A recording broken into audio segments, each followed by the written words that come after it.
Okay. So, yeah. Slightly late start, everyone.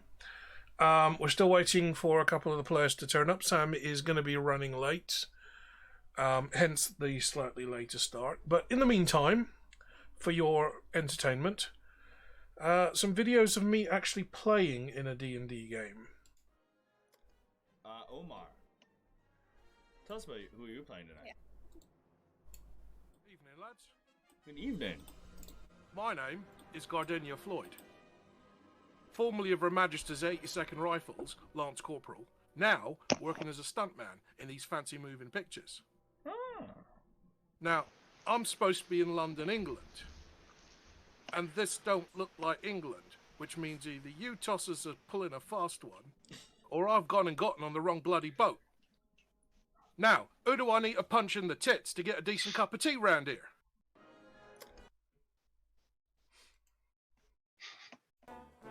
My dear, I've noticed that a lot of you are packing what you Americans would call heat.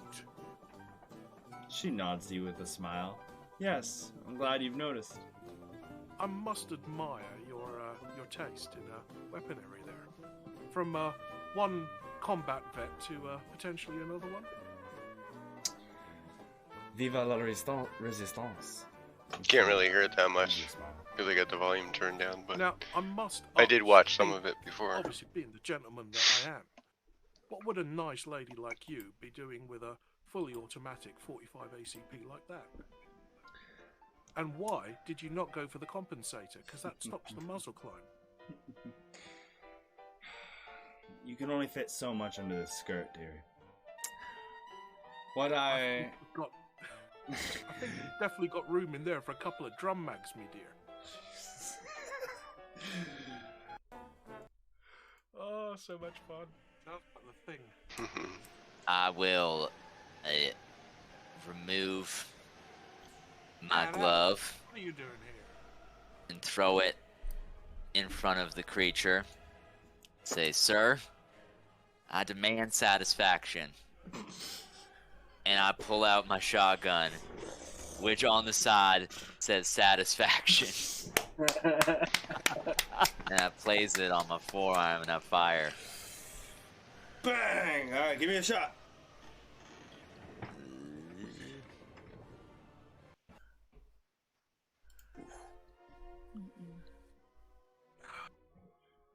And Mortimer's in the way, isn't he? Oh, yeah. Right. How many times? Right. I can push. I can't use luck here, can I? No. But you can push it again. Yeah. 22. Oh! Yeah. Let's go! Mortimer, you see his flames flick by your head as the Molotov is thrown right over, and you can see it falls and smashes inside of one of the 10-gauge shotgun holes inside of the beast, and you can see as the vodka begins to drip down and continue to catch in flame. Buckle up, Buttercup. That was damn good gin. Oh yes, gin. Excellent. Oh, good times. I don't get to play that in games enough anymore. Right, let us get. Hang on, this needs to be maximized. There we go. Right, we're still waiting for our players. We have had a few delays, so that is to be expected. So, while we're waiting for everyone to decide what they're up to, because we're still waiting for Eric. I haven't heard from Dustin, and Sam is definitely going to be a little bit late. But while we're waiting for folks, and mainly for Brian's benefit, because he's here, a little bit of a recap of where we are so far. So if you have missed any of the last few episodes, and I know schedules have been a bit hit and miss recently, there's been a lot going on. But if you have missed the last couple of episodes, our players started by releasing a dragon. It had been imprisoned inside a mountain for about 1,000 odd years, powering the experiments of evil wizards who have since killed each other off. Dragon's released. Dragon is obviously not very happy about this and has sworn vengeance and is now rampaging across the lands, taking vengeance on any magical user or spell slinger that might be the descendant of a descendant of somebody who imprisoned it. Now, our players have decided they want to try and stop this dragon, so they have pursued their knowledge from the mountains at the centre of the disc all the way down to the great city of Ankh-Morpork, researching information in the Great Library, and have set sail on the Circle Seas looking for the Dragon Watch Islands, which is where they believe the last dragon may still exist, and that the one they released is trying to get back to it. A little bit of high adventure on the high seas. There was an encounter with a couple of pirate ships. There was an encounter with David Jones, Jr. On the Flying Dutchman. And they had a slight encounter with a kraken. Turnham Head. Very well timed, sir. Chin chin. Started on the Vespers early tonight. They had an encounter with a kraken, which they would never have been able to defeat nor escape if it wasn't for Sam using some of her artifacts and contacting the great dragon, her sugar daddy, and asking for assistance. The great dragon came streaking down out of the sky like a meteor heading straight for the ocean and just burned, dragon fire blasting down like a laser beam through the kraken, tearing it to pieces. Just as the sailing ship performed its little party trick, transforming into a dirigible and attempted to escape. However, far too badly damaged, it crashed in the nearby deserts. Our players wandered the deserts for a couple of days looking for equipment or supplies or any signs of life, and were captured by slavers.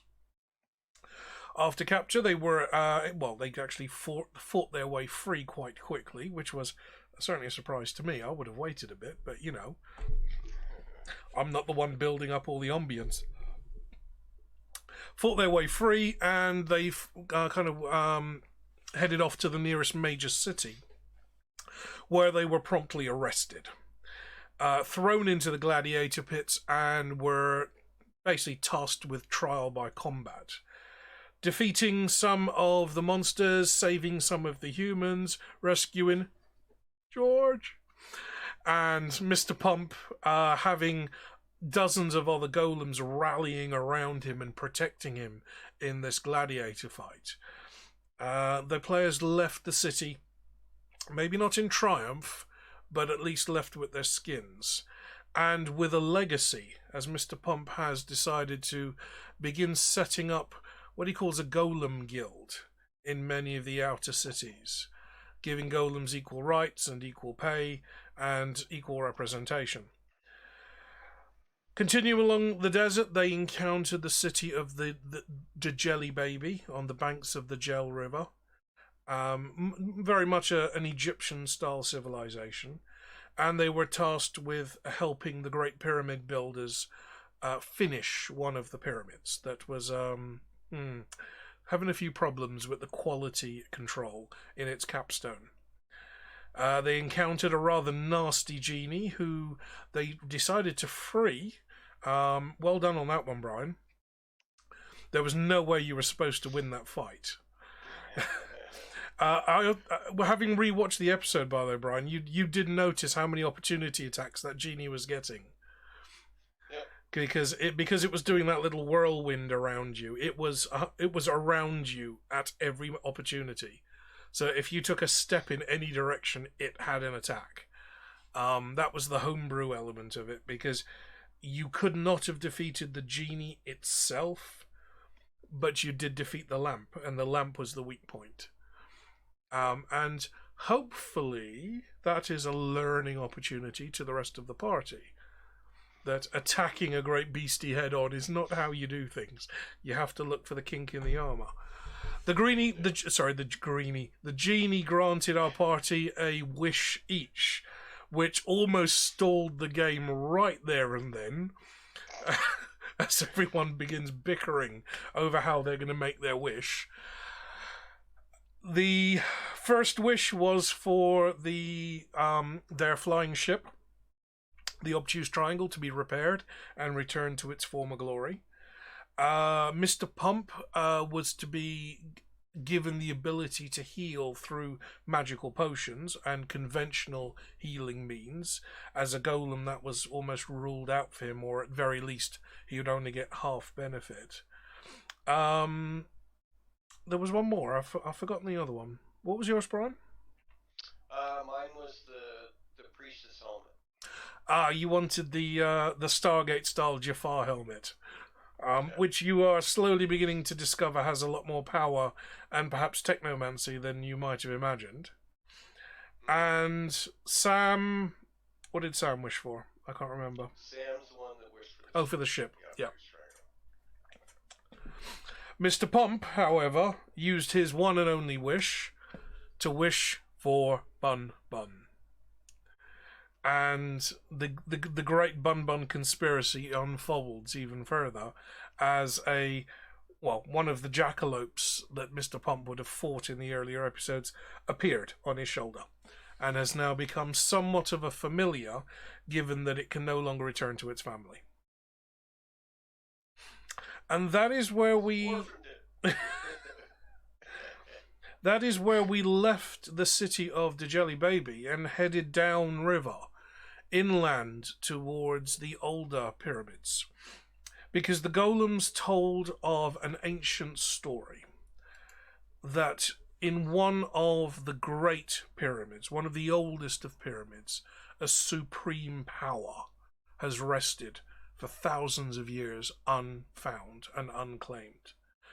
And the only reason why the golems know of this is because golems live essentially forever. The concept of clay of my clay, kind of like blood of my blood, that memory is transferred down through the stone and through the clay that the golems are made from. So our players have set off heading heading upriver inland, and they encountered a small tomb carved into the mountainside. A brief exploration decided that they should not be there and decided to leave very quickly, which was a huge disappointment to me because I'd spent ages drawing up the maps and everything. Actually, do I have the maps here? I should do. So I spent absolutely ages drawing up the maps for that particular encounter. And did they use them? No.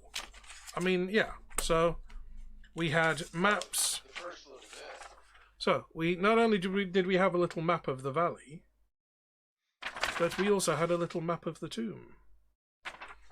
So nonetheless, we are now fast approaching the oldest of the pyramids. They've gone through a small town, mostly focused on agriculture, and are now heading down into the canyons that kind of move up in towards the mountainous regions. So really, I'm kind of filibustering here while we wait for at least one other player to show up so I can start the game. Because if Brian's doing all the decision making, this is going to end really, really quickly. Because he's not going to do anything stupid. In all the news, yeah, you're the one with the high wisdom skill. I'm a little conservative when it comes to the playing. High wisdom, yeah. Intelligence is knowing which button to push. Wisdom is knowing not to push the damn buttons and just walk your ass out of that tomb straight away. Yeah. Sorry if you're having a hard time hearing me. I do have a bit of a cold right now, so. Actually, you're coming through very well. Okay. At least at my end. Not that it matters.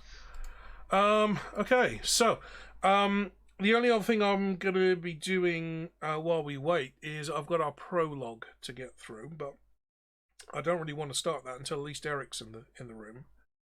Let me drop him a quick message.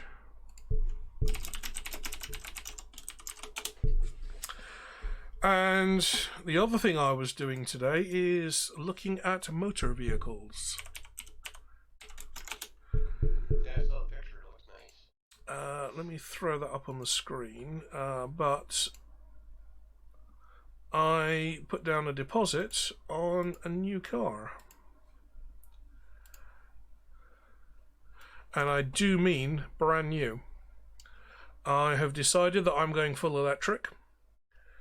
For those of you that know, I've got some inheritance money coming my way now, because there's been a lot of crap happening in my family for the last year. So two things I'm going to be doing is paying off my mortgage and investing in an electric vehicle, because the main blocker to going electric was it's too feckin' expensive. Well, got a bit of money to spend, so I'm going for the new Hyundai, the Ioniq 5, which looks like a damn rocket ship on the inside. There we go. Hey guys. Pump Daddy in the house.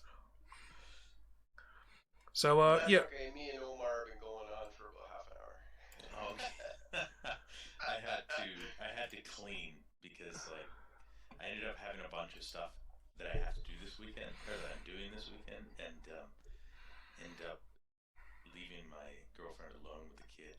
So like, she's like, I need you to clean this and that. I'm like, yeah, whatever, anything. Don't hate me forever, please. It's only one kid, though, isn't it? Yeah, but she's used to having help around the house. Oh, okay. So I mean, the kid isn't feral, is it? no, but he's 2. So. Oh, okay. Yeah, close right. enough. No. Yeah, totally understand. Been there. Yeah. Wasn't even my kid, but I've been there. Right. So, yeah, Sam is double booked, so she's going to be joining as soon as she can. I think she's been out about an hour and a half now. Is it, Brian? So I don't know how long she's going to be with her family. So, because like what it was about. It was about 4, 4 o'clock. just after 4 when she finished her stream. So hopefully she'll be joining us soon-ish. I haven't heard from Dustin, but we will. We've done our little recap while we were waiting, so I'm going to go into my prologue for this, which is bloody episode 19. Eric only signed up for a 1 episode kind of let's have a go, because he hasn't done D&D properly before, and now we're 18 episodes later and he still keeps coming back. I even tried changing the password to the Zoom meeting. Right. So, episode 19. The Discworld. Floating through the cosmos, balanced on the back of 4 great elephants, who in turn stand atop the great Atuin, the star turtle. As you can imagine, this is a place of wonder and magic, sarcasm, and often mishap. Backlit by the octarine flare of the pyramids, a robed figure atop a white charger gallops into the evening sky, flames trailing from the hooves. Far below in the desert sand, a tiny bald-headed man in orange robes plods along with a gently rotating stone column on his back. He grumbles as his feet continue to ache. Far above the disc, in the mansion of the gods, the players are clustered around their game board, and the dark-robed woman with eyes like starlight moves her pieces into place. And now, not even the gods may decide their fate. The prophecy is in motion. And so, as our players continue to head south along the Djel River, moving from newer to older and older pyramids and burial tombs, past the small agricultural cities that feed the marketplaces of the great city, past the small sand dunes and into the rocky canyons as the river winds its way uphill, you find yourselves in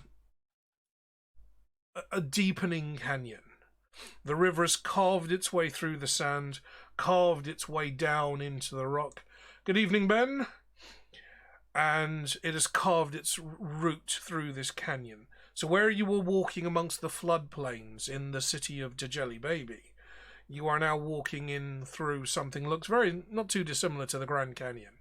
Huge mountains of ripped and torn sandstone, and you follow the river further and further inland.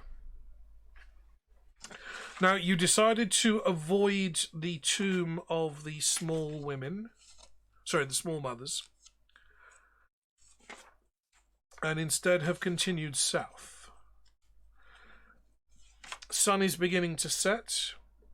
It was approaching dusk as you fled the tomb, so the sun is beginning to set, and this would be your opportunity to perhaps bed down for the night, unless you want to continue travelling during the darker hours when it's a fair bit cooler.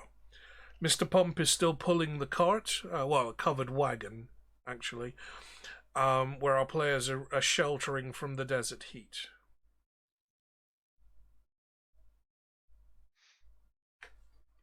So what do you think, Eric? Should we kind of camp down for the night or move on a little bit more while it's dark?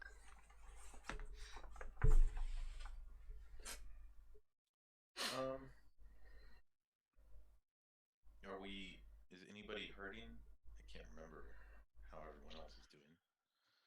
I think really it's like I was the only one that took like a lot of damage there. But I got healed up. The only thing I have left is that psychic damage from the helm. I mean, I'm still down a little over 30 hit points. Well, a long rest would recover those. Yeah. Let's go ahead. Just make sure that everybody has all their hit points back up and spells, all that. Well, Mr. Pump now can heal with conventional means. Mr. P, thank you. Just boosting up the audio a bit. Mr. Pump now can heal from conventional means, but that means he needs to sleep. Just as regular players would need to sleep in order to recuperate. You don't need to sleep for your own sanity. You can stay awake for as long as you want. But if you want to regain hit points, you have to go into a meditative trance, let's say. Okay. Yeah, makes sense. So are you able to hear me okay, Mr. P? I've boosted you up a fair bit. I'm just trying not to get too much reverb from my speakers. Yeah. So, are you going to take this opportunity to bed down for the night? Yeah, I believe so. Yeah, okay. We can rest up. Who's taking first watch? I mean, it didn't go so well when I did it last time. It went very well. Shiny. Well, I mean, to an extent, it went well. Yeah. I thought it went fabulously. You thought it went fabulous. But then I am the genie. Well, to be fair, if you hadn't told the rogue that there was something shiny in the sand, you may have completely gotten away with the whole that whole encounter. Probably. But... Well, I could take a watch and just kind of play around with the helmet a little bit while I'm doing a watch. Got to briefly unplug my headset. Hang on 1 second. Okay, so Brian, while the others kind of tidy themselves away and try and get some shut-eye, Mr. Pump is sitting on a stone in a moment. There we go. Ching. They're more like crumble. You start playing around with this Offler's helmet that you procured through magical means, identical to the one that the Great Priest of Offler wears in the Great Temple. Now, you had been fiddling around with it before, and you discovered that there were some buttons, that it was like a large collar that went around your neck, almost like a horseshoe shape, and that there were some buttons on that. And pressing the lowest of the buttons, the whole helmet kind of popped out of the collar and came round over your head in the shape of a great crocodile's head. So if any of the audience are familiar with Stargate, you know exactly what I mean. Some of the other buttons revealed other features. One button actually turned on a viewfinder within the helmet, because otherwise it was completely black. I mean, it's a helmet, for God's sake. But it turned on a viewfinder, and you were able to see almost in a coloured, splotchy kind of vision. You could see the outline of Mr. Pump in a dark blue, almost purple colour, whereas the other people that were walking around were kind of outlined in yellows and greens and pinks and reds, aka thermal. But of course, his character doesn't know that. And there were some other buttons hidden on the kind of the neck of the helmet. These buttons disguised almost as crocodile scales, so that it's not like you can see them. But there were some other buttons that may have had other features that you haven't yet come across. Well, I discovered one of them because one of them started to bring up crosshairs for me. Ah, yes, we had 3 little red dots that kind of zoomed in on something and kind of locked on. Yeah. And it's like, whoop, I better not do that. Can I get a D20 from you? Sure.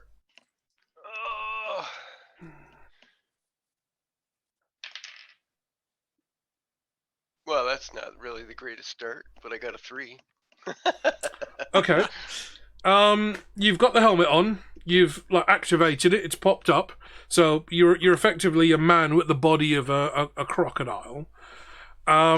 You're kind of pushing away at the buttons at random, trying to figure out what are actual buttons and what isn't.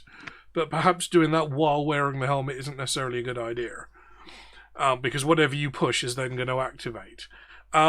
You press one of the buttons and you get the familiar dee-dee-dee-dee as the 3 little dots appear in your vision, and you hammer that quickly, trying to turn that feature off. You press another button and a huge cloud of fog billows out of the nose of the helmet. Almost like steam escaping the nose of a bull, and slowly begins to carpet the ground around you.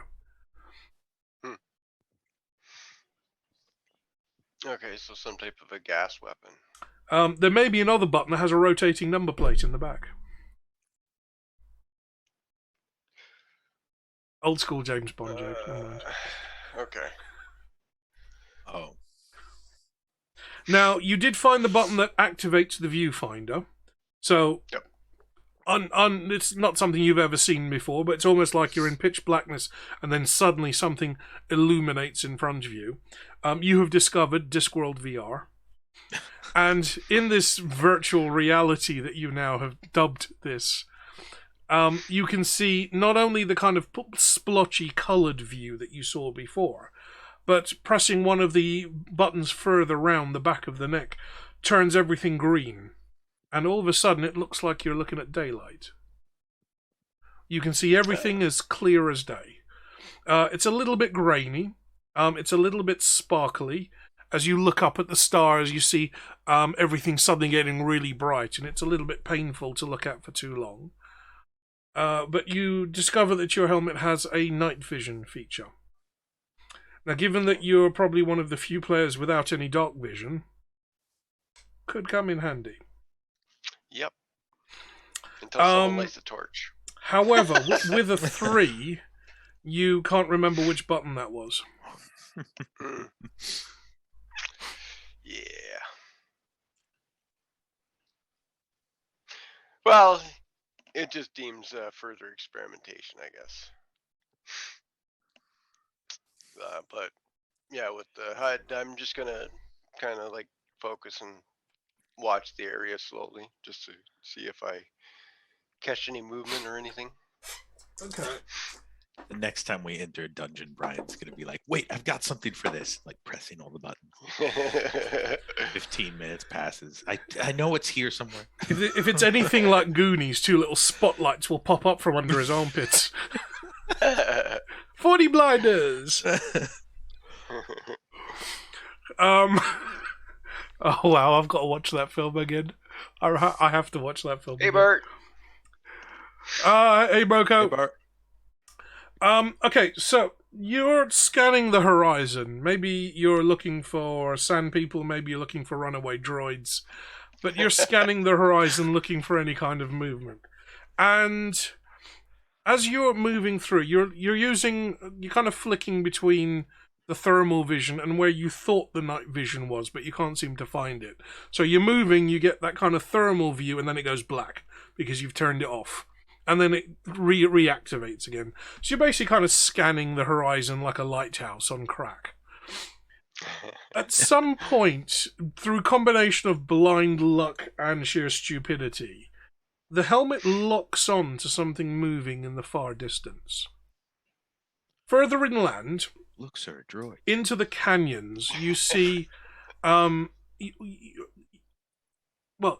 hear it first. Over the chirping of the various insects and the sound of the desert wind blowing, you hear what sounds like the fluttering of canvas in the wind as the wind blows through this canyon that the river has carved. And kind of focusing in, it's almost like the sound is sharper and clearer in your ears. You kind of pan around with the helmet until you kind of lock on to where you think the sound is. And you see that the view just zooms in. And you can see just a little piece of canvas fluttering in the breeze, attached by a piece of string, pulled tight between two wooden staves, buried into the sandy foot of the canyon floor. So it's kind of giving the impression of maybe it's a campsite, like a lean-to, to shelter against the wind.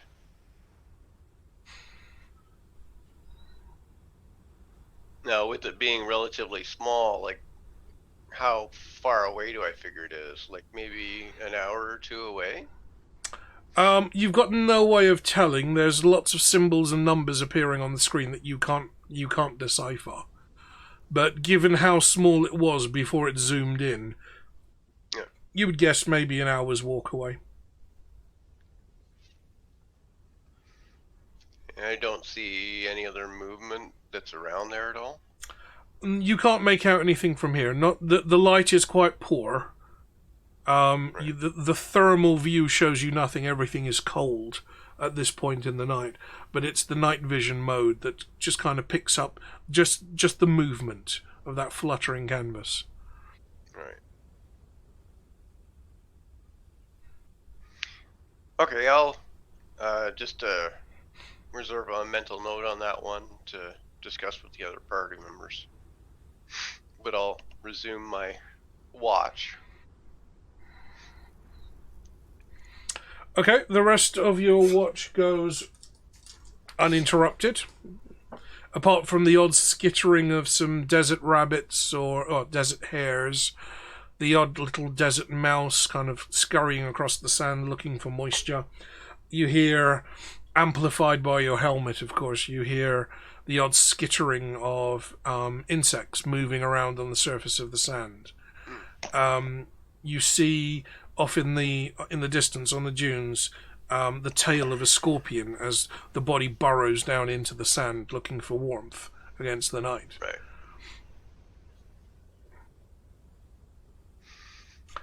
Okay. So I go over to Mr. Pump there and try and get his attention.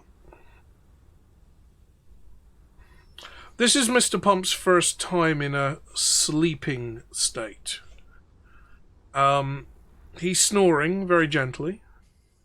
The sound that air makes as it moves through a cave, and then shockwaves as it gets trapped in certain areas. He's particularly hard to wake up. You don't have anything robust enough to really kind of slap him around a little. And obviously shaking him isn't going to work, because it's like... Well, it's trying to move a wall. Trying to move a bloody big wall, yes.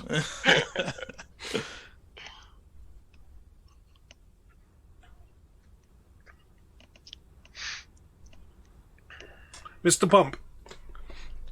Eric, at exactly 4 hours, you come out of your trance and your eyes pop open. First of all, you didn't even know you had eyelids. That's been your first discovery today. Secondly, you've got an incredibly accurate internal body clock. It's probably geologic. It may just be atomic. You have no idea. But exactly 4 hours into your meditation, your eyes pop open. You see what looks like a small human with the head of a crocodile trying to shake you awake.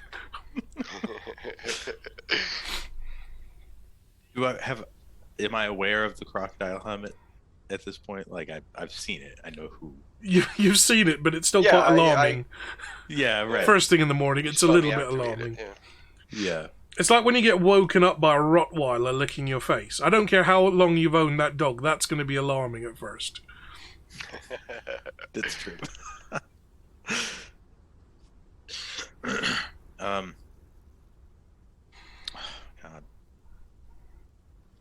I don't want to hurt Brian.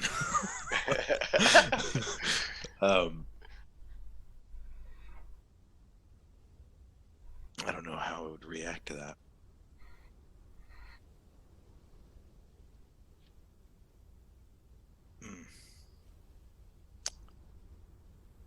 Yeah, just kind of like back up a little bit very quickly so I can assess the situation.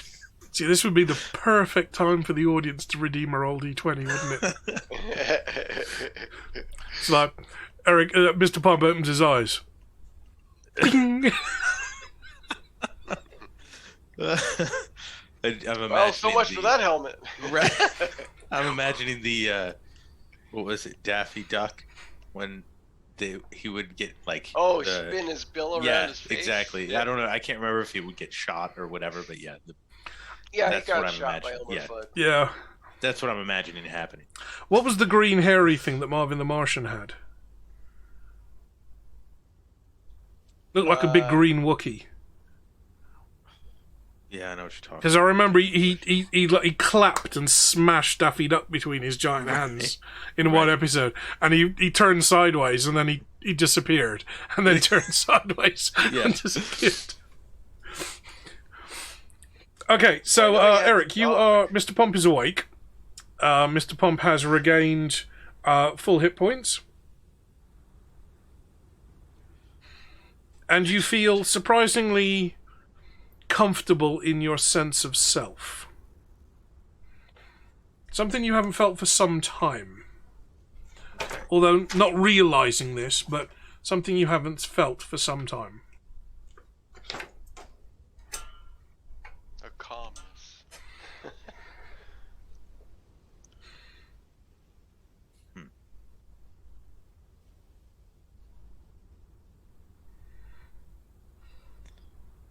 I mean, I would imagine just like when you feel that sort of thing, you end up kind of meditating without meditating. Like you're just sitting there and contemplating life. I call that 1,000-yard stare, but that's usually for other reasons. Yeah. That's usually because I'm drunk enough water and my eyes don't focus anymore. All right, so I am on watch duty now, I assume. Yep. Okay, so Brian, you struggle a bit more with the buttons on the helmet and manage to get it to retract, and you bed down for the night. But before I do that, I do mention that campsite that I saw in the distance to Mr. Pump. Okay. Just to keep an eye on that area, see if there's anything moving towards us from it. Yeah. But we could possibly investigate it come sunrise. Yeah. When Sure. the other party members are awake. Right. Yes. Eric, can I get a D20 from you? Perception. Yes. Ooh, that is a critical fail. All right. Off to a good start. Okay. I rolled a 3 and you rolled a 1. Right. We are sitting on the hard rock, examining these new dice of yours and considering throwing them out the window. This is a 1,000-yard stare going on. Sitting on the hard stone, you can feel the vibrations through the ground. These would be the voices of the golems. talking and discussing amongst themselves, but you're too far away to make them out. Has my stream elements completely gone again? Because I don't think I heard that danger. Oh, it didn't come through? I don't think it did. Huh. That is weird. The URL code should be correct. Mind you, I keep switching between so many different machines because I've got 2 laptops plus this. So... Jabs! How's it going?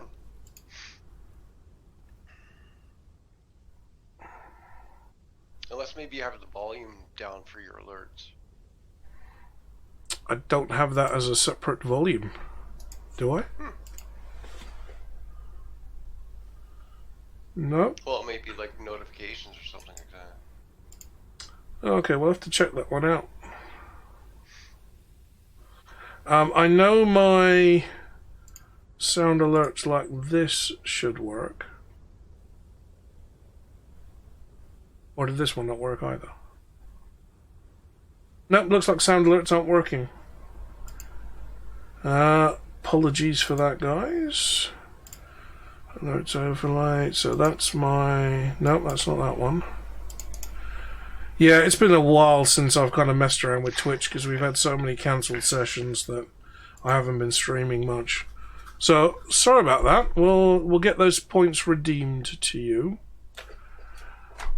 Brian can do that since he's undoubtedly got my chat window open because I don't. No, that was me that I did that. That's like points. Oh, that was your points. Oh, yeah, you can have your points back. Well, no, it wasn't like the channel points, like your little gemstones. The sound alert was, yeah, that was yours. Yeah. But mine were the other ones. Like yours, yeah, yours the other one. Heist. Actually, did you? Can't do anything with those. Well, I could give myself like 1,000 points. Oh, it costs 100 points and I only have 0. Darn. I don't have any points to redeem. Well, I could do that. I don't have any points on my own channel. That's unfortunate. But you don't redeem points for yourself. So it's for everyone else. Actually, no. That Sam gets points. Did that one play? Or do we have to mess around with stream elements now?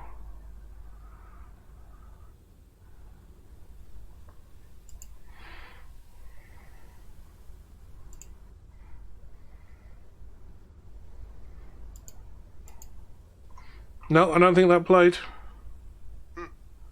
Yeah, it's definitely going to be at my end, so sorry about that, guys. I might get it fixed for next stream, which could be in about 6 weeks' time, so yeah, I mean, just let's save up those points. Mr. Pomp, you are alone standing in the desert. You've got a canyon in front of you, at least in the direction you're going to be traveling. You see the rocky walls of a canyon start to build up that the river has eroded through. Behind you is the great sand dunes and the floodplains of the Dajjal River. In the distance you can see the odd little burst of pink, purpley blue light as the pyramids themselves flare off. Angelic, thank you very much, my dear. I'm surprised you guys aren't in bed already, because it's already after midnight for you and Tony.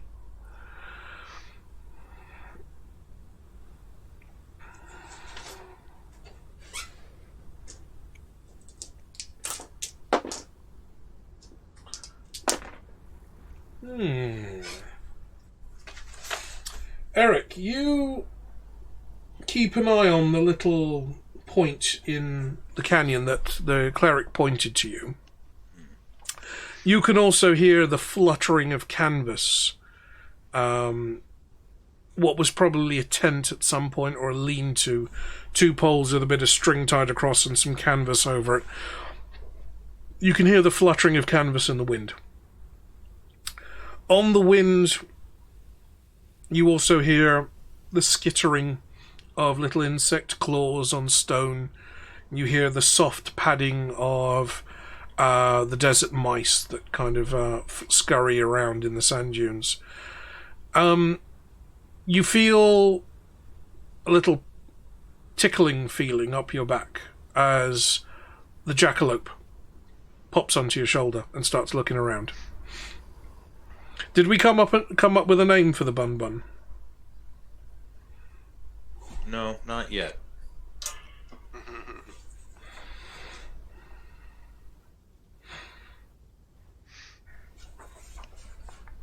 So this little white rabbit with one eye and two little horns is kind of poking his head around, just looking around. Not sure why he's up at this time of night, but there wasn't anything on telly. He seems to hear the little flapping of the canvas, and you see his ears start to swivel in that direction.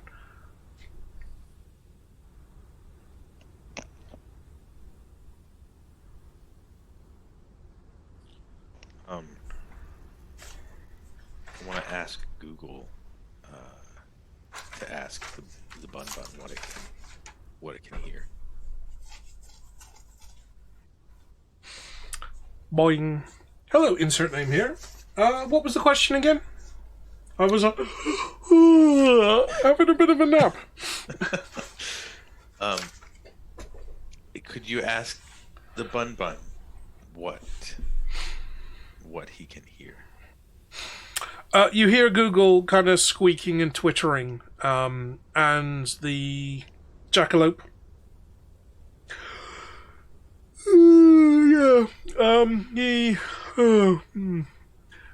He says he can hear the sound of leaves whipping and the sound of... I'm not too sure if I understood him right, but he said the sound of desert glass. But I think that might be a mistranslation. Desert glass.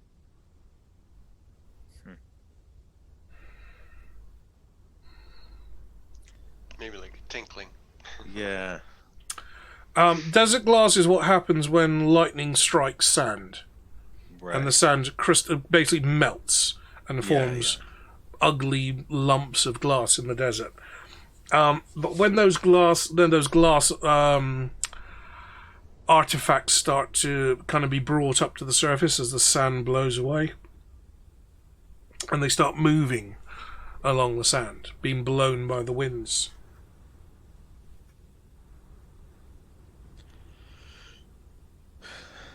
Okay. Thank you, Google. You can go back to sleep. He pulls up a little nightcap and pops it over his head and just like click. Got a really long Rip Van Winkle style nightcap. It would be almost Christmassy if it wasn't for the stripes.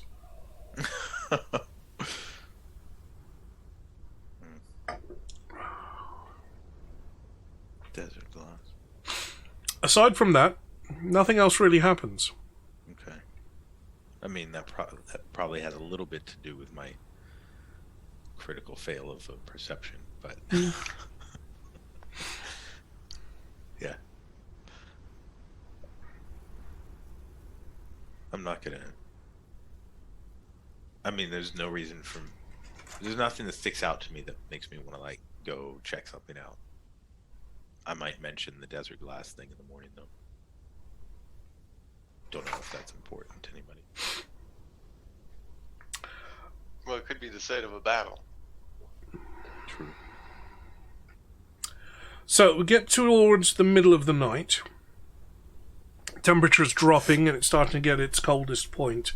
If you're going to travel by night, this would probably be the best time to do it before the sun comes up and starts to bake you where you stand.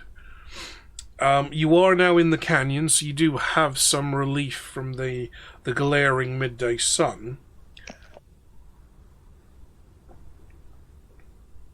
Now, from Mr. Pump's rough calculations, can you roll a d20, please, Eric? Yes. I use the other d20. I probably would. The one that hasn't gone out the window, yeah. Oh, a 3. From your rough calculations, the Great Very Pyramid that the Golems mentioned to you could be a couple of hours or a couple of days further on. Perfect. You're a Nailed golem, it. you live forever. The time is relative. Right. Yeah. We'll get there eventually. Yeah. Sometime in my lifetime.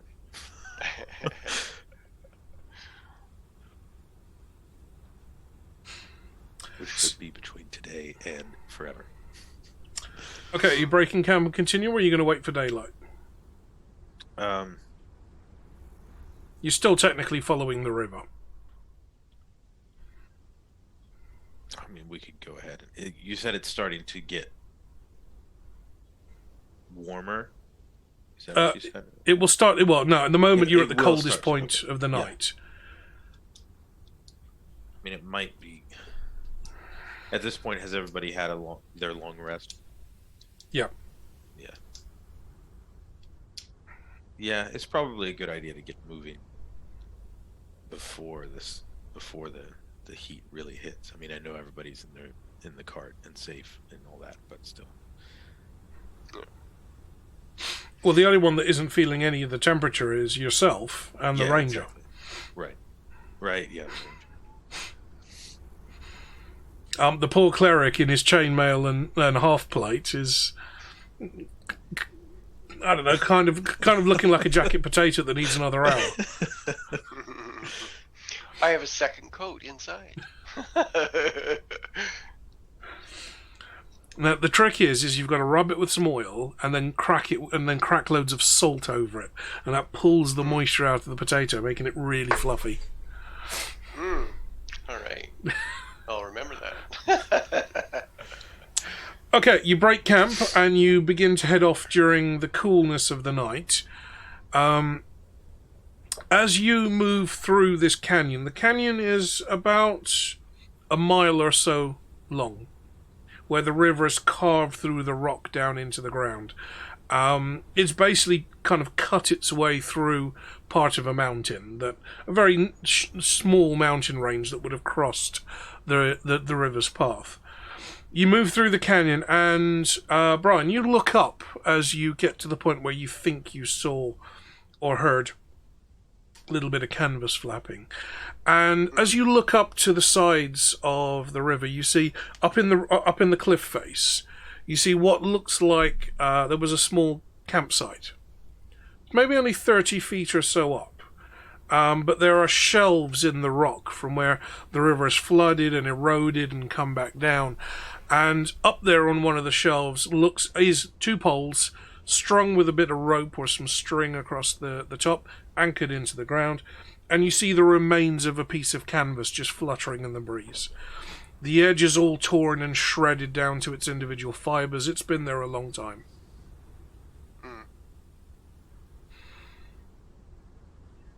So does the side of the valley look relatively easy to climb, or would it be like a difficult trek up there? Oh no, it's very easy to climb. The rock is layers and layers of sedimented sand, so each layer that's been deposited over the years is maybe a couple of inches thick, and it's almost like lots of little shale pieces stacked on top of each other. If you've ever seen raw slate, you kind of got the idea of what I mean. So you could very, very easily scramble up there. Yeah, so we can go check it out.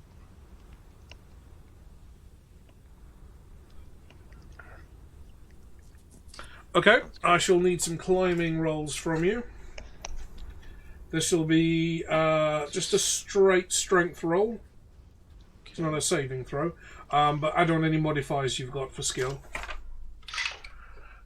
Rolling a Hey, different there we dice. go. 19.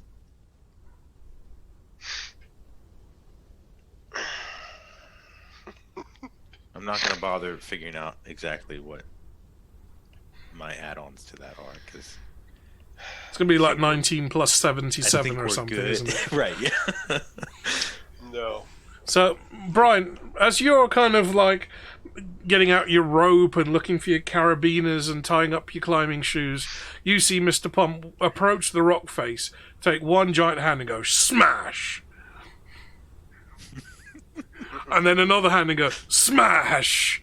And start basically hulking his way up the cliff face. Just punching into the rock, creating his own handhold. Each of which will now become a small nesting box for some local birds. Not one to miss a trick, you decide to kind of scramble up the back of Mr. Pump and just hang on to something, because it seems easier than messing around with your climbing gear. Yeah. Mr. Pump kind of excavates his way up the side of the cliff.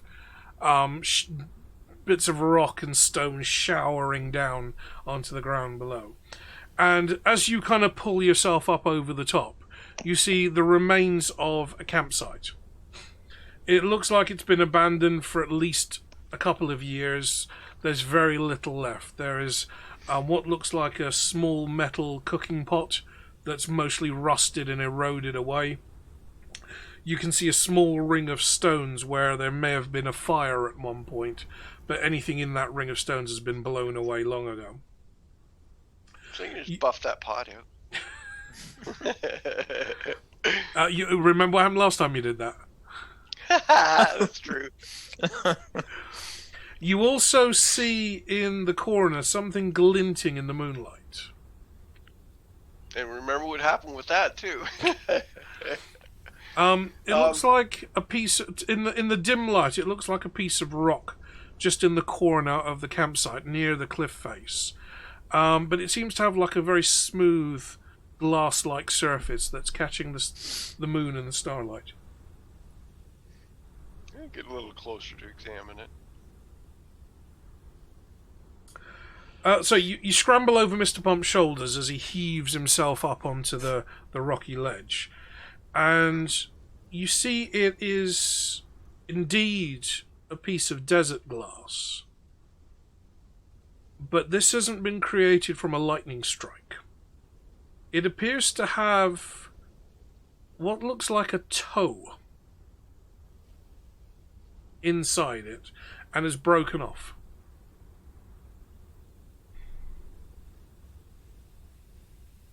A toe.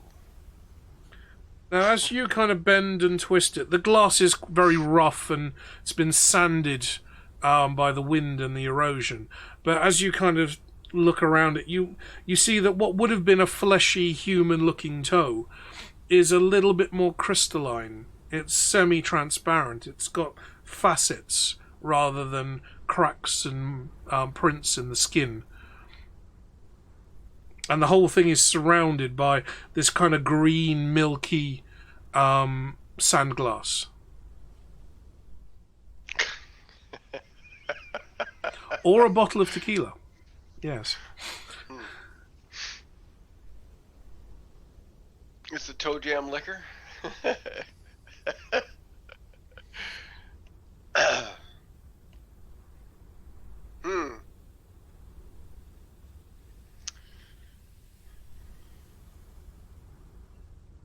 So does it look like it was connected to something at one point in time? Yes. As you turn it over, you can see where... imagine a lump of glass has been broken cleanly. And you've got that fracture through the glass. And what would have been maybe a piece of bone and flesh of the toe is a dark red-coloured crystal and a very clear, white, milky piece of glass protruding. So almost as if this toe has been petrified within the glass and has been turned to glass itself, or was in the process of.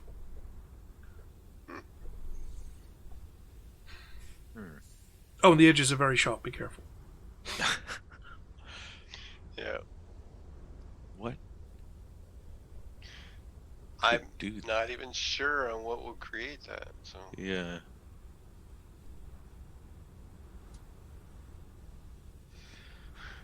I mean, because it's usually generated from heat. yeah, right.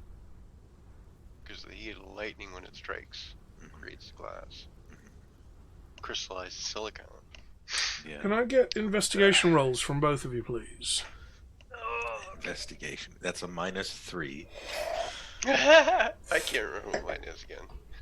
I think it's like a plus. Mr. Pomple uses fists to discover things. That way he can add his plus 77. It's 9 total. So It's +2. not terrible.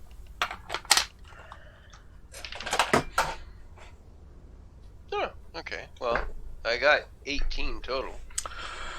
Okay, as Mr. Pomp is kind of stamping around looking for things, he seems to be doing more damage than anything else.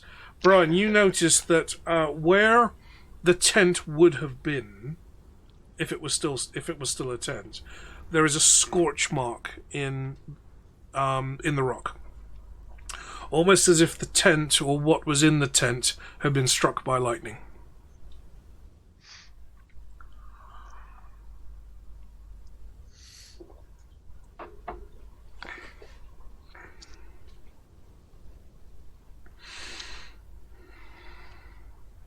Now, if I try and brush around in that particular area, is there anything else that I can see there?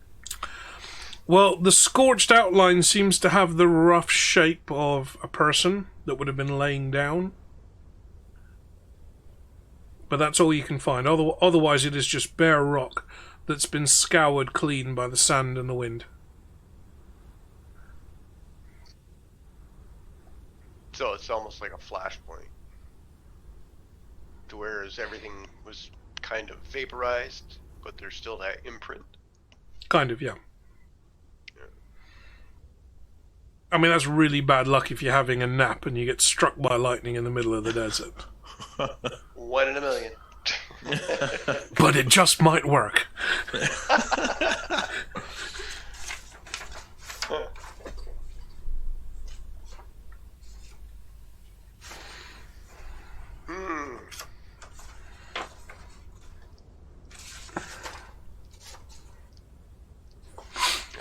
Eric, you notice that the bunny's ears have pricked up again.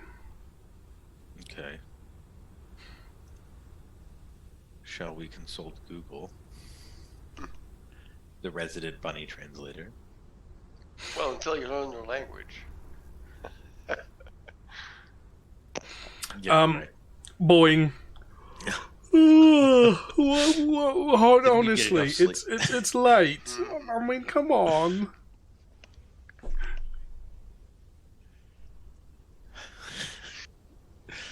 You didn't get enough sleep?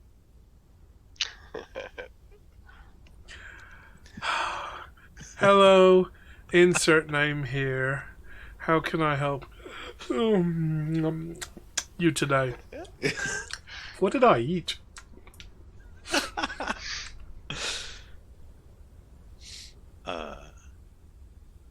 The bun is showing interest. Could you translate again? You hear Twitter, yawn, Twitter, yawn, Twitter, and he apparently hears the sound of the desert glass again.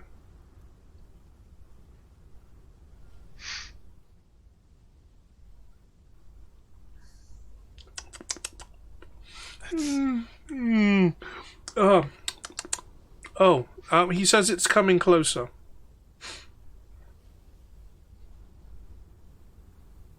Any idea how close?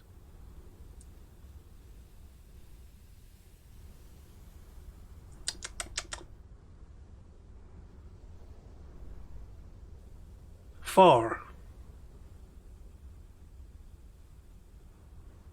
I mean, to be fair, insert name here, there's only so many words that the bunny can even speak.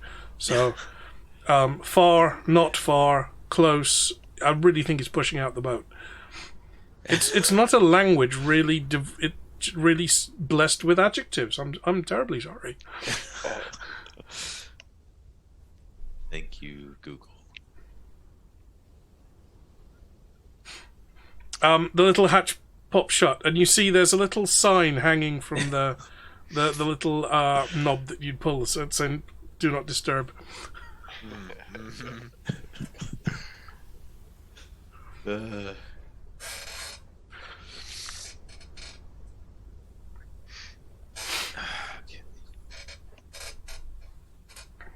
Desert glass.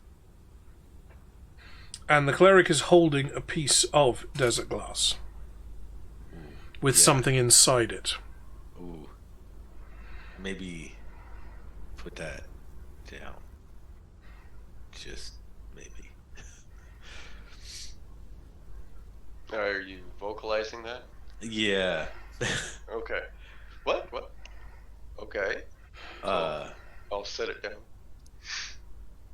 I will relay that the Bun Bun hears desert glass and that it is getting closer, whatever that means.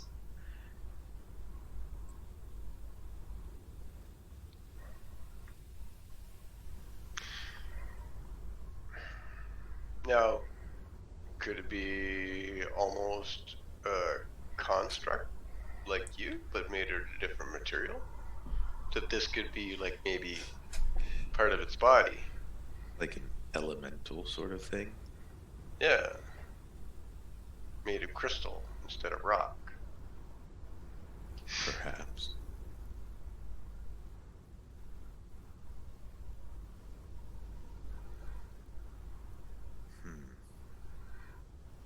So, for the rest of the audience, while our players deliberate this one, just like to remind you that we are continually attempting to raise money for Sam and her husband to pay off their legal bills. I'm going to pop a little link in the chat here. If you are feeling generous and you wish to donate, please do click on that link and you can give any amount that you can spare. A couple of dollars or more would be greatly appreciated, but that'll help pay off their legal bills as they're fighting for custody of her stepchildren. We got to 1,000 followers, and if every follower gave $10, that would have cleared the bill off entirely. But they are making headway. Any donations or subscriptions to my stream is being donated onwards. I'm giving all that straight to Sam. But if you do want to give, I'd always suggest you give it as a tip. That way the broadcaster gets 100% of the amount, and Twitch doesn't need to take their cut. So we decided what we're going to do. How high up are we? Like near an elevated point where we could see? If you imagine the kind of like a scrabbly canyon wall, not completely sheer, it's just got lots of ledges and such. You're on one of the ledges about 30 feet up. The whole ledge part that you're standing on is pretty big. It's about maybe 15 feet by 8 feet. And you can see very clearly down the canyon. So are you able to activate that? Okay, well, first off, have you told anyone about the weird thermal vision, whatever you refer to it as? Well, I haven't really said anything about it. Okay, so then I wouldn't know about it. Like, there was the time, it's like it went on, I didn't move, but then I hit a couple of buttons and then they started, like, looking around, like... Yeah. But, I didn't really say anything about the vision type. Okay, so I guess I could ask if that helmet of yours can see anything special, like if it has any sort of special vision to it. Yeah, well, it does have special vision, like. And you. It's where just I'm getting. that the other guys show up in bright colors, where you come in like dark colors. What does that little crystal piece look like? Does it look like anything? What do your crocodile eyes see? Okay. What I was really leading to. Okay, yeah. So, I'll activate the headdress. Okay, give me an investigation roll with advantage because you're using the headpiece. Okay. There's no way I can say headpiece and not make it sound dirty, is there? Well, the advantage didn't really help too much because I rolled a 7 and I rolled an 8. Boy. Man, we are not doing great. Where's the rogue when you need her? So Right. that comes out to 14. 14. Okay. Your thermal vision shows nothing. All you can see is the dark blues and the purples and the blacks of the valley. You can see the glowing kind of yellow, pinky, greeny colour of the bun as it sits on Mr. Pump's shoulder. But Mr. Pump himself just blends in with the background. There's no heat radiating from him. The valley itself, you can see the blackest part of the valley is the river. The water as it's reflecting all heat and light away from it. But most of the river, most of the valley, the rock, it's glowing a gentle purple as the heat kind of evaporates out of the rock as the night gets colder and colder and colder. You see no other traces of heat energy. You switch to night vision mode. Everything goes that kind of sparkly phosphorescent green that you don't have a word for yet because you've never seen thermal vision or night vision before. But you get that kind of grainy green look, and the stars suddenly kind of glow and pulse in the sky. You can make out the edges of the valley. You can make out the river as it's reflecting the starlight. But you can see nothing in the immediate vicinity, at least from where you're standing. Nothing else is moving. Right. So I can't pick anything up specifically. Have either of you ever actually used night vision before? Yeah, a little.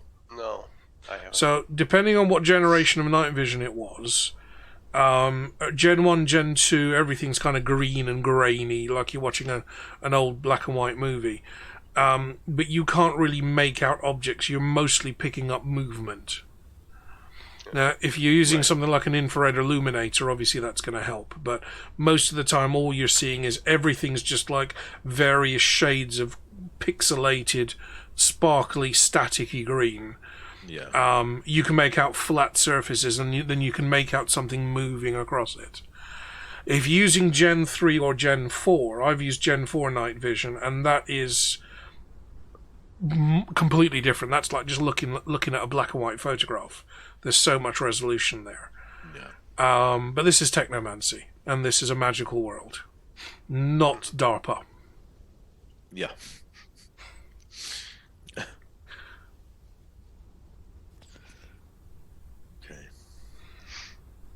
At least until you can figure out where the focus button is.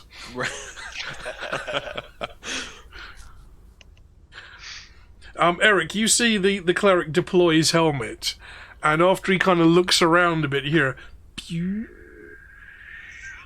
sound. Oh, that sound. Yeah. It's the sound of capacitors whining, like a GTX 2080 Ti at full chat.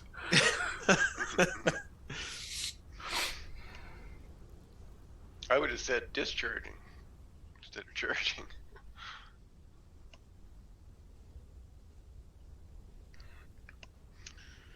But they make a totally different sound when you overcharge them.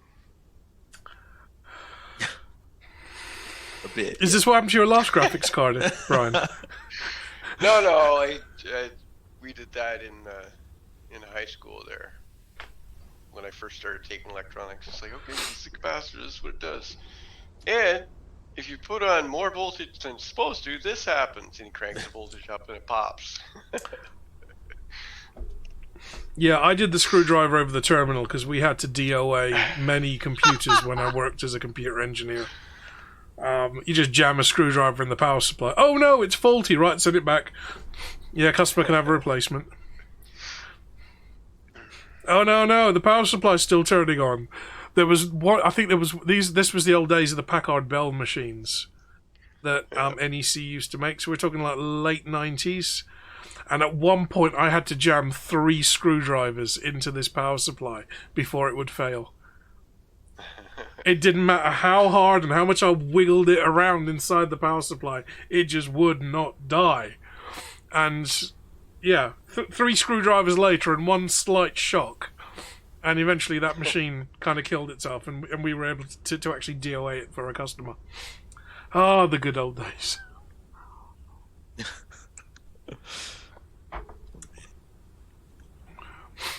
I don't think those 5-gallon bucket-sized capacitors are really called capacitors. I thought they were called mortars. I'd hate to see one of those blow. Hence the term mortars. There'd be paper all over the place, too. Okay, you finished up here on the ledge? Yeah, I guess so. There's So, not really yeah. anything If else. we're not seeing anything, then is the bun still like perked up? Or... It's still on your shoulder, and it's still looking down the valley. It's still swiveling its ears around. Is it looking down a specific direction? It's looking the direction that you're going. Okay. So we should I guess. run into it eventually. Yeah, just be prepared and aware. Cautious. Are you taking the piece of glass with you? Oh, I don't like how you asked that. Brian, are you gonna take it?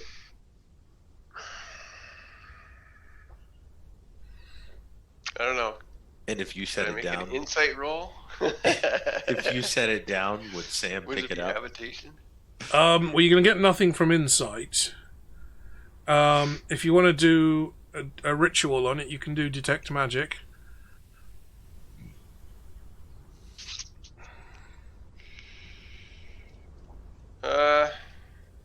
Or identify. Well, that's more of a wizard thing, though. I can do the detect magic. Okay, a couple of I don't minutes have anything pass. right now that would identify it. You detect no latent magic in the glass, but you do get the strong feeling that it was part of a greater whole. Yeah, that's what I was thinking too. Is it Yeah. part of something that was there. It does have a petrified toe inside it, after all.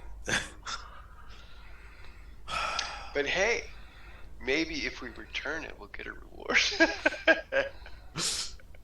Like 3 wishes, 4 wishes. Just one wish would be enough. Yeah, right. I All wish right, this next wasn't in my episode. pocket anymore. How to kill an entire D&D game. Give your players just one wish and let them argue about it for a month. Oh God, yeah.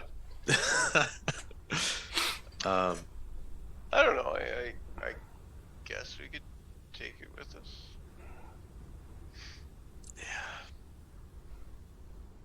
Yeah. Okay, Stop. Brian, you pop that into your magical pouch. You hear a clink as it hits the tiled floor inside the pouch. You begin scrambling your way down the rock, and the bunny keeps pricking its ears up, but after a few moments it seems to lose interest. Okay. And hops down and just kind of settles itself on the seat of, well, what would have been the seat of the cart. Yeah.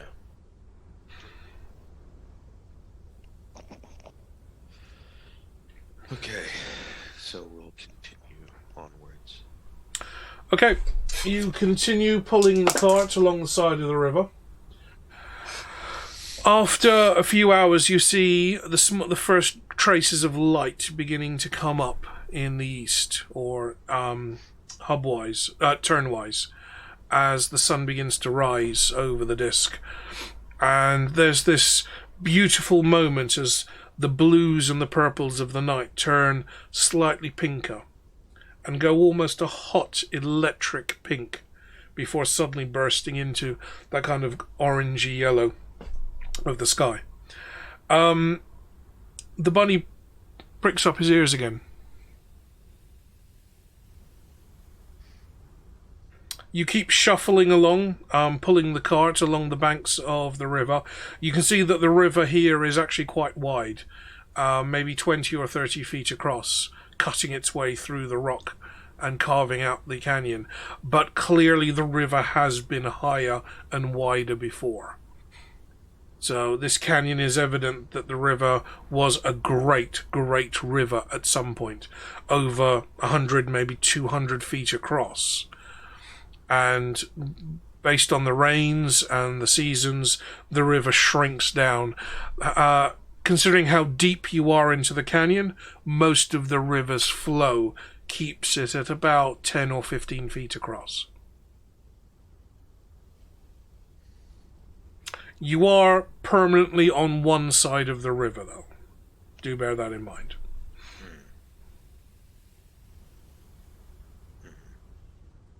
So the going is quite rocky. Even though the river has receded slightly in the drier season, you're now pulling the cart over actual rocks. They're not big boulders, but this is sedimented layers of sandstone that have been carved away. So you've got lots of little, almost like little contour lines in the rock. And pulling the cart is getting more and more difficult as you come away from the flat kind of sand, riverbed style rock. Mr. Pump, your eyes see the end of the canyon a couple of miles in front of you, and you notice again the gentle glints of the pyramid flare as they start to recede in the morning light.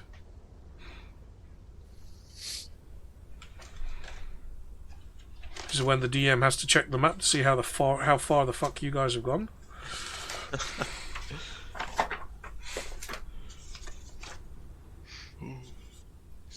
Oh, that's the Gladiator Arena.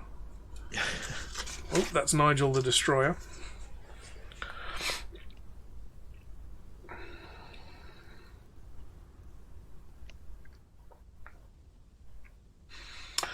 Okay, as the sun breaks over the edge of the valley, you start to see carvings in the stone around you.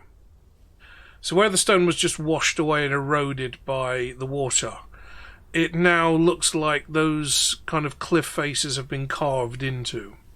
And you're starting to see symbols heavily eroded, so you can barely make out what they are, but you can see that some hand has taken to the stone and carved the rock face flat and started to carve pictures and perhaps representations of the gods into the cliff face. And within a couple of 100 yards or a couple of 100 meters, you start to feel that you're walking through almost a giant hallway. As you see, columns have been carved into the stone, 30, 40, 50 feet high. You see ornate depictions of agricultural processes, worshipping stages. You see some of the steps of human sacrifice have been carved into the side of these walls. And as you move through this, you start to feel that this canyon is getting narrower and narrower and narrower. And just off in the distance, maybe only a couple of 100 yards in front of you, you can see a sharp white spike of light coming towards you. You push through the canyon. The river's narrowing to its narrowest point at this here, maybe only 6 or 7 feet across, but it's flowing very, very fast. You're still above the level of the water. And as you move through this narrowing canyon, you emerge out of the rocky face and you see the river valley, and the river spreads out across the sands. You see evidence of agriculture. You see small outcrops of what looks like maybe some farmland that's been reclaimed, and some form of agriculture has attempted to grow crops on this land, but that failed a long time ago. You can see that there are channels dug in the dry dirt that would have been used for irrigation of those fields, but they've all dried up years ago. People did live here once, but have moved on. And as the valley sprawls out in front of you, you can see pyramids, but not the shape of pyramids that you've seen up to now. These are Ziggurat Pyramids. These are the ones with the kind of sharp edges. So not a smooth Egyptian-style pyramid, more like the kind of South American-style pyramid with stepped edges as the rocks go up. Much, much smaller, except one of them. One of them almost looks so big it could have been a modern pyramid. But again, that's Ziggurat style, and you can see stairs leading up the side of the pyramid.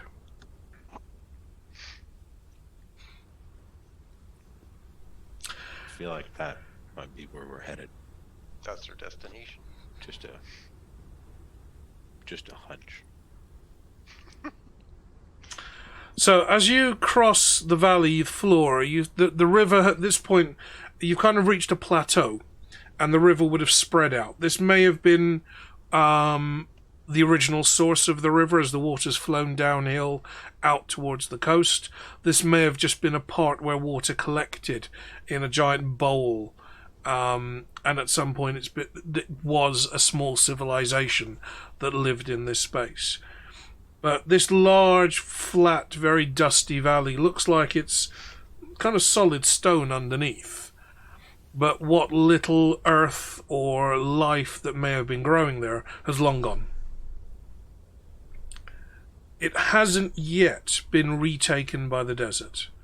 You're still in a very rocky environment, though. Yeah. Now, as you approach, as you continue down the river, you see the banks of the river have been almost built up. So to channel the river, lumps of stone have been placed along the riverbank to give the actual river almost like a wall to protect it from further eroding the land around it, especially during the flood periods. There is a very crude road leading up to this great pyramid. So as you walk through what would have been the agricultural area, you find that along that river side, or along that river bank, the earth is trodden so hard that it's almost down to the stone. And it's been worn smooth from hundreds or thousands of years of foot traffic.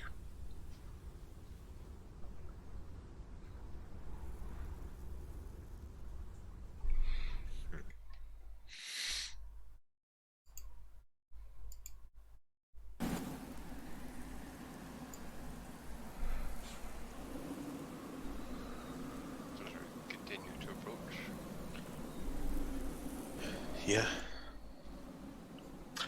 So as you approach, you see evidence of small dwellings that would have been built alongside of the road. They would have been either carved crudely from mud, and big mud bricks that would have been left out in the sun to bake hard, to form crude bricks. Small circular residences that maybe would have had thatched roofs or just wooden staves and palm leaves or something covering them, but they've been knocked down and demolished to maybe just a small ring of these crude bricks. You see varying sizes of dwelling. You see most of them are round, but some of them are more square in shape. So you're almost like you're walking through an archaeological site, where whatever civilization was here has been gone for hundreds or thousands of years, and it's just whatever's left in the ground. And it's at this stage it's almost blind luck that the desert hasn't retaken and covered this all with sand. The worn, smooth rock path that you've been travelling makes way to almost a cobblestoned feel of street or road. Not that cobblestones have been laid, but that grooves have been carved into the stone to make it look like a laid road. Peanut butter and chocolate stout. Interesting. That's what I said.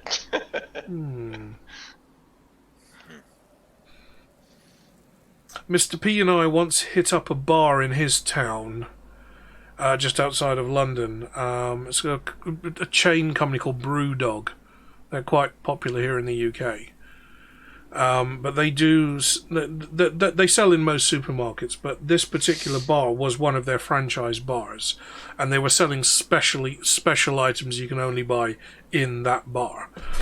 One beer was, I think, about 15% alcohol, and it was served in a wine goblet, in a big red wine goblet, and it tasted like the best gravy I have ever tasted. Thick, dark, malty beer, almost completely black, and when you drank it, it tasted like a roast dinner. It's gorgeous, absolutely fantastic. Was only like around 10% at most. This was heavily brewed. I've had triple brewed dark beer from the Belgian monks before, and that's into the 15s and 16%. I think the worst one Mr. P and I found was when we were in Budapest, and it was 19%. It came in a really skinny, like Coca-Cola sized bottle, and that was 19%, but that was good stuff. I had 4 of them before I realised how strong this stuff was. I had one at the Beer and Whiskey Festival. There's one distillery in Sweden that makes whiskey, and they make both, non-smoky and smoky whiskeys, peated whiskeys. And they have this place which is like on the opposite side of Sweden. They make a lot of beers, different beers, and they had a couple that they had aged in the other distilleries' whiskey casks. So it's like a peated beer. It was a stout, 14%, and that was delicious. Very much the enjoyed pictures that. that you posted in Sam's Discord? Yeah, that's where I was when I had that one. I've never gotten away with peated whiskies. They still make me gag. Yeah, I still get that cough. I look like such an amateur when I drink them. We also had we tried a whiskey that was aged in chestnut casks, which was interesting, like chestnut barrels. What's the flavor profile on that? It was like, obviously it's not smoky. It wasn't a peated whiskey, but it didn't have like the same kind of sharp aftertaste that you get from most whiskeys. You know how you'll have the afterburn. Yeah. That you get, and that just wasn't there. It was really nice. It was a good taste. Well, chestnuts so it was normally kind of like a subtle aftertaste then. Yeah. My dad used to like roasting chestnuts at Christmas time. And they'd always had a creamy, mushroomy, but slightly bitter taste to them. Yeah, it didn't bring anything bad to it. Okay. That's for sure. It was because at first we tried it and we were like, "Where's the chestnut?" Like, this just tastes like whiskey, but it ended up just finishing the drink very nicely.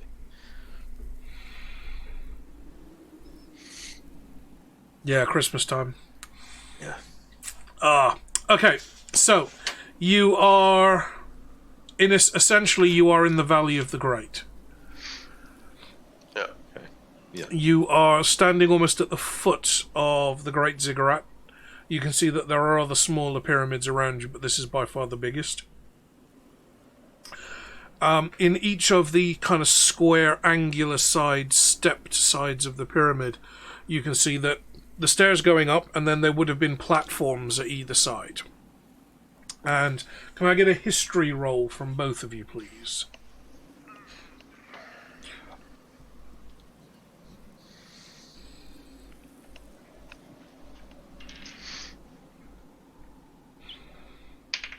Yeah, that's in character.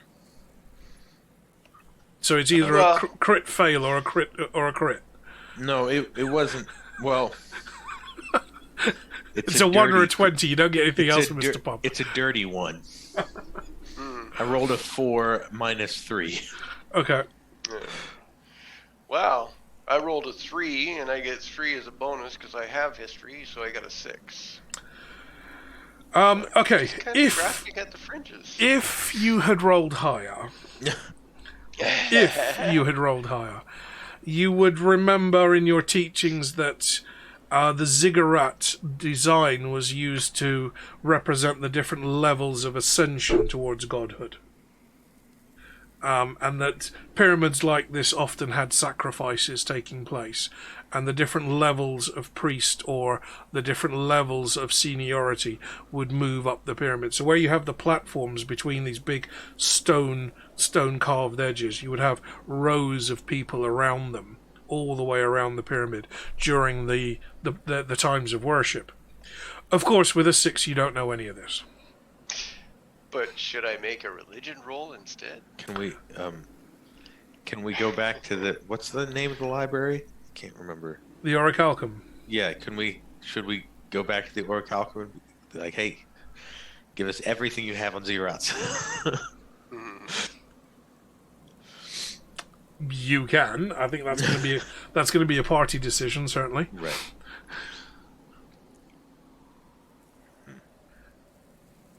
Yeah. Well, there's only part of the party here. Do you want to try your religion roll, Brian? Yeah, I can try it. Try being the operative word.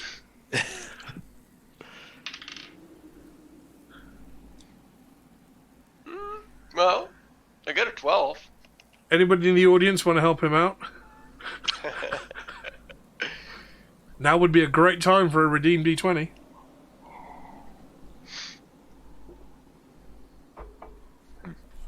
Oh, I think that's a no. Audience isn't with you today.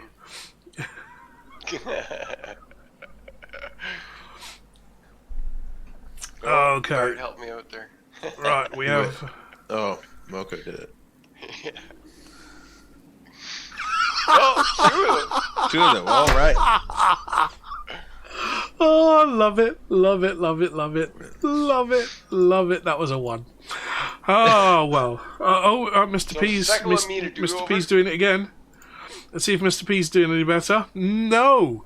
The dice are not with you today. Okay, I'm just going to try it for a 3rd time, just to make sure this is working. It just seems to be on par with our roll. For some reason, like... That's what we're rolling on our dice. Yeah, right. Yeah, it's not doing greatly today. Sorry, guys. See, I got an 8 tonight, too. It's just the way the universe wants it to be, apparently. Oh my god, double digits. Did you see that? Yeah, a brief 12 there.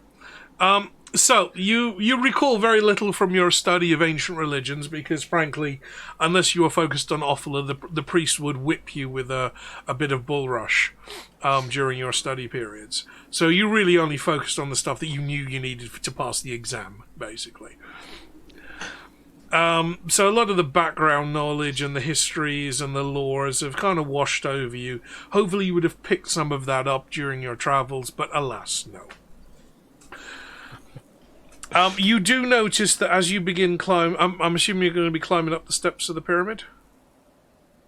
Well, we got to find an entrance somewhere.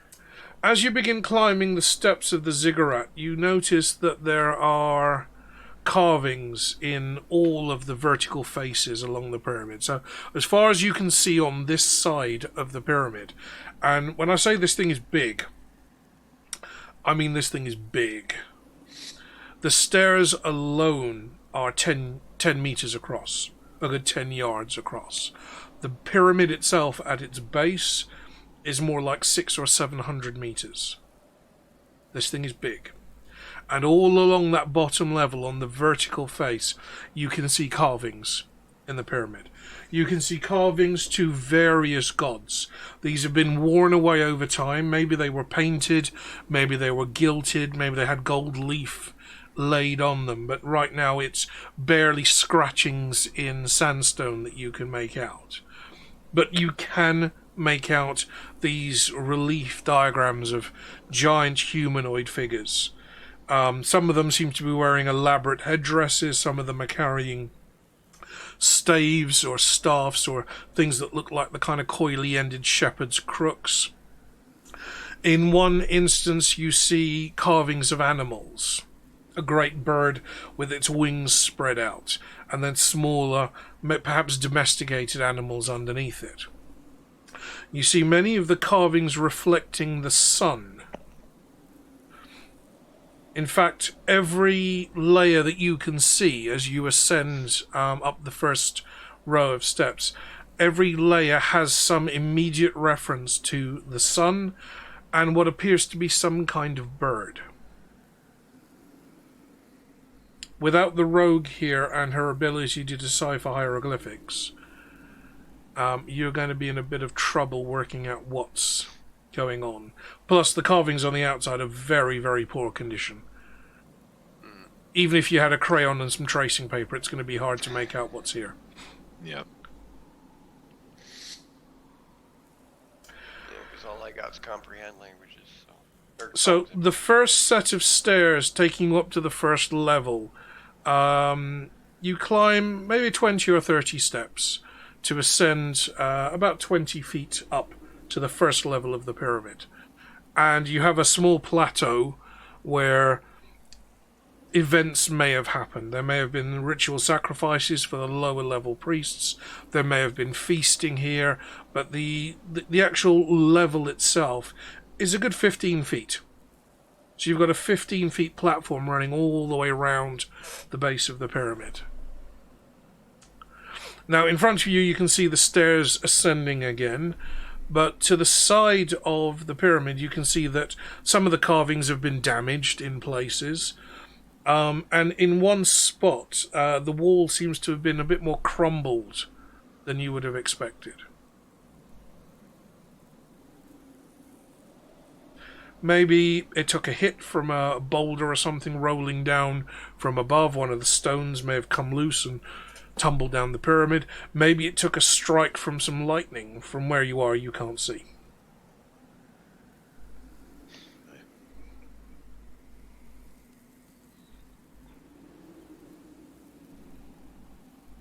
So maybe go up and take a closer look at it.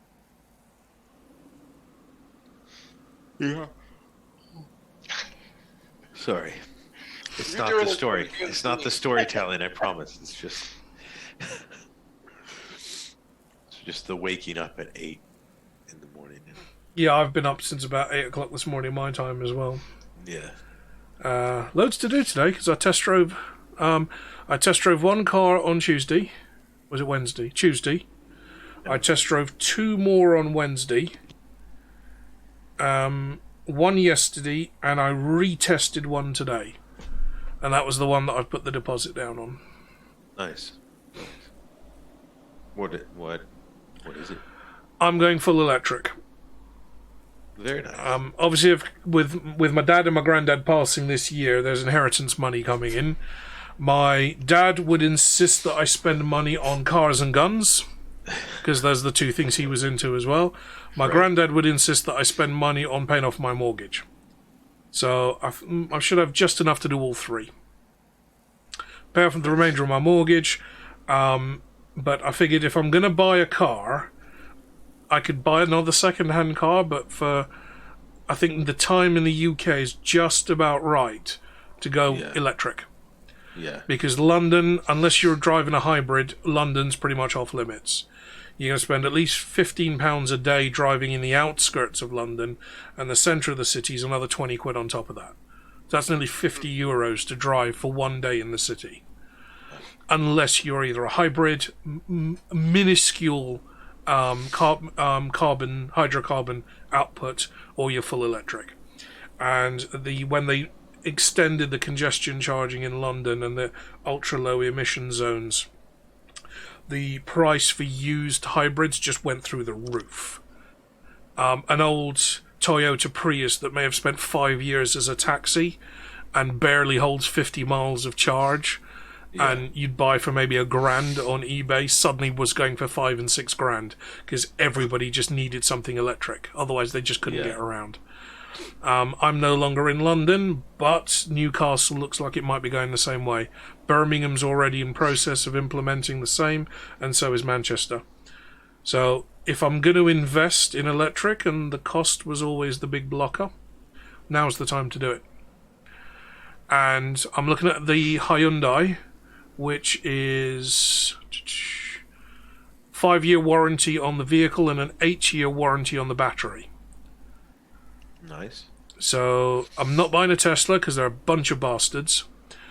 I test drove an Audi, and it was frank because I've owned this is now my 6th Audi, and I've driven dozens of them over the years. I test drove the new Audi, the new e-tron, and it was boring. It felt like every other Audi I've ever driven. It didn't feel special at all. Test drove the Kia, the new Kia EV6, which felt like a highly strung sports car that was going to have a stroke at any minute. And I test drove the VW ID4, which has so many software bugs on it, they had trouble just getting the car ready for me to do the test drive. And I test drove the Hyundai, the Ioniq 5, which if I bring... Hang on, let me bring that in. I've been curious about the Volvo Polestar. But that's the one... Oh, that looks really nice. It looks like an old... that picture there makes it look like an old Lancia Delta Integrale. And that I instantly fall in love with anything that looks like an 80s Group B rally car. But that's just the petrol head in me. For all-wheel drive, 77 kilowatt-hour battery, so it's got about 280, 300 miles of range, and it has 800-volt charging. So if you connect it to a 350-volt charger, it has its own inverter built in, which will bump the voltage up to 800 volts, so you can go from 10 to 80% in less than 18 minutes. That's really nice. So any concept of range anxiety straight out the window. Yeah, right. And it's not a small car. It's the width of my A6. It has a wheelbase longer than an Audi A8, longer than a Range Rover. The thing is, you take a Lancia hot hatch and you just do 120%. It's not quite SUV sized, but it's big car, and it rides like a big, heavy car that just floats along. It's so nice inside. Also, the inside looks like a spaceship. That's always good. It's always fun. Because that was the most interesting part, was sitting inside it. It's just completely looks. You remember the car Will Smith was driving in iRobot? Even though technically it was an Audi, it was what would have been the new Audi A6 20 years ago. But that kind of almost full width digital dash, and there's no center console. There's just seat, space, seat. Yeah. Well, that's how this thing is built, because it's a completely flat floor. So there's no transmission tunnel or anything. Right. Yeah. And the back seats, you can actually move the back seats backwards and forwards to give you more boot space or more leg room. Front seats also have like if any of you have flown in business class before, and you get the kind of almost lay flat bed seat. I've seen them. I haven't flown, but the car can do that. Wow. Yeah, they call it zero gravity mode, but the car reclines back almost completely, and a little like a little seat, like a little footrest kind of pops up from underneath. While you're charging. Right, yeah. It's legit. I mean, I basically bought absolutely everything. Thing's fully loaded. But if I'm going to buy a brand new car once in my life, this might be the one to buy.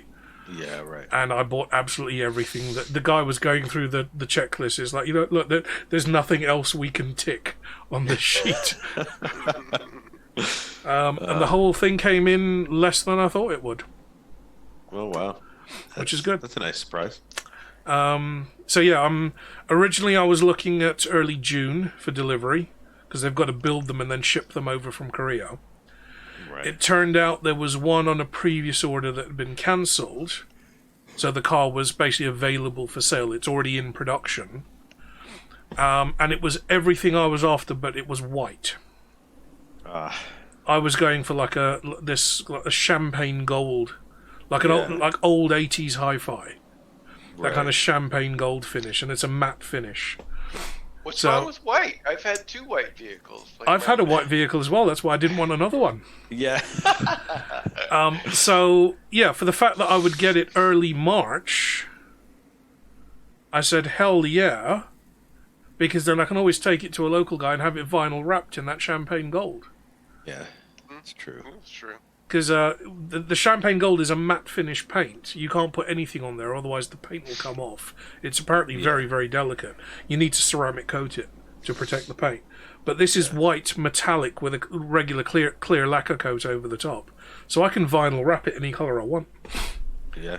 And because it's white, I mean, if you open the door, you're not going to see much of a colour difference from the outside to the inside. Yeah. There's no point respraying it. That would ruin the warranty on the paint finish. So, yeah, if I'm not happy with the white, or if I can't live with the white, I'll just get it vinyl wrapped. Yeah.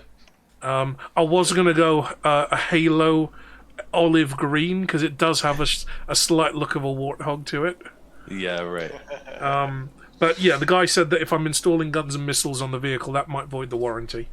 And they wouldn't be able to undertake that work. No accessorial modifications, please. Right. But yeah, I threw absolutely everything I could at it, because from the bottom spec to the top spec is only $5,000 difference. They haven't got many different options. Kia have really simplified it. You've got all-wheel drive or rear-wheel drive, standard battery or long-range battery, standard, premium, or ultimate, and that's it. Okay. And the difference in those steps is, I think $2,000 from standard to premium and $5,000 from premium to ultimate. Yeah. And when I say ultimate, you've got radar-guided cruise control, you've got 360 view camera, you've got level 2 autonomy. So if you put your indicator on the motorway, the car knows you're on a motorway, it will actually change lane for you, as long as the road is clear. Yeah. It's got the kind of keep you within the lanes by steering the vehicle to keep you within the lanes if you start drifting. And then you've got all the automated warning sensors to say there's vehicles coming up the side of you. I've been in Teslas and I've seen their versions, and this is as close as I think the rest of the world is going to get to autonomous driving at the moment. Yeah. And the thing is just so nice to sit in. It really is. Reminds me of the good old days of cars when they weren't all black inside. Yeah. The one I'm going for is like a white stone grey leather with a charcoal trim. Yeah. So it's going to be quite light and airy on the inside as well. But yeah, got a couple of months for that to happen, so probate should be sorted by then. Nice. Otherwise, I'm kind of fucked. Oh, your car's here. Excellent. My money isn't. Yeah, right. Anyway, yes, so you are on the first level. You notice there is some damage to one of the walls just a little bit further along from you. From where you're standing, you can't see exactly what's happened. Sorry. No, that's genuinely me. I'm coughing. Well, I woke up roughly about the same time you did, Omar, but then I just rolled over and went back to sleep. I tried, but that damn postman, he snores so loudly. But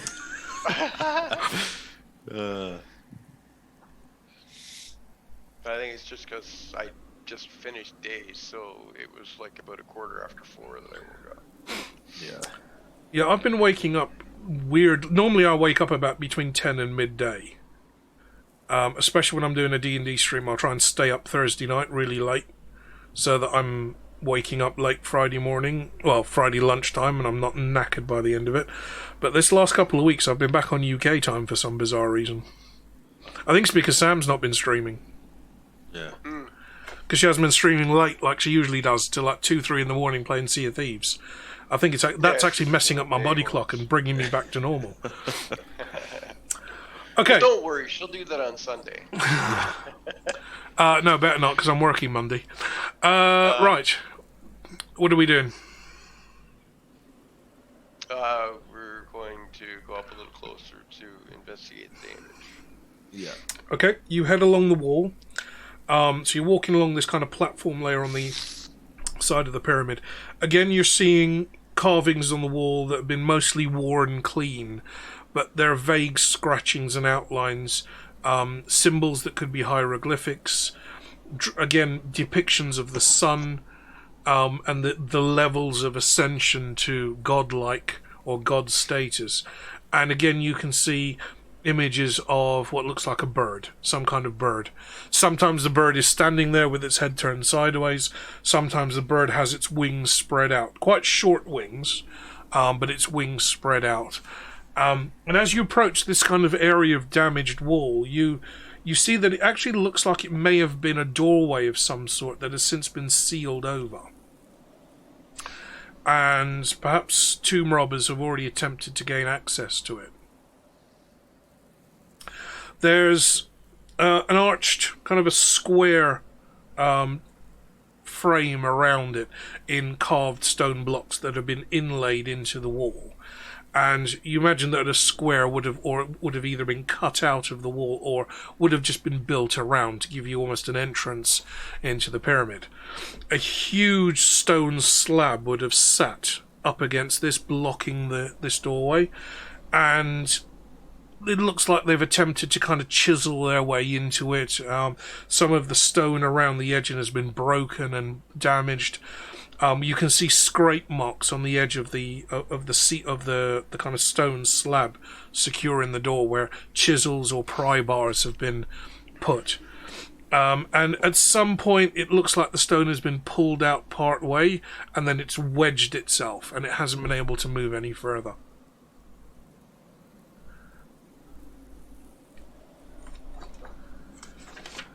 Should I try to move something?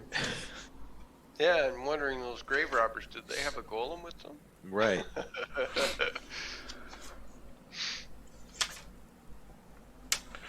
Yeah, because I don't think I have anything spell-wise.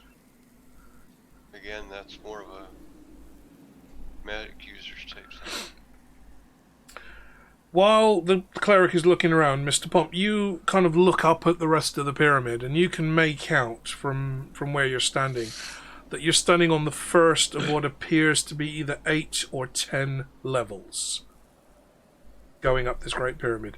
And at the top, it wouldn't have been a point, it would have been something that looks almost like a little cupola. Yeah. So you'd have had some stone columns and then a small sloping roof. And Mr. Pomp doesn't know this, but as players, we would know this is where the ritual sacrifices would have taken place. Yeah.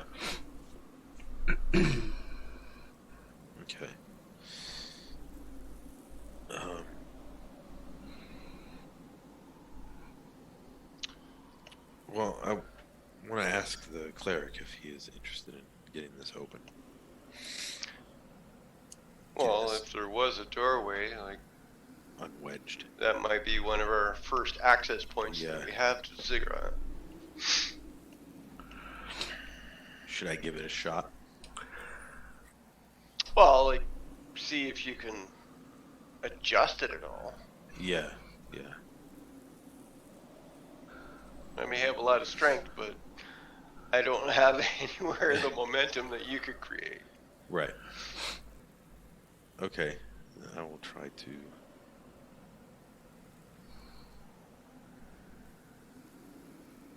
Yeah. To see if I can get into this space at all. Okay, so you've got a giant stone block, maybe 2 meters tall by 1 meter wide. It would have slid in perfectly, but where it's been pried, it's been twisted slightly on its axis, and it's wedged itself in place. Yeah, so I want to see if I can unwedge it, at least. So kind of like pound on the twisted end, just like hammer on it or something. Yeah. Okay, give me 2 strength rolls with all your bonuses. Where's my other? It's kind of funny because I know exactly what you're talking about because we have a plug that we use for the screens on our machines. And yeah, you got to hit them like just right or they do get wedged in there. So that's a... We've got a 1d5 and a 16. Okay. Which one did you roll first? I rolled them at the same time, so... Okay, but you calculated I 25 first. Yeah, that's the one I looked at first. So. Okay. So you kind of square yourself up against this giant stone block, and you can work out, just from knowledge that you have of the ancient stonework from inside the orichalcum, you can see that something's wedged. So you place both hands against one side and you give it an almighty shove.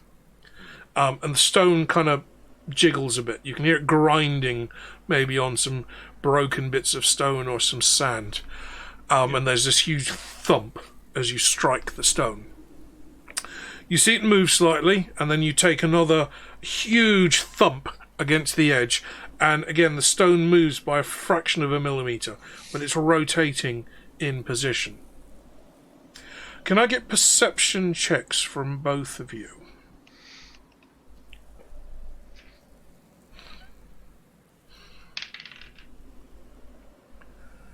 Well, total.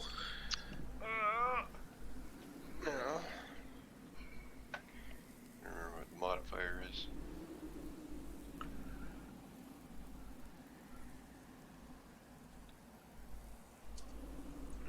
Louder slightly. 17. See the background edition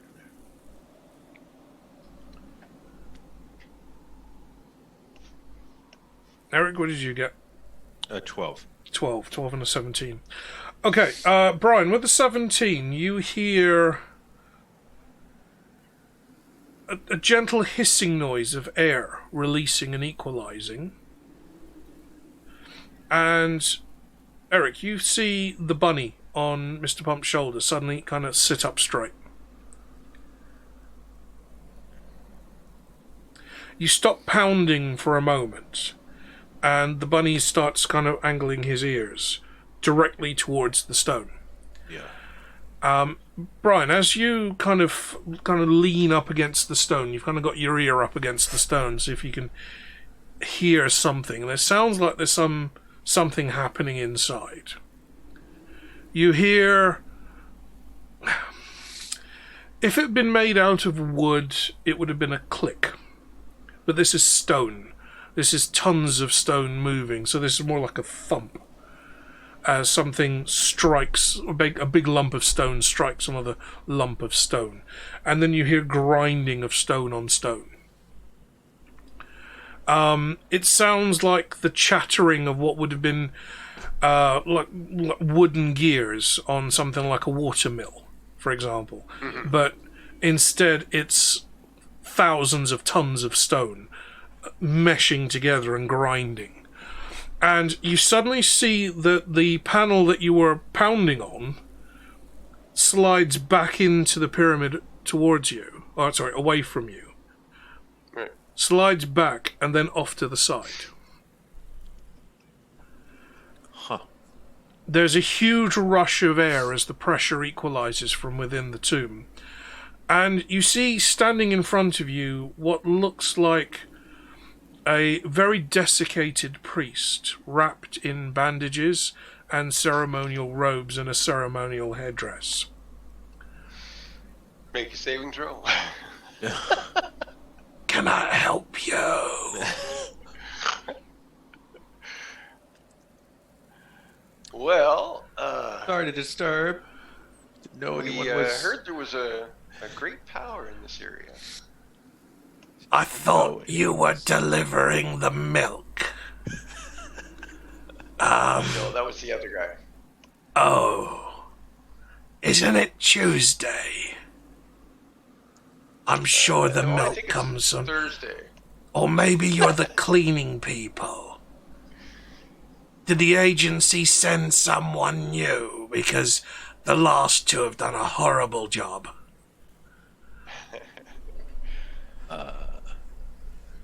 Oh, sorry. Please excuse my manners. After a few thousand years, you do forget the pleasantries. My name is Orphos. I am the High Priest of the Sun God. Welcome to the pyramid. Please enter to the right for the tour. Please go to the left for the gift shop. Right, how badly do you want to go to the gift shop? He leans over. You hear the kind of creaking of bones and the snapping of dry paper. And he grabs a broom from the side of the wall and begins...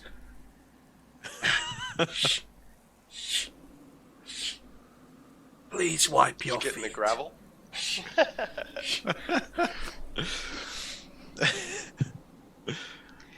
No, you probably want to take the tour because that would probably give us best advantage, I think. Yeah. Because I don't think what we're looking for is going to be at the gift shop. Right. It's like a little scroll that says the great power. It's a little souvenir canopic jar. Right. And when you take off the lids, it's got lots of coloured pencils inside. Yeah.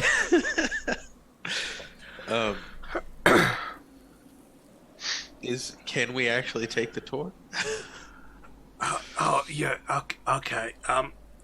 Carefully leans over and kind of props the broom up on the side of the wall. Okay, follow me. He turns around and shuffles, bumps into the wall, turns around again and starts shuffling down the corridor. Don't forget to wipe your feet. It's a devil to keep this place clean. You walk down a huge stone corridor. This is 2 meters wide by 1 meter across, and it goes on for seemingly 100, 200, 300 meters, 300 yards. You see no evidence of anything. There's no light anywhere. For those of you that don't have dark vision, you're guided only by the shuffling noise of the desiccated Priv Orphos that's walking in front of you. Mr. Pump sees all, of course.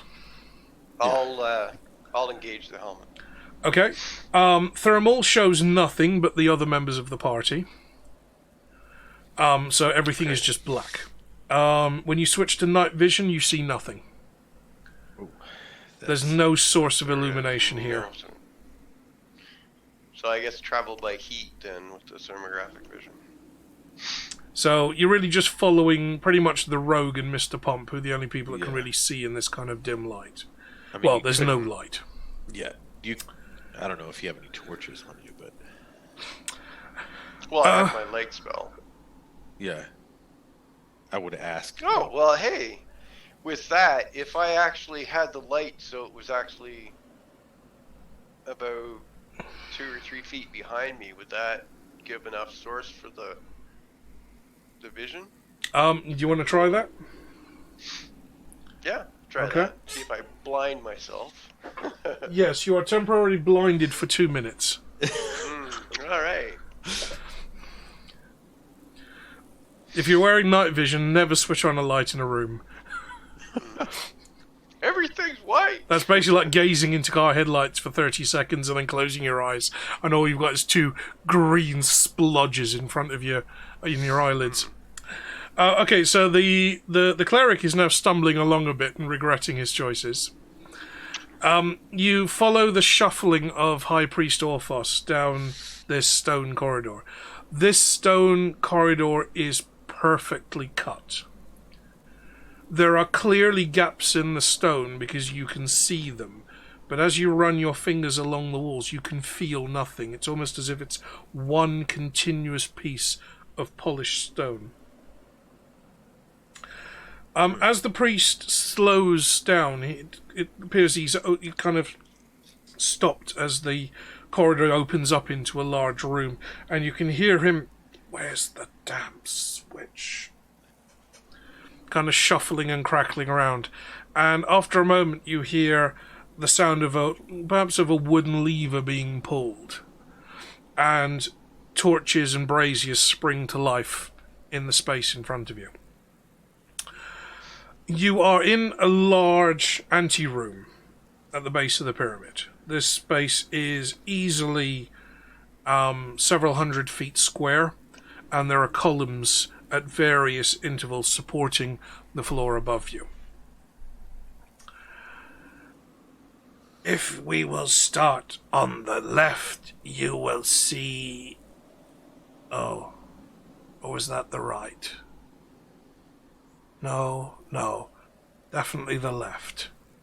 Actually, no, left is over here. What were you here for again? The tour. Oh, yes. So, we will start on the left.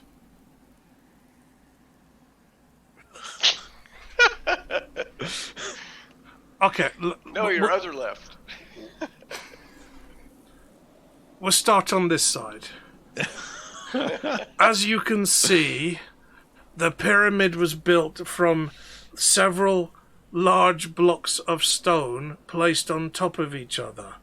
I don't think this is how it went. I really don't remember.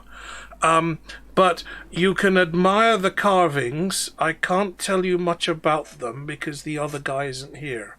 It's his century off. But you can see here on the carvings that this was built as an offering to the great falcon god.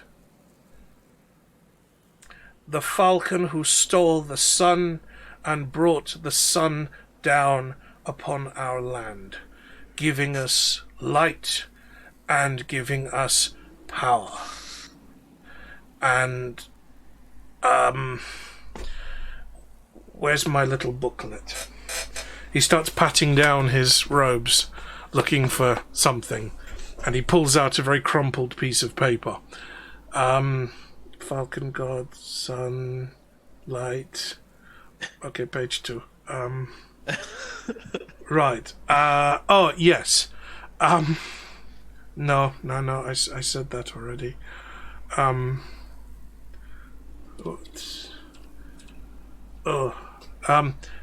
One moment. He pulls his what is left of an eyeball out of his socket, wipes it on his robes, and pops it back in. Oh, yes, much better. Right. Okay. On the other side, on the right, you will see there is also a carving of a great winged beast who had the power of the sun within him. I think that's what it says.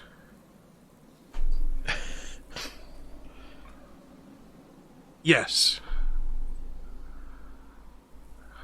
Any questions? Is that it? That's the tour? Well, I said it's the other guy's century off. Normally I just do the cleaning.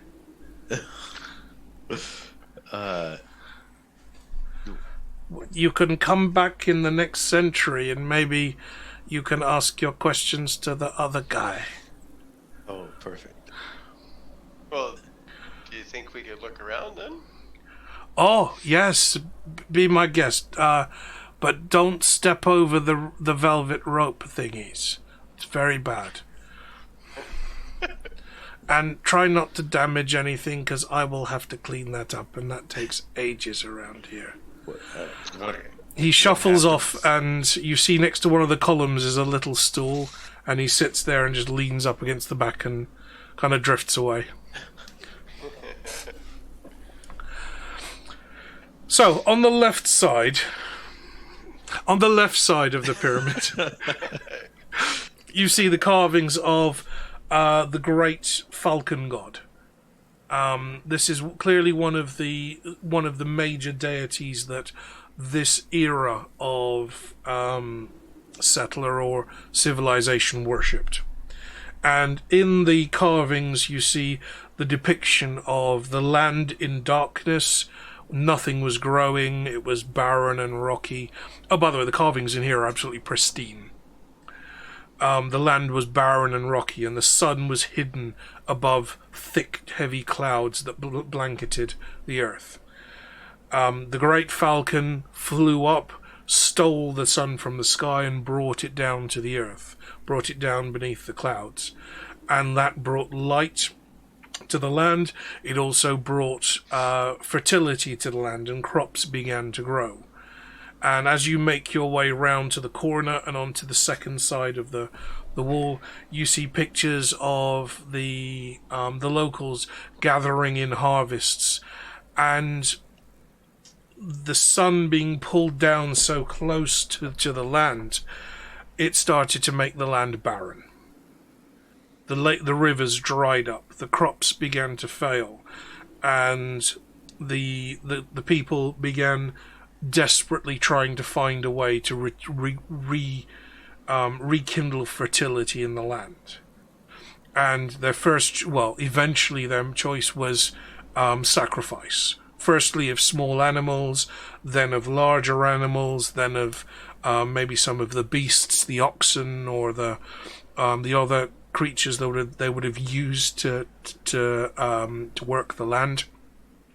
And when that failed, they turned to human sacrifice. And you see on the center of the left wall, you see a depiction of the Great Pyramid that you're standing in, and blood running down the sides of the pyramid. You see the priests bathing in the blood of the sacrifices, and still the sun gets smaller and smaller and smaller, and the land begins to get darker again. In the very corner of the pyramid, you see the falcon god standing atop the pyramid, wings spread, and the sun, now tiny, held in its beak.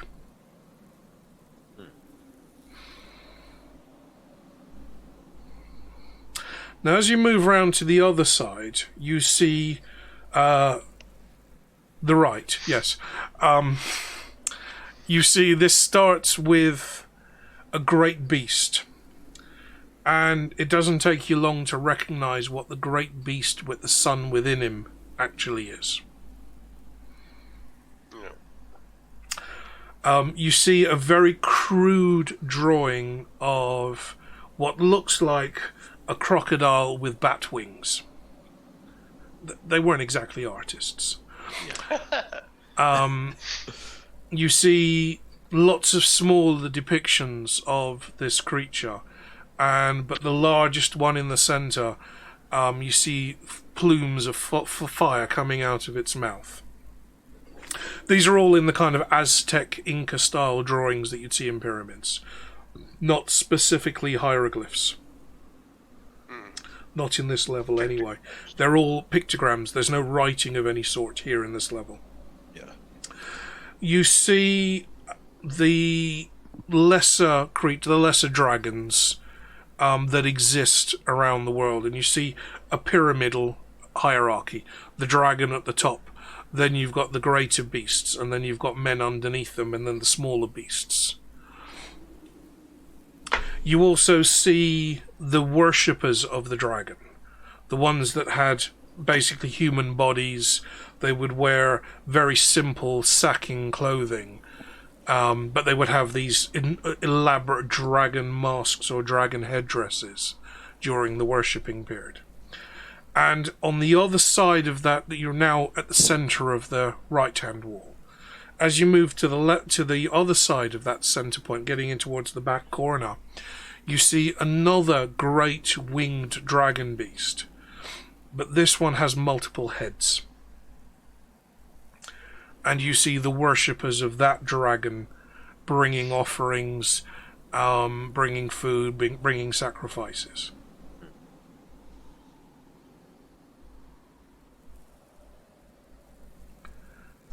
Are you enjoying the tour? It's very informative. Yeah. It's really Please do fill out one of the feedback forms on your way out. We value your feedback. Yes, I will. We will. Sure.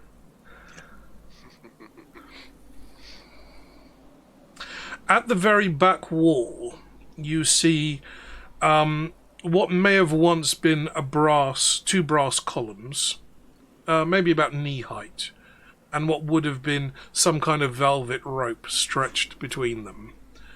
And as you look, you can see that there is another stone archway with steps leading up.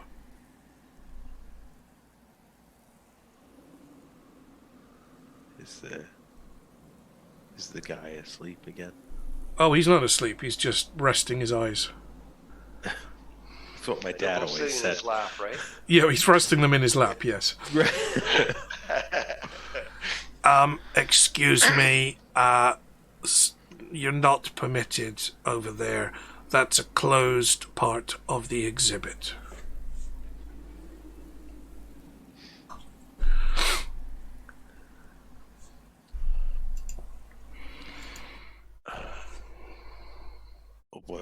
What do we have to do to be permitted?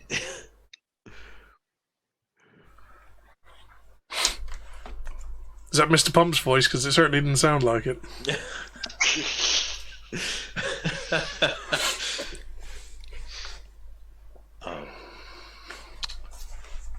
What do we have to do to be permitted? Well, if you were to go up, that is the burial chamber of the 7 Ks. And that has never been open for public viewing.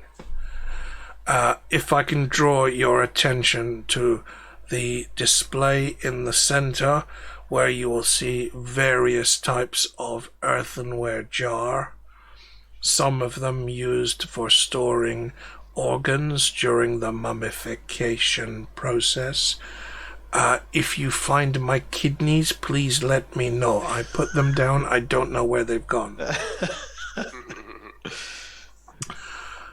Also, you will find decorated jars filled with food for consumption in the afterlife, as well as chests with riches and trinkets and objects to represent the Pharaoh's power as he transitions into the afterlife.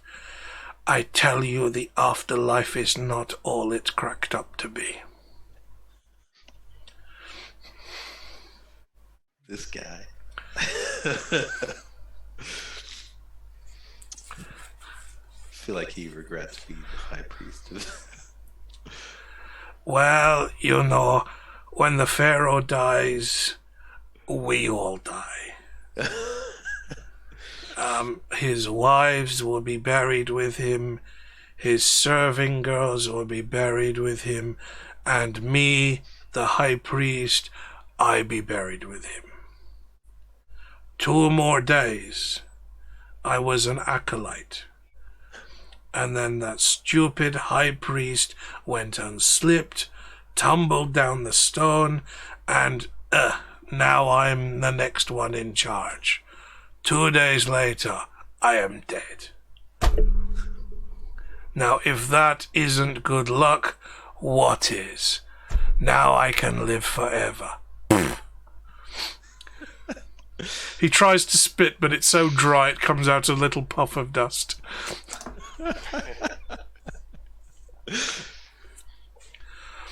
So, above us is the tomb of the 7 Ks, but that area is off limits.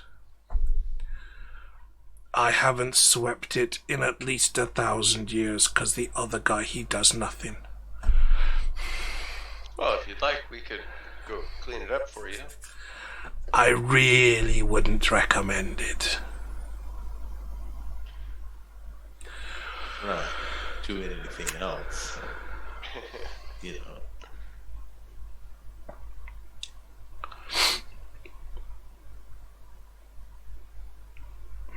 Now, Eric, as you are studying the back wall, because you're obviously attracted by the stairs that you're not allowed to go up, Yeah, of course. you notice that there are other drawings and carvings on that back wall, some of which are depicting golems.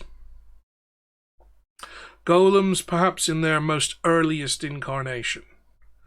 Very crude, simple shapes that have been made out of clay, but are being used for very menial duties within this particular civilization. Either as standing guard or as quarrying stone for building materials, or in some cases just doing very simple repetitive jobs.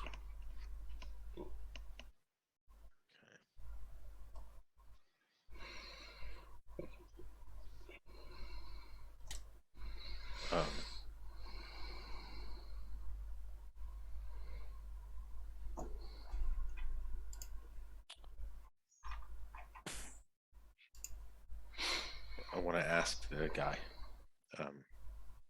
What's his name again? What was that question? What is your name again?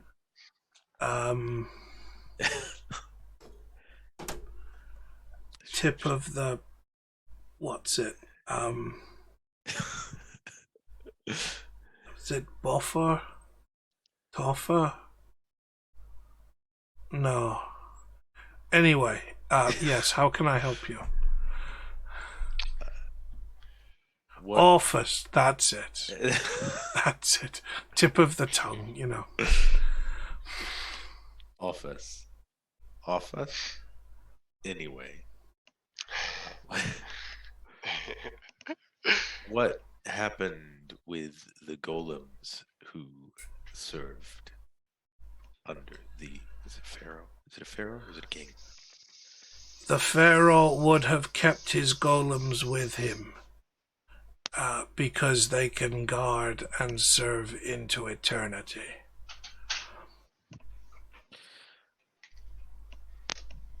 I want to try to talk to golems. We have no golems. No, I didn't. No, that wasn't something I said out loud.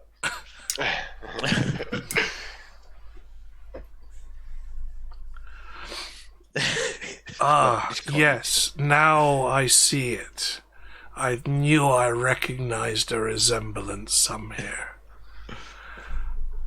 You know Pete, don't you? You're not his cousin. Okay, sorry.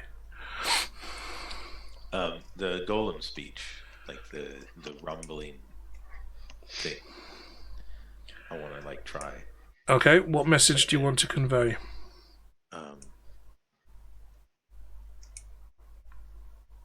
Are there any golems in the burial chamber, or the chamber of the 7 Ks?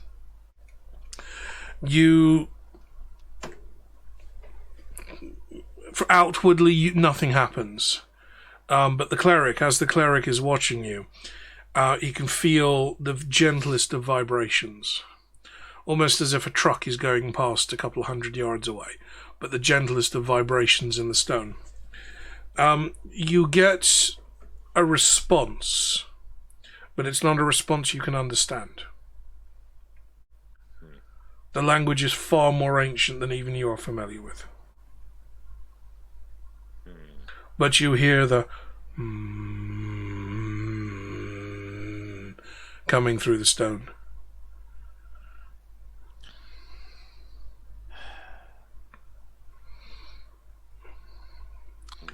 They can understand me. We are talking tens of thousands of years old. Yeah. Some of the depictions that you saw, certainly with the sun and the falcon, they are depicting the start of civilization in this valley. Yeah.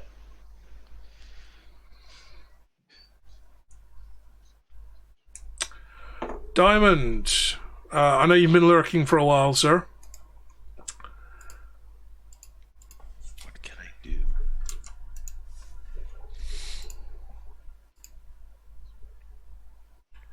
Oh, man.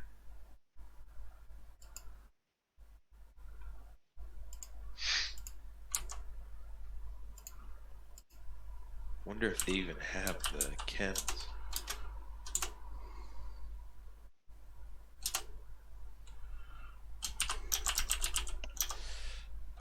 Say again, sorry?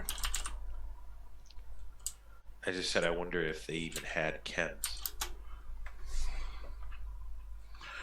This is golem that is far older than even you've ever experienced. Right. You're in a place that predates most civilization. Yeah. But you can feel an answering vibration through the stone. You just don't know what they're saying. Right.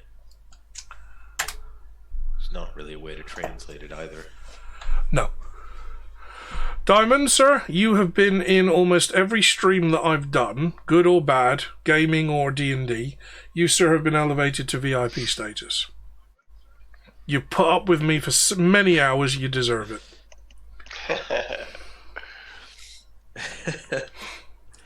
So, not that I add much in the way of adverts on my stream, but nonetheless, sir, I have elevated you to VIP status.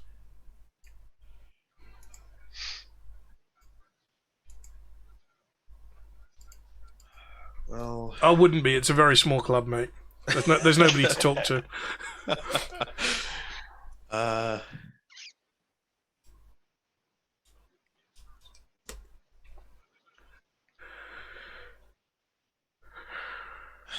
feel like the golems are key right now, at least for me. But I don't know what to do.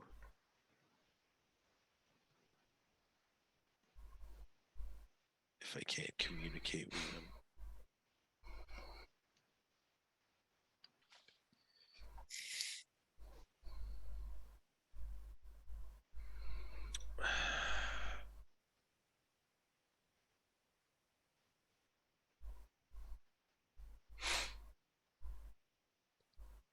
Yes, and actually, weirdly, Diamond, you have a diamond-shaped badge next to you for VIP.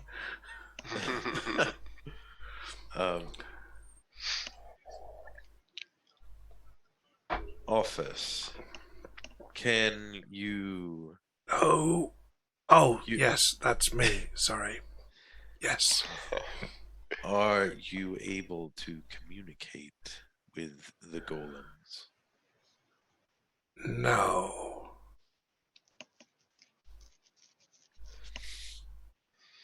They just operate. But I haven't been upstairs for a very long time. You really don't want to go up there.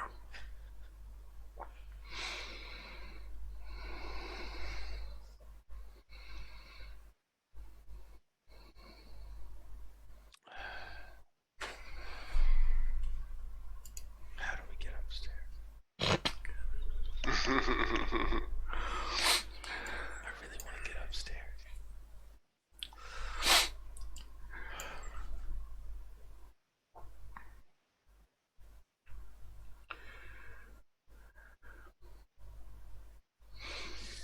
I mean, So while Mr. Pomp is kind of deliberating the efficacies of crossing the velvet rope. But there is no velvet rope, though. Oh, it rotted away a couple of thousand years ago. Now, Diamond, you have been in pretty much every stream I have done these last couple of months, whether it's gaming, whether it's D&D, whether it's me just mucking around in my garage. So I do thank you very much for your continued support. I hope you've enjoyed everything that we've, kind of mostly been getting up to. There will be a few more workshop streams in the new year. I'm waiting for some cash to come in, and then I'll be buying some more metal, and then I'll be back to doing the Damascus gold and silver, because I need to make up another billet. So if you did enjoy the jewellery stuff, there will be some of that coming in the new year. I wonder if I should actually trim my mustache on screen, because it does need a bit of work. I don't know, is that something that people would want to see?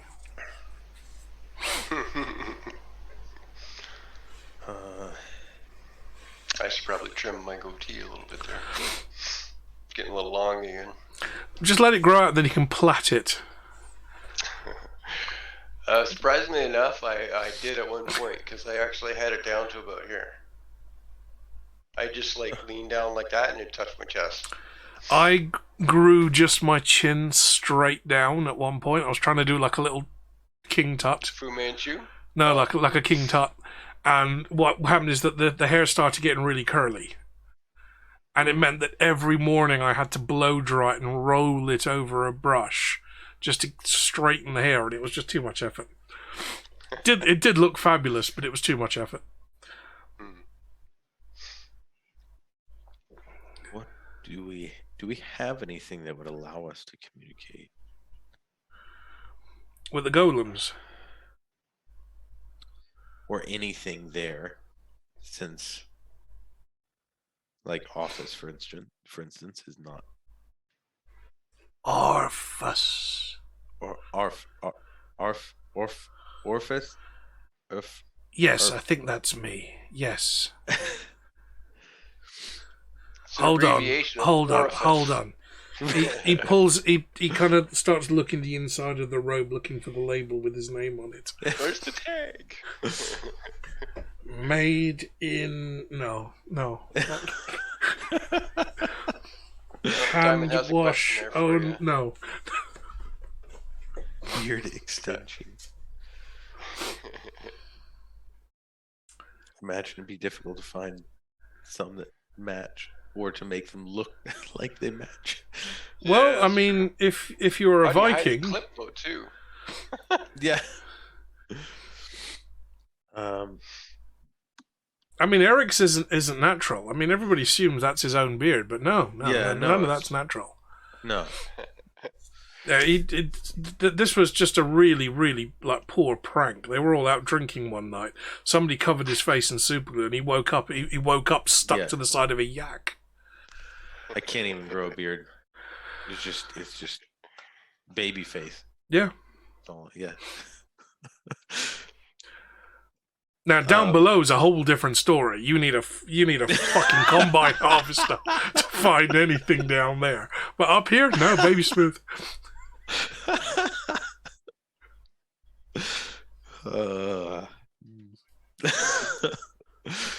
That's why Eric doesn't wear shorts in summer.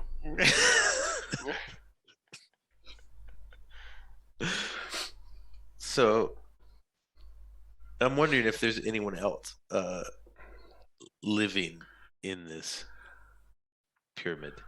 In this pyramid. Yeah. Is there a manager? What are you Speak doing, a to- Karen now? No, I just felt like that's where it was going. So. Well, Ah.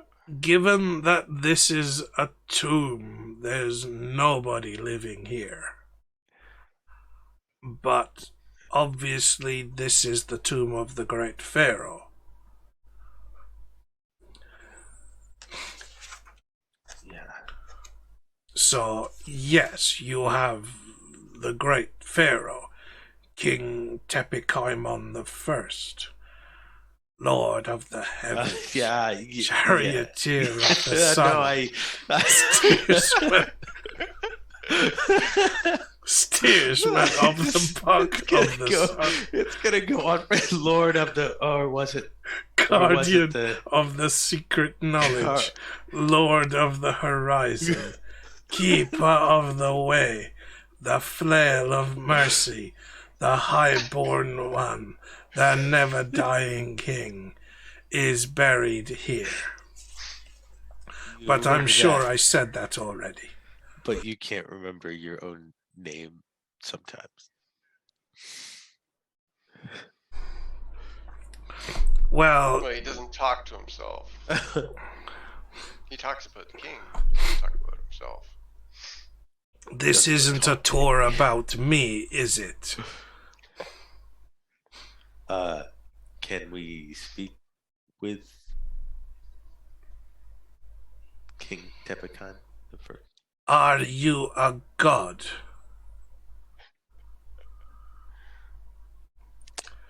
Then the answer will be no. Now just remember, whenever they ask you if you're a god, you say yes.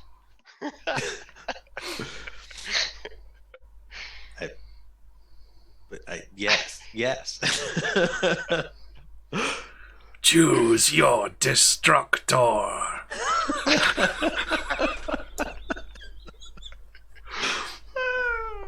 So you remember, pharaohs are considered living gods. Yeah. It is the pharaoh's job to make the sun come up in the morning, and then the sun is destroyed by the great world eater every night.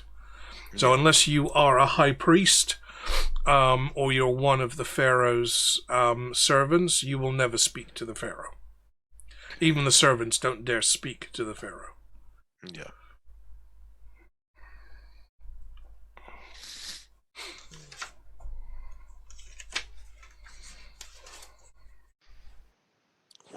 great power. Do you know anything about a great power here? I'm living in a tomb made of rock.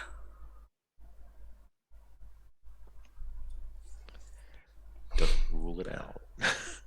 How much power are you thinking of?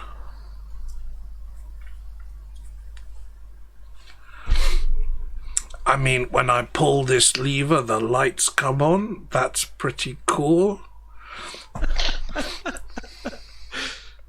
I wasn't given many specifics, unfortunately.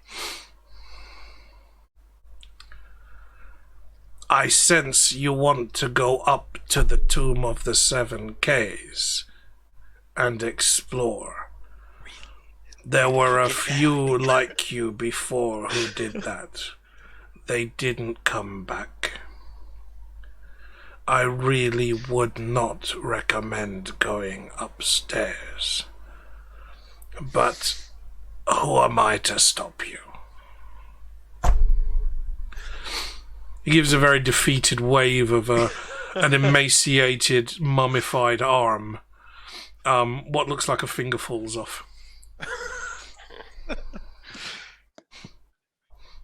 Oh, I might need that. Do you want to go upstairs, Brian? Of course I want to go upstairs. Or would you rather just go to Tell the me gift don't go upstairs, I want to go upstairs. Exactly. It's like, don't press the big red button. Right.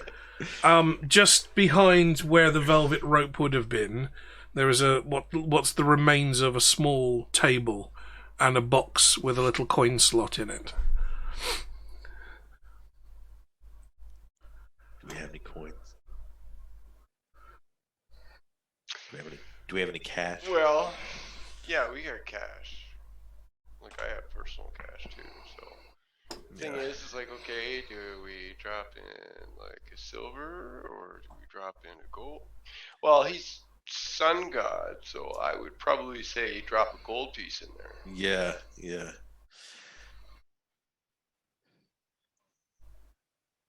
Yeah, we should. On that note, I'm gonna go check on my tea real quick. Is there anything on the box? Anything that would have been carved on it has kind of rotted away and worn off over the thousands of years. You get the impression that it's some kind of honesty box. Yeah. So pay what you think the tour is worth. Yeah. But at the same time, it could be a box to hold offerings to the gods. Yeah. You have no way of knowing without some kind of magical spells to do the translations for you.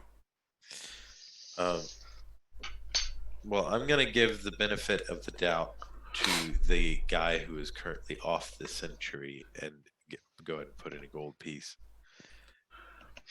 Okay, are you going to start rooting around in the cleric's pockets for that? I'm going to ask the party if we would like to give a gold piece. Okay, let's assume that everyone in the party puts one gold piece in each. Yeah. I'll put one in for the gold. Okay. Thank you. You hear a boing. Oh, hello, insert. Oh, this is fascinating. Where are we? Oh, you're awake. How nice. Well, I was up all night speaking to this complete idiot who kept disturbing me, asking me about translations of a piece of rock.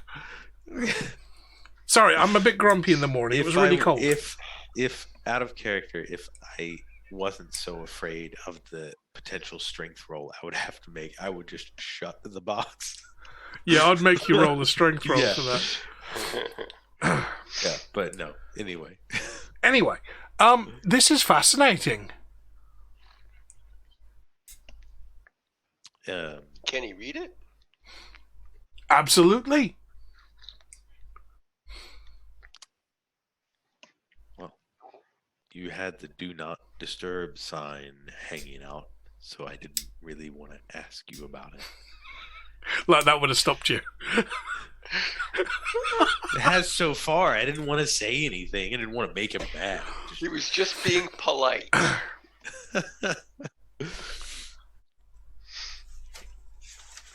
Could you translate for us then, please? Well, most of these hieroglyphics appear to be physical depictions. There's not much in the way of wording. There is some wording above the doorway here. Let me see. The imp kind of scamps off, and you see a little streak of greeny, purpley colour as he runs up the wall around and then back down again. Okay, I'm a little bit rusty on my translation, but it appears to be squiggle, constipated eagle, wiggly line, hippo's bottom, squiggle. Squiggle, eagle, eagle, vase, wavy line, duck.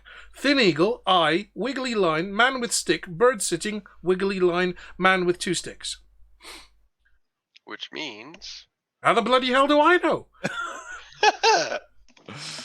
I thought you could read it. I can. I just did.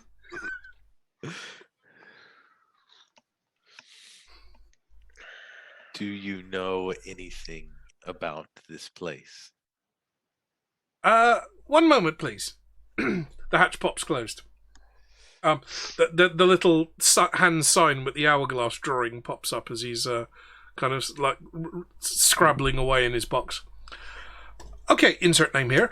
This appears to be the lower levels of the Great Ziggurat, also known as the Great Pharaoh's Tomb, also known as the Tomb of the 7 Ks.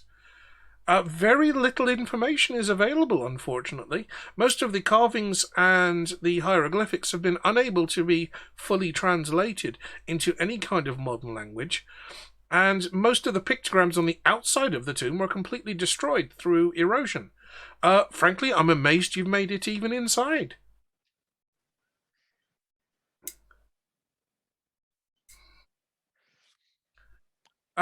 Could you give me one moment, please? I would like to use this opportunity to take some images and update Google Maps. Sure. The imp reappears with a sheaf, basically a stack of papers, and his little kind of toolkit with all of his paints and brushes, and starts dashing around the room making. I'm gonna lay a pamphlet on the table with the box. Of course you are.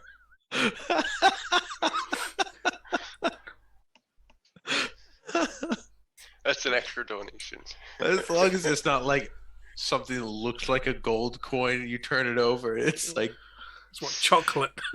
yeah. Actually, No, I might be haven't worth worked more. on those yet. Yeah. You turn it over and it's like something about Offler instead. Placed here by the Gideons.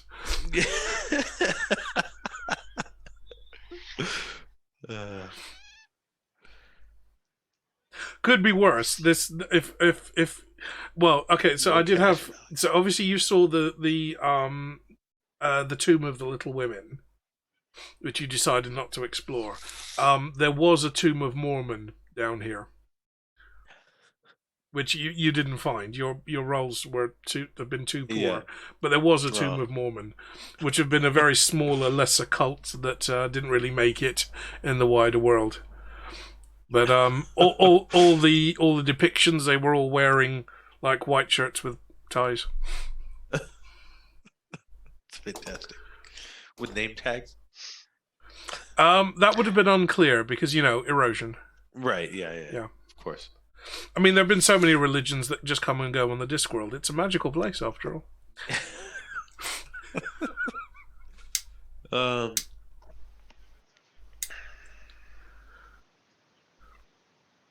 Is there anything Google can tell us about if we were to speak with or come in contact with the first Pharaoh? Tepikaima. Yeah. Oh, hello, insert name here. Just a moment. I'm just updating the Google Maps. Right, okay. Yes, King Tepikaimon the First, the Lord of the Heavens, the Charioteer of the Sun, the Steersman of the Bark of the Sun, the Guardian of the Secret Knowledge, Lord of the Horizon, Keeper of the Way, the Flail of Mercy, the Highborn One, the Never-Dying King. Yes, this was supposedly the varying place of the first of the great gods, the first pharaoh, King Tepikaimon. He was supposedly the recipient of a great power, and it was buried with him in this very tomb. But I have no further information. Many of the entries here have been revised over many, many years, and I'm not entirely accurate about the data. It's kind of like a bad Wikipedia page when like some twat's gone in there when he's been drunk. This page needs more information, or like there's no citations for this. Yeah, every couple of words there's brackets. Sick. Yeah.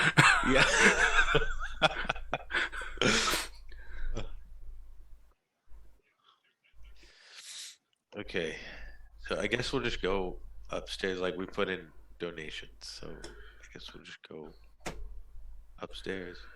You hear a whispery creaking sound.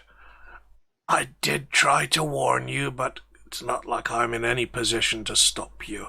Good luck. Do pop by the gift shop on your way out. Of course. Just after we fill out the survey. Your feedback is important to us.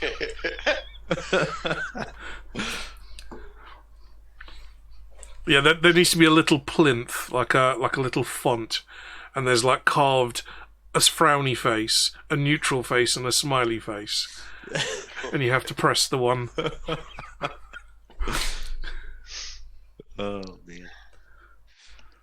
Or better still, there's a whole column of frowny faces, neutral faces, and smiley faces, and you have to chisel out the one that you agree with.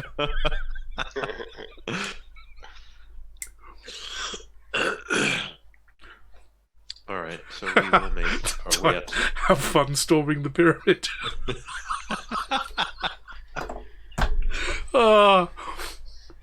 Right, so you have a wide set of stairs in front of you.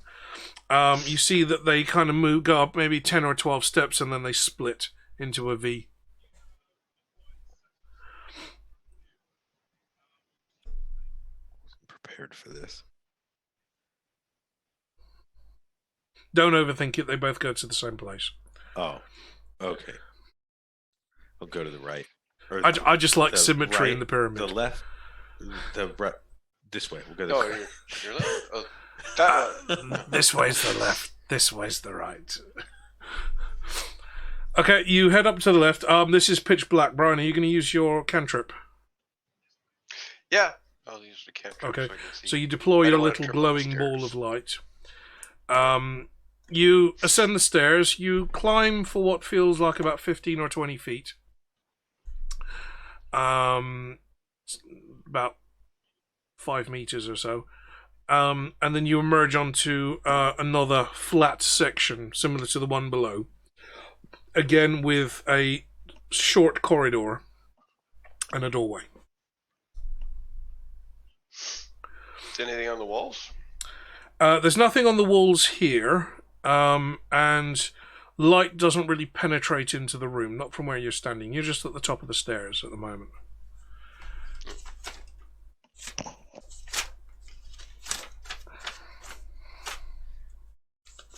Is there like a save point? Is there a bunch of resources available? Are we about to get into a boss fight here? What, you looking for a spinning globe? Or just a merchant that happens to be still sat here with a little table selling items? Right. It's been a slow millennium, but thank goodness there's customers. Oh man. Go down to the gift shop and get a bookmark. Yeah. I went to King Tepikaimon the First's tomb, Lord of the Sun, Charioteer of the Sun, Steer of the Bark of the Sun, yada yada yada, and all I got was this stupid T-shirt. It's a really long T-shirt. Yeah, right.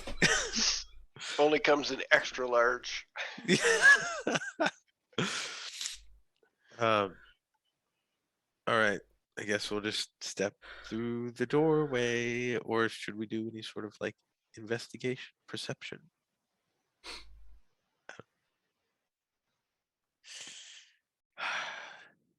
Well, I Okay. do have a spell, for find traps if there is anything in front of us. Well, give me 2 perception checks first, please. Well, we're only going to roll like 5 or lower. I know. That's why this is going to be fun. I rolled a 7, which comes out to a 5. Excellent. Well, surprisingly enough, I actually got. What that again? It's wisdom, right? A 6. No, I got a dirty 20. Oh, that's surprising. Well, I hope you're going to marry the bitch.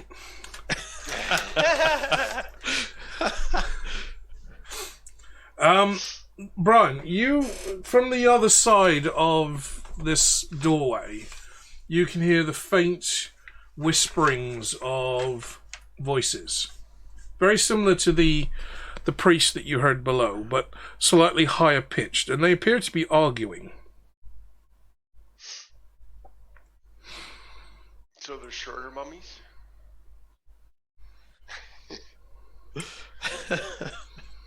Well, Now if the you wanted to question is, fight can I understand pygmy what mummies, that was also That was- something that you missed out on. Legitimately, that's something you missed out on. Well, I wasn't allowed to go in there. It would have been sacrilege. But can I understand what they're saying? You can't make out what they're saying. You can just about hear the creaky, whispery sounds, but you can tell that they're arguing, and there seems to be quite a number of voices talking over the top of each other. So it's not like a high enough volume to where the actual speech is. It's very hushed. Audible. It's coming from some way away. They're probably arguing on who's supposed to sweep what out. I didn't drop that. I'm not cleaning that. Okay, I relay this information to Mr. Pump there. Okay. They say it sounds like it's coming off to this direction? Directly in front of you. Okay, Um, up ahead. should we say something? Should we announce our arrival? Like, maybe it's rude to just walk in. What, you don't want to eavesdrop? I can't even see what I'm eavesdropping on. Can I see anything? You can see that there's a room that where you're standing. It's almost like a small antechamber where the stairs come up onto a platform, like a landing. Yeah. Ahead of you, about a couple of meters, there is a doorway, and through there is a room, but it's completely shrouded in darkness. Right. Well, So we're gonna have to step into the room to see anything.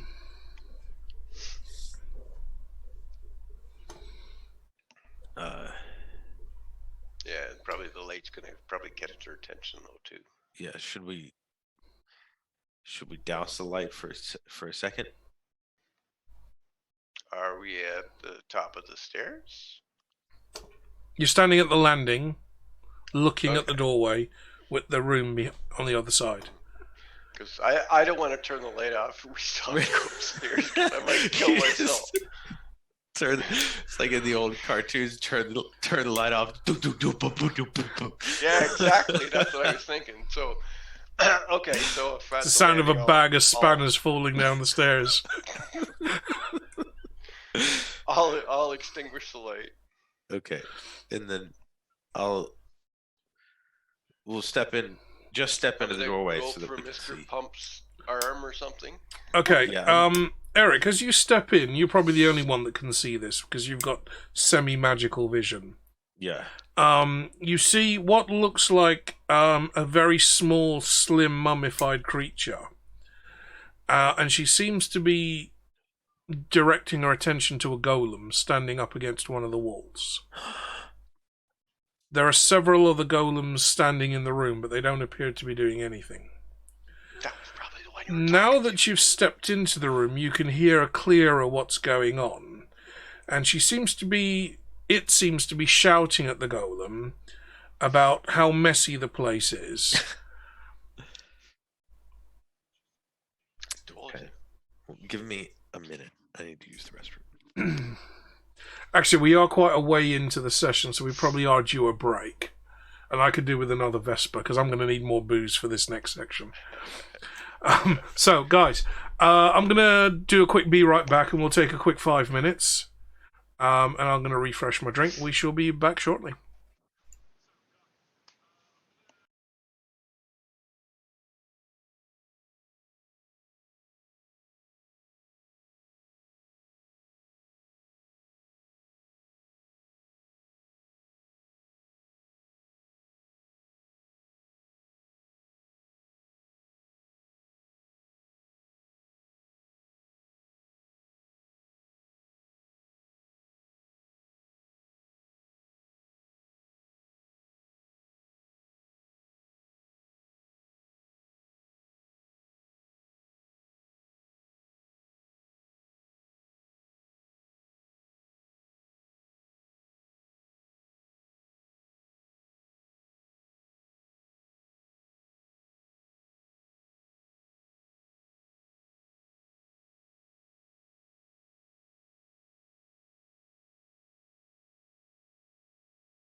Just as Brian. Just as Brian toddles off. Okay, we are back. I don't know why any of you are still here, for God's sakes. Have you not got better things to do with your life than listen to this crap? But yes, Is it just Diamond at this point? It might well just be Diamond, you and Brian that's in there. No, Angelic's still supporting. We do have a couple of new faces that haven't been talking, and I certainly haven't seen before. So if you are new to the stream, welcome, welcome, welcome. My name's Omar. I'm a bit of a jack of all trades. This is D&D stream, which is every Friday fortnight. I also do workshop streams because I'm very much a maker. So garage workshop, tinkering, repairs, things like that. And this year I've taken over my dad's tools and I've set up a little jewellery workshop in my spare bedroom.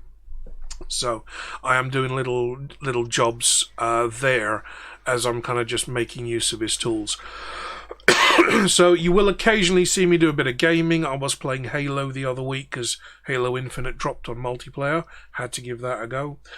But it's mostly making and tinkering and stuff like that. And D&D, which is what we're doing today. So, you have ascended to the second level of the Great Ziggurat. You are entering into the Tomb of the 7Ks. And you can see what looks like a very slim, small mummy arguing with a golem that's standing against a wall, doing nothing. Can we hear what the mummy is saying? Oh, it's shouting at the top of its voice about the state of the floors. This place hasn't been dusted in ages, and I want to speak to your manager. It's a Karen mummy. Yeah. It is. Oh, God, no. It's the Karen. That was Mudseye that did that, wasn't it? Yeah. It was Dustin posted that. Was it Dustin? Yeah. Okay. It's a shame he's not here to reap the rewards of it. So, we have... I'm just covering up Brian briefly. Oops. Didn't want to do that. That's okay. I don't want you to see the stats, that's why. We have the Karen. High charisma, spellcasting, and she has the uncanny ability to summon the guard. Am I gonna be the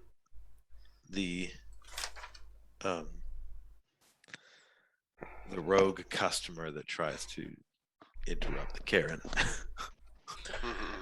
Remember where you are.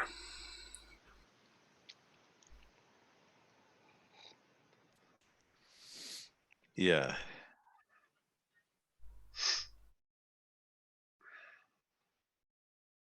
What is the golem doing? Anything? The golem's not doing anything. He's just standing there. He's basically deactivated.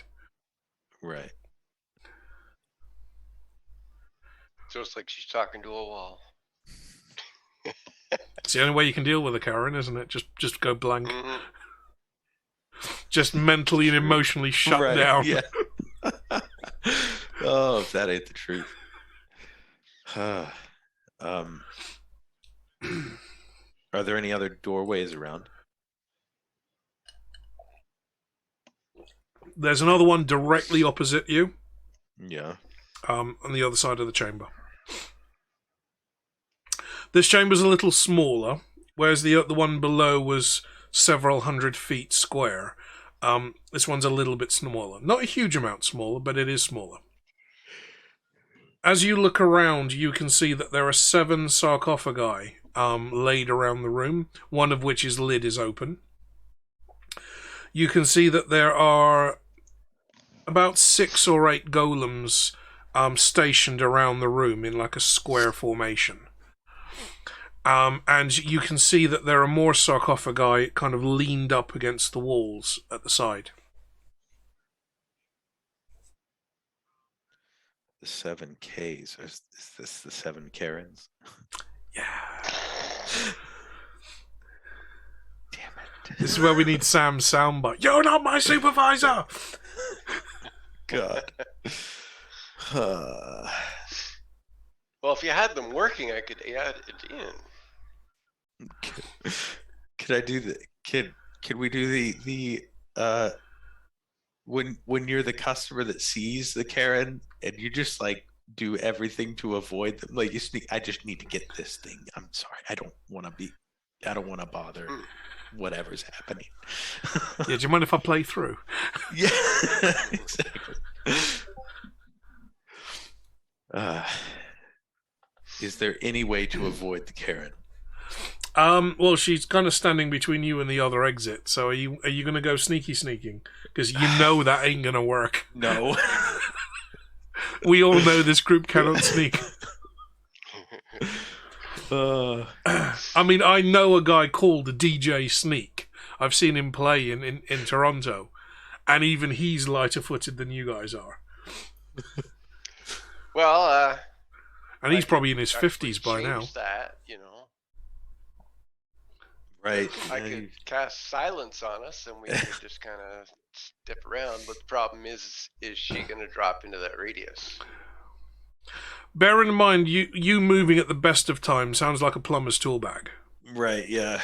And also, it's a Karen, so like I feel like she has extra perception on things that are stealthy.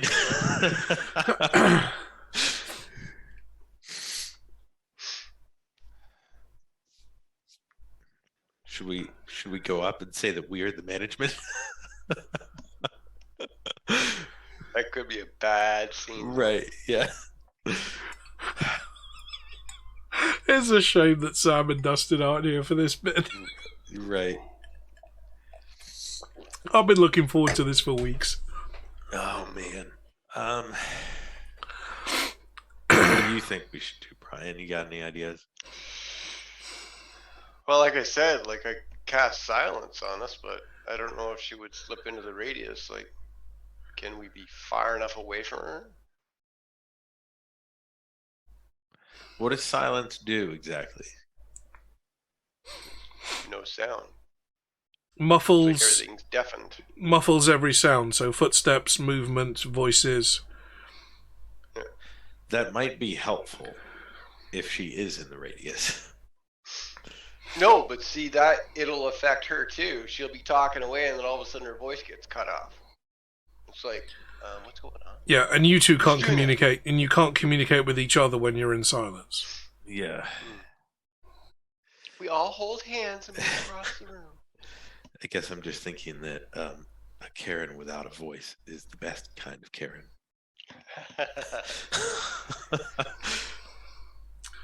But they don't come natural in the wild, though. Right. Well,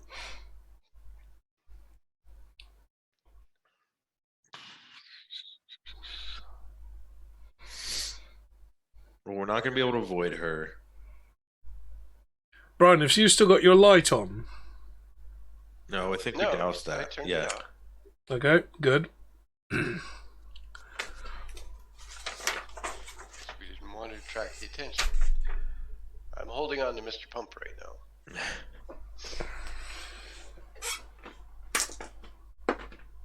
I can also go into wall mode. Okay, even with a wisdom modifier of -1, the Karen pauses in her berating of the completely deactivated golem. So she's literally shouting at a stone wall, and turns and sees you. Are there any brooms nearby? Not within easy reach. Okay. I'm just gonna grab already one and back start at the sweeping. She stops. Her expression pauses for a moment as she, oh, someone new to shout at, and she makes a beeline for Mr. Pump.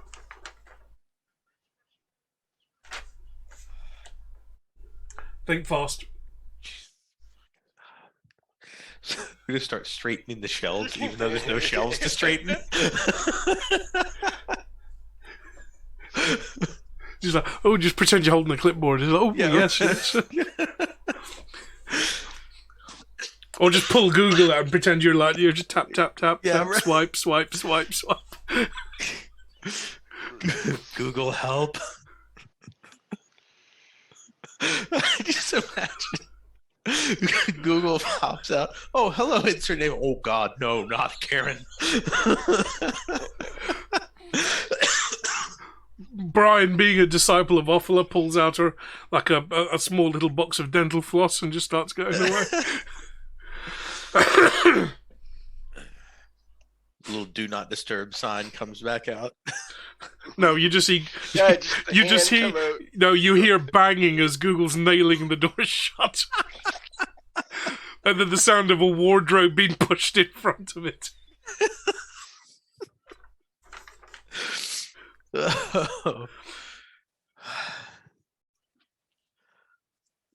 Okay, well, roll for initiative. I don't know what to. I gave you plenty of time to tell me what you were doing, and you didn't. So There's nothing. Like, what am I supposed to do? It's a Karen. I can't. Generally, I would run, but okay, that's just me. Run. Yeah. Any way but towards her. Run into the car park and hide in the boot of your car. Just fall over and play dead. Pretend you're having a heart attack. Well, there's a 20. Minus. I critted on the initiative. Excellent.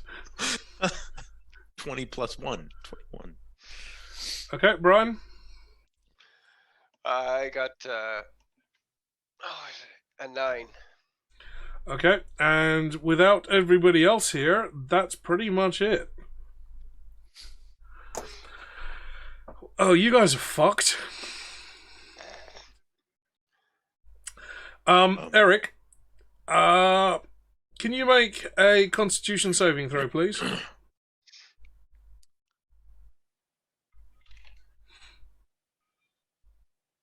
21. Okay, you see the Karen beeline towards you with a very smug look on her face.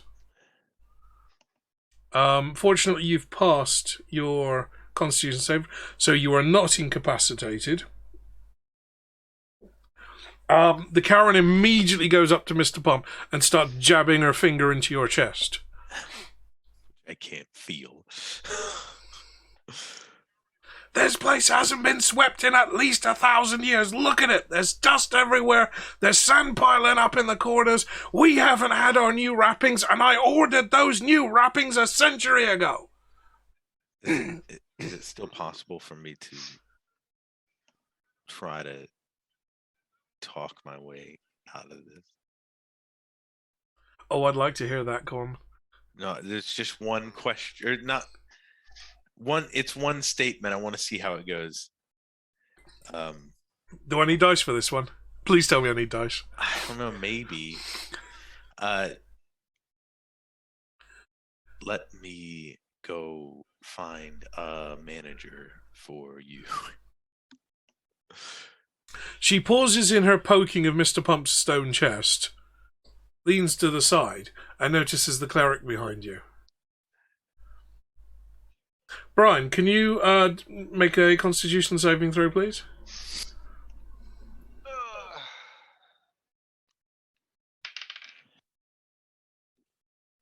I'm pretty sure I made it. 22. Yep, that's a pass. She turns her smug gaze to the only human left in the room. Are you the supervisor? In the blink of an eye, like a shadow moving at light speed, she's in front of you, jabbing her finger into the chest of your armor plate.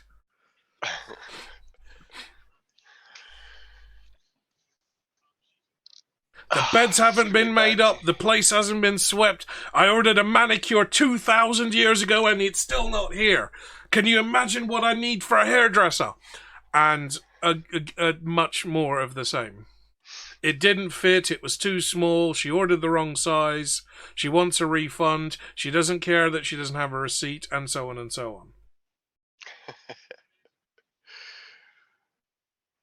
Well, let me see what I can do for you. Oh, that shit ain't gonna We'll work. get to work on it. That shit ain't gonna work. You're going to have to roll a charisma for that one.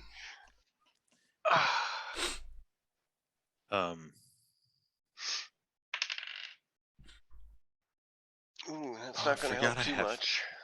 I forgot I have the twerk attack. You do, because Mr. Pump has a front bum. And a back bum. Because that's what happens when you slide down a pyramid bare-assed. I'm wondering if we can tell her that we're going to go find a manager for her, and then we go through the other door I got a 9 altogether. to look for said manager. You got a 9? Yep. Okay, she doesn't believe you. And that's a bad thing.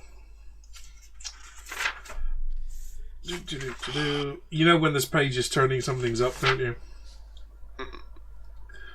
Right. Would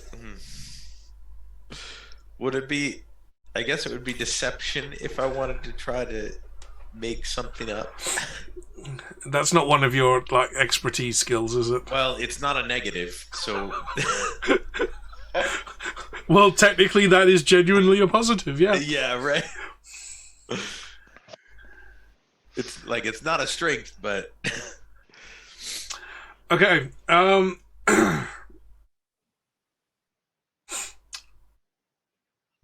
let's go for the top of the order, because we're pretty much... I'm going to count this as combat. That's the only way to really deal with this. Yeah. So, Eric, what are you going to try?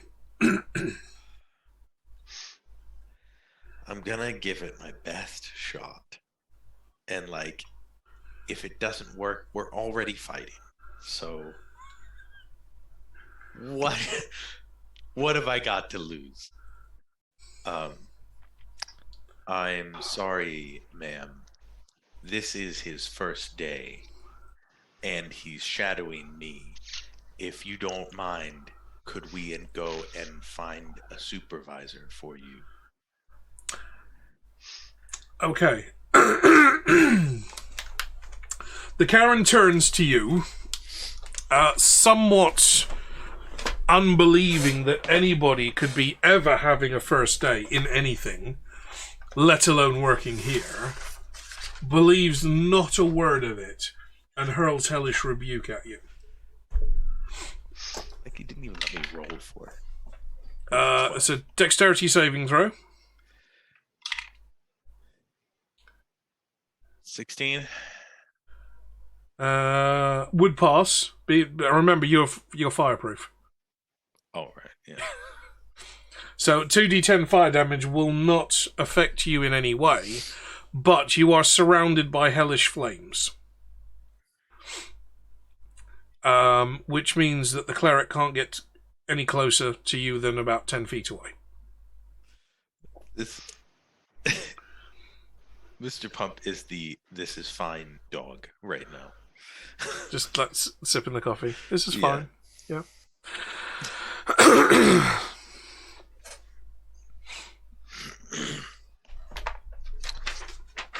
All right.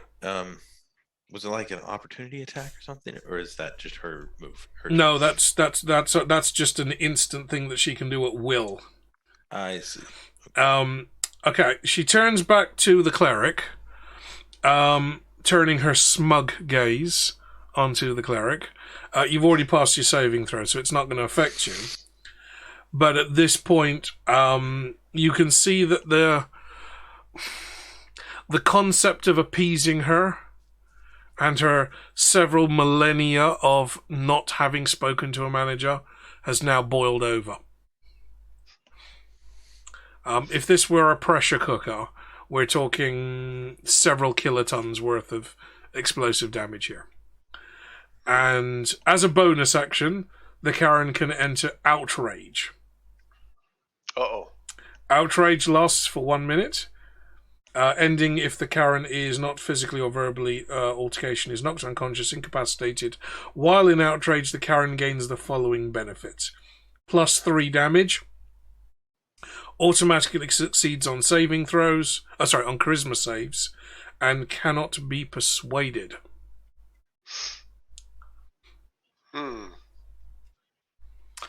Ryan, your turn.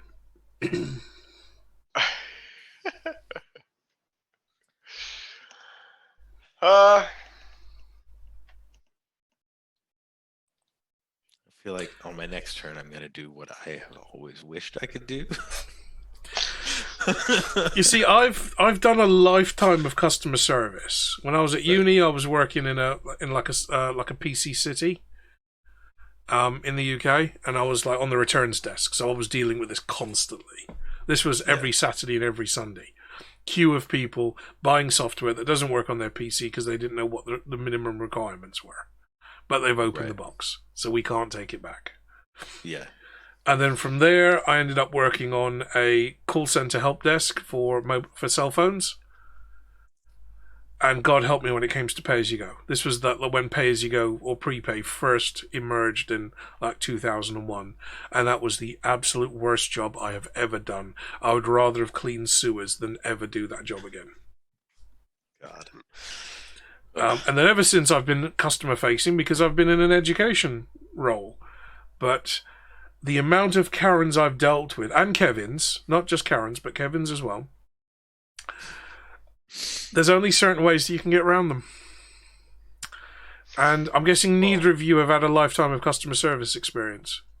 No, I've... No. I worked 12 years. Well, come on, do your best. Come on. See, there's one or two ways, because I was actually like highest level case manager. Yeah. Is you either appease them by doing whatever they want, or you take a firm hand with them and you tell them no. Right, anybody in the audience want to redeem a D20? Oh, boy. 10 or less we will appease. 11 or greater he will say no. Anybody? Any takers? Anybody still awake? The only time I've really... I think Moko's there, but... I worked in customer service for a few years. Worked at a grocery store. I worked at a Toys R Us. Thank you very much, Bart. Be glad your wizard isn't here to deal with this one. Oh, and Diamond Anvil's going in as well, so we've got you've got two attempts. So our first one is a crit fail. Oh my. So, okay, not only do you attempt to appease, but you make the situation worse. I'll give you the benefit of the two rolls. We'll do this with advantage. And it's also a 19. Wow. What? Right. Unfortunately, this is not going to go the way you thought it was, because 10 or 11 or higher is you said no to the Karen. Yeah, that's not great. I did specify that before I did the roll. I'm pretty sure I specified that. Yeah. Yeah. So you decide to use your firm hand attack, and I'm going to put my foot down strategy, and you say no to the Karen. Anything else you'd want to do in your turn? Maybe take a suicide potion or teleport to another plane of existence? This might be interesting. Well, there's a couple things I could try and do here.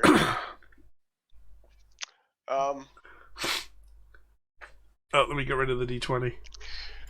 Let me just check here.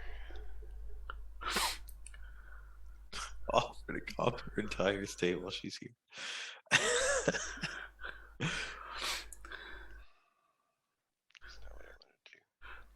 Unlimited access to the king prawn on the buffet.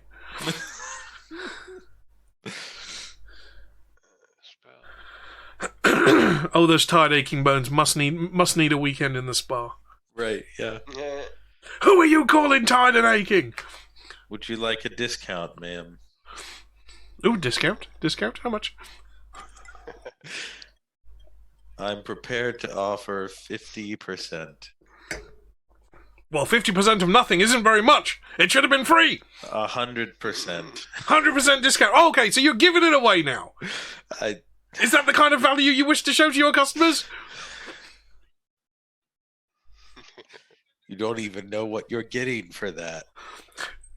You see, this is like the worst part of a wish spell, isn't it? The Karen's ability to take anything you say and twist it beyond belief. Yeah, right.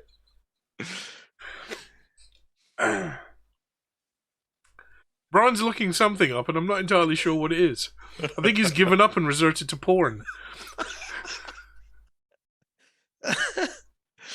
Oh, okay. Okay. Sorry, I think we've just hit a Rule 64 of the internet here.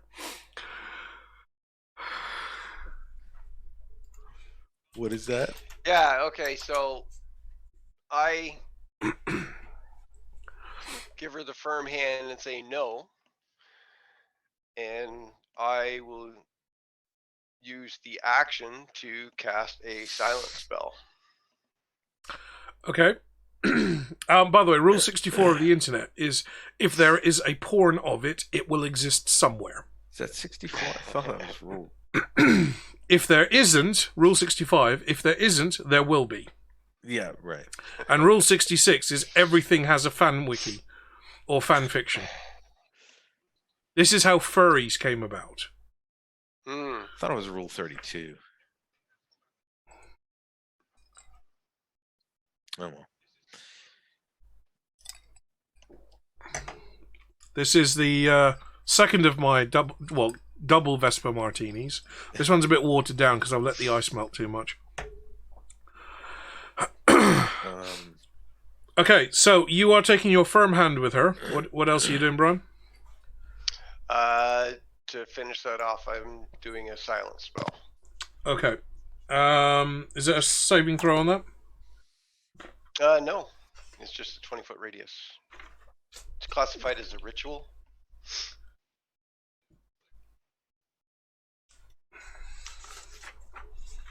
So I have to concentrate on it.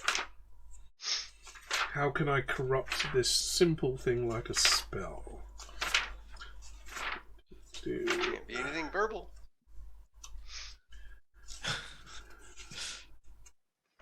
That's what the Karen is all about. I know, exactly. That's why I cast the silent spell. Yeah. So she cannot rebut my response.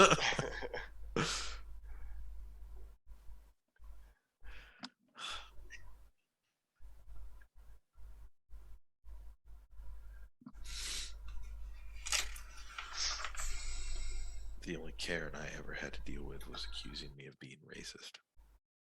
Right. You're doing this as a ritual? Well, like that's what it's saying. It's classified as. Okay. So, but it's one action to cast. Okay. Silence. How far is this going to extend? 20 foot. Range is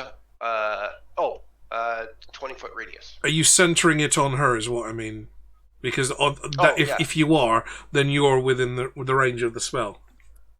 Yeah. Okay. I have nothing more to say, anyways. You cast. You're a man of action, not a man of words. You're a man of action. You cast the silence spell in a cone, 20-foot radius around you. Okay, we'll move back to the top of the order.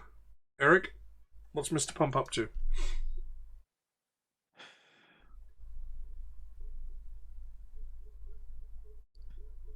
I don't want to just aloof. go. Turn away from her. Right. I don't want to just go beating her. But then again, she can't call the guard right now. Which is true. Yeah. Which is very true.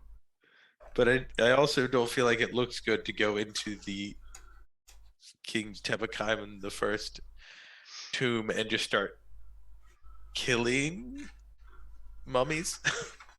Sorry, no. Let me back you up there. Killing his wives. Oh, yeah. Even worse.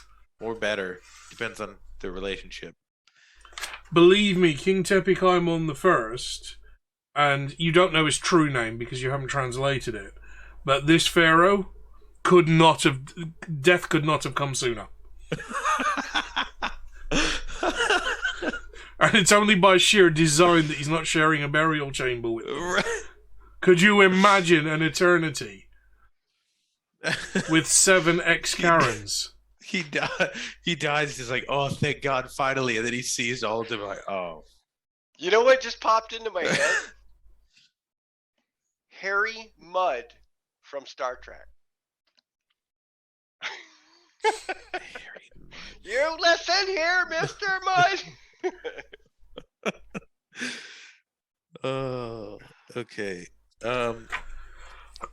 So the Karen is still screaming away and poking her finger at Brian, but you can't hear anything. So this is some blessed relief for at least 1 or 2 rounds. God, I just want to punch her. Now that's not how you deal with an upset customer. I'm not customer Not service. That type of firm hand. I'm a warehouse worker.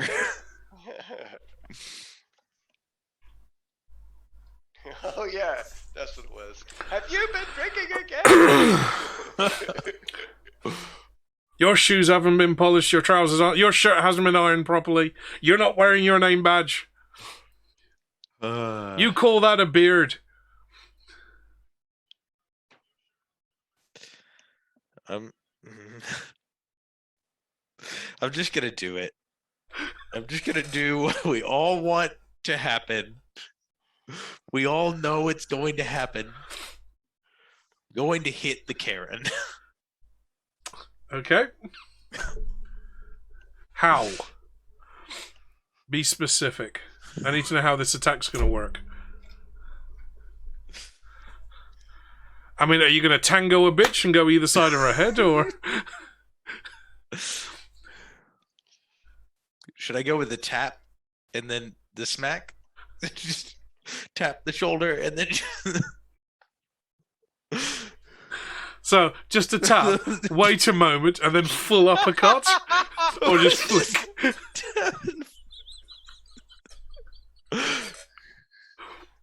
Flick the ear just like the guy in the bar? Yeah, she's definitely going to ask for your employee number. Exactly, Diamond, exactly. See, this is why we need VIPs in the room, sir. Could summon the mother of all Karens. I know what's gonna happen. I know it's not gonna be good. But she's also silent right now, and I want to take this opportunity. Yeah.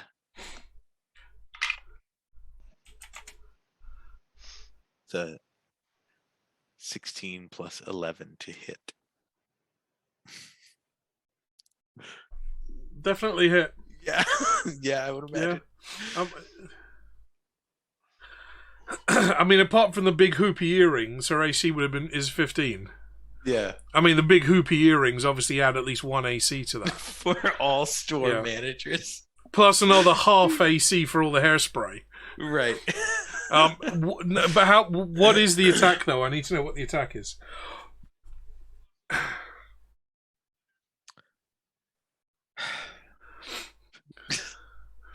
Attention, this is a staff announcement. Could the manager please come to the front of the store? That's the duty manager to the front of the store. Thank you. I just want to slap her across the mouth. Attention, this is a staff announcement. Clean up in front of store.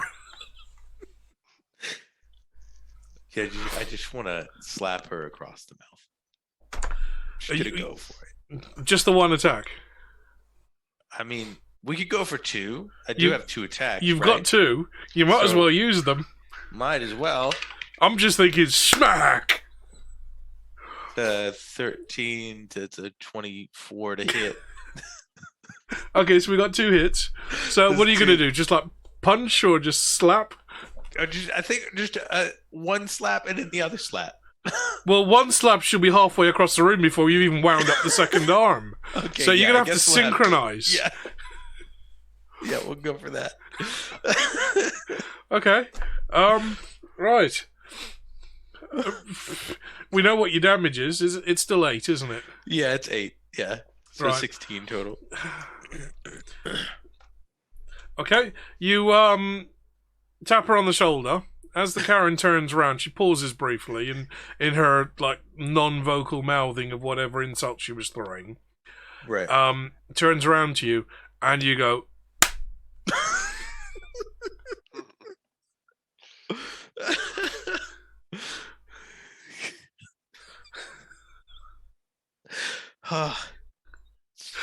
feels so relieving. this is turning into an episode of Faulty Towers, isn't it? You started it, you invaded Poland. Get to hear the squish. Right, there is a distinct crunching noise. But we can't hear it. No, you can't hear anything. However, on the inside of Karen's head, she's hearing a distinct crunching noise. That's not something I expected to be saying today. Right, is there anything else you want to do in your turn?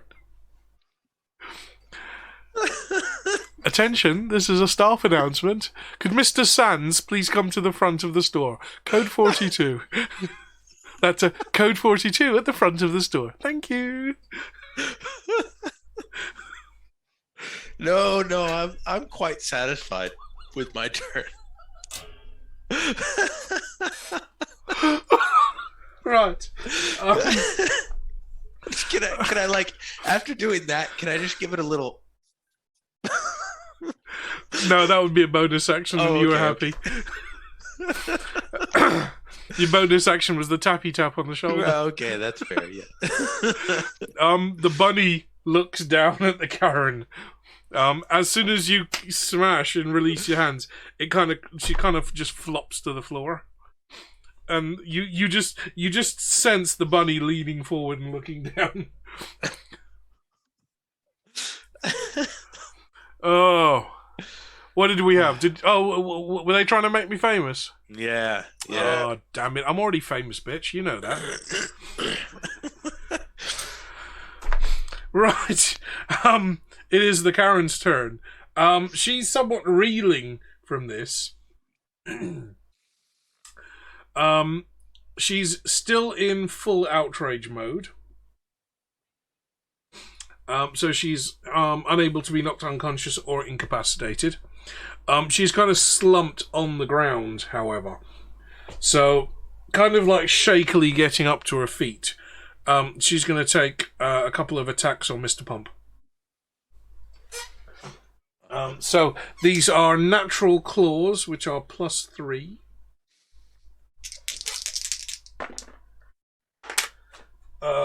We have a 19 and a 12.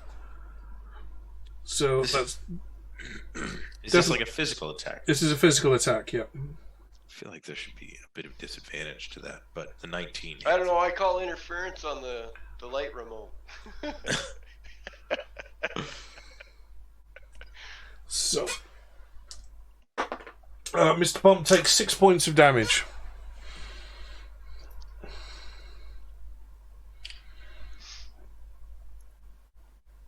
Alright. Okay. With that, the Karen kind of looks around at you, entirely confused. This has never happened before. This is almost as if she's gotten actually what she wanted. Yeah. It's the look on the face of a dog that's finally caught its tail and doesn't know what to do with it. Yeah. It's like, okay, what do I do now? Look on her face. Brian, your turn. Well, to the sanity of all, I'm going to continue to concentrate on the silence spell. Thank you. Okay.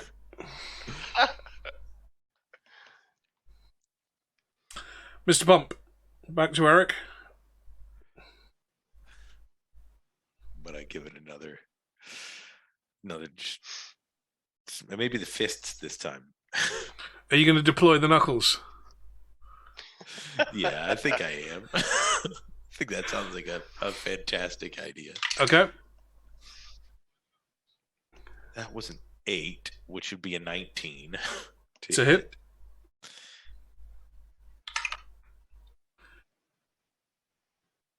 And that is going to use an inspiration point. Because that was a crit fail. So I can use inspiration points for that, right? You can to reroll, Okay. yep. Yep. I think I had 2 inspiration points, if I remember correctly.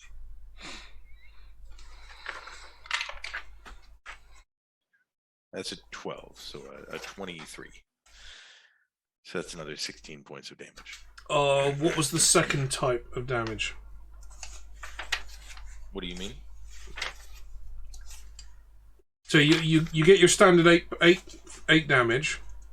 Right. What was the second type of damage? It's force, isn't it? I think. So your gauntlets do basically Thunderwave, yep? Yeah, yeah. You are inside a cone of silence. So anything within the sphere is immune to thunder damage. Right. I guess I wasn't. When I said I was deploying the knuckles, I wasn't meaning that I was using Thunderwave. I was just.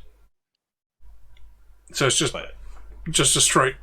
It's just like punching like this, but with her in between them. Okay, so you'll only do your basic. Yeah. Your physical that's attack. That's all I was. Yeah. So 16.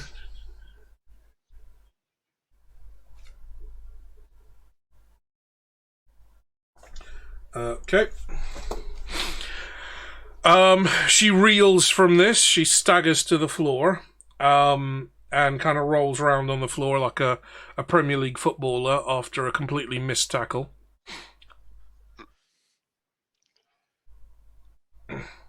She rolls 4 feet away from you. You have attacks of opportunity if you wish to take it. Yeah, I'll take that. Don't look a gift horse in the mouth. 17. It's a hit. All right. Do I get? It's just one attack that time, right? This, yeah. My attack action. Yeah. Only one. Yep. Okay.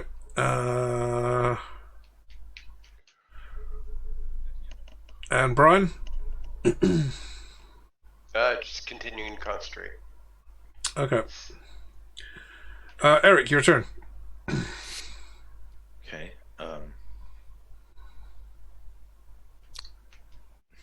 Should I just? Should I try the twerk? What kind of damage is that? Is that just regular? I can't remember. Do I have it written down? Oh, it's psychic damage. That's right.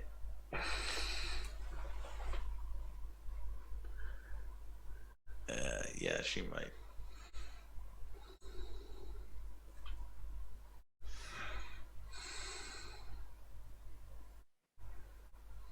I forget how much damage it does. It doesn't tell me here. I can't remember what I told you. No. I just have the damage type. I don't have how much damage. Maybe we didn't even figure that out. Let's call it 1d8. All right. We'll count this as a bonus action because it's not really much damage. Yeah. So you're gonna spin around. You're gonna twerk at her. 15, does that hit? I think she was That just, yep. just. It's a wisdom saving throw, 13.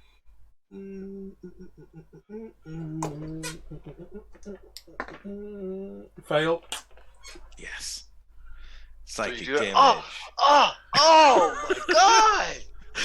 Unprofessional. This is not the kind of thing I expect to see. Oh no, you can't hear her anyway. Right. Damage? Oh right. Where's my D8?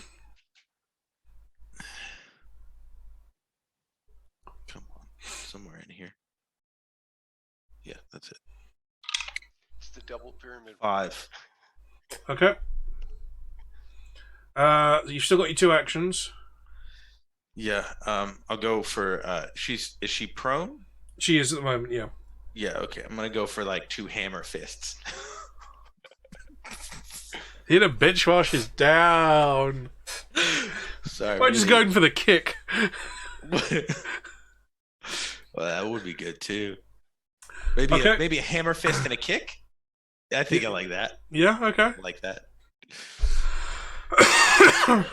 Roll for your hammer fist. Sam's got to watch the VOD for this. 24 to hit on the first one, and that's a crit. Let's go. Okay. So damage for your first hit. So that's an 8. That's the 8. Yeah. And then the crit would be 16, right? Doubled. Okay. Actually, hang on. No. Yeah. Yeah, it's just double. Yeah, it's double damage.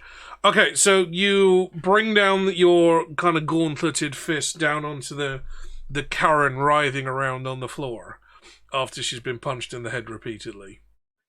Anywhere you're aiming for in particular? No,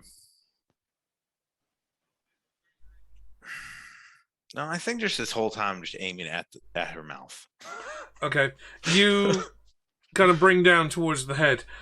You actually don't quite strike directly on the head, at least with your fist blow, and you hit her in the chest. You hear the splintering of bones as a rib cage breaks, and then the pop of 2 silicone implants going.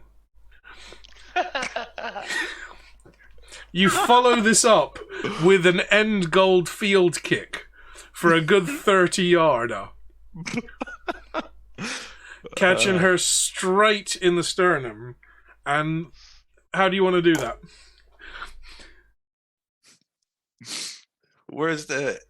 Is there like pillars down this? There are, yeah. Yeah, just towards the near. Actually, no, between the pillars. Between the pillars. That's what I'm trying to get it through the uprights. You sure? You sure? Okay. You aim a swift kick at the sternum, kicking the Karen clear off the ground, going for a full 3-point conversion here. Straight between the pillars, smashing what's left of this mummified body and fake pearl earrings against the back wall of the tomb. And you see just what's left of the wrappings just kind of separate and the bones kind of crumbling down towards the floor. And then The sound the sound it makes, however, is surprisingly loud once it leaves the cone of silence. Oh, oops. Okay. It's a sickening crunch. Oh no, this is not sickening. This is a gratifying crunch. Yeah. This is even better. Yeah. This is the kind of stuff they add on to the bill because it's that good. Right. Yeah. It's like, what's this 10% inclusive of service? Take that off! No. What you notice, however, is that as the bones smash against the back wall, and splinters of bone and shards of mummified wrapping rain down on the back wall, you hear the grinding of stone. We should go. We should. As the other 6 sarcophagi open, and the whiff of a manager in the room attracts more attention. Should we run to the other door? Should we run to the other door? Yeah, I'm thinking, yeah. The sarcophagus let's are go. between you and that other door. How quickly are these sarcophagi opening? They're already opening. They're already opening. Go fast, go. Yeah, we're just gonna sprint. Okay, Sprint! well, it's not your turn. Brian, if you're going to sprint, you can use full movement. Will get you to the middle of the room. And that's dashing. That will get you to the middle of the room. Eric, Well, I you... get 2 actions, right? No. Damn! You're not a fighter. You don't get second wind. Eric, you do the same. You dash. Your movement speed is 40, isn't it? Yeah. So you managed to sure, overtake you're ahead. Brian in the archetypal, I don't have to outrun the bear, I just have to outrun my mate. Zombie rules. Is it possible for me to scoop the cleric up on the way? That might involve a strength check. Okay, yeah, never mind. At this point, I'm waiting for a virtual sign to drop down, say, Rule 36, cardio. As Mr. Pump overtakes the cleric. And as he does so, and you approach the center of the room, the rest of the sarcophagus lids slide off, and you hear them crash down onto the stone floor around you. I just really wanted a moment of all of the golems that were standing at the walls to just and walk forward and just put their six pairs of faux pearl earrings and bleached blonde highlighted hair peek over the top of the sarcophagi, and you hear the mutterings of, "It's a manager. It's a manager. It's a manager."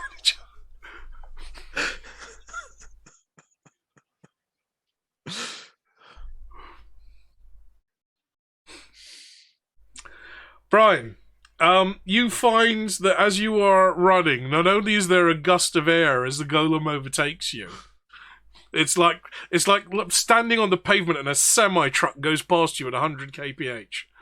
Yeah, you're lucky if you can stay on your It feet. kind of lifts my hair. It kind of lifts up the skirts and you get a bit of a draft. It's the first draft you've had up there for ages. As the golem goes barreling past you, like determined not to get caught by a speed camera, you hear, "It's a manager. It's a manager. They've summoned the manager." And 6 more of these mummified Karens emerge, highlights glistening, all perfumed and coiffed and hairsprayed in place. And they all leap at you. Brian, you are swamped by 6 mummified Karens. You haven't taken damage yet, but you are pinned to the floor. And so ends the cleric. It's now the cleric's turn. Oh. I don't even think I have anything that does a knockback.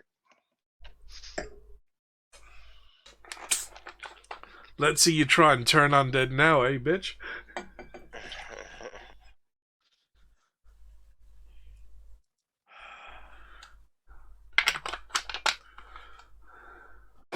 I need to get them all in front of me.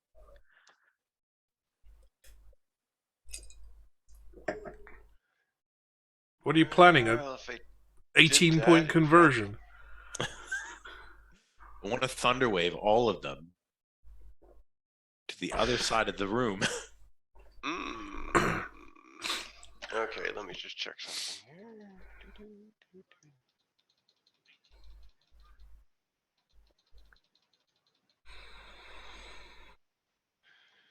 It all depends on the wording here.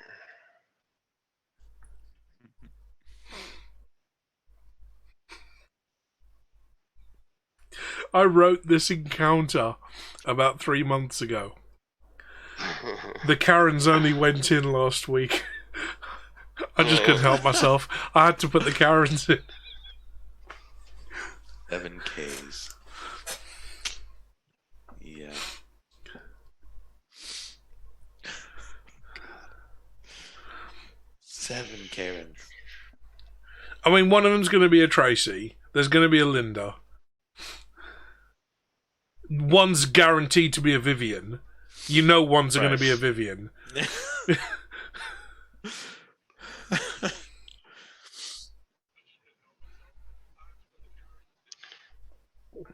And one of them's going to be a Becky with an I. Because only to her friends is she called Becky. Aha! Okay, it does have it in the wording. So, they're all pinning me to the ground, Yep. and I'm actually going to slip free because I am going to cast Freedom of Movement. Okay. So you managed to kind of slither out from underneath them. As Diamond rightly says, they're all wielding handfuls of papyrus at you, because they've got proof that they purchased it from here. Oh no, receipts, proof of purchase, damn you! Terms and conditions of warranty, damn you! How could you? Delivery notes, damn you! Oh, Damn you, CityLink Express couriers! Okay, so Brian, you managed to wriggle yourself free with that spell. Obviously, your cone of silence on the other side of the room has now dropped. Yep. Eric, it's your turn. You're about 20 feet in front of the cleric when you realise that he's not behind you anymore. Because that jingling sound of a complete cutlery drawer being shaken around like maracas has stopped. Okay. When he escaped. It's like a dozen loose spoons in a dishwasher.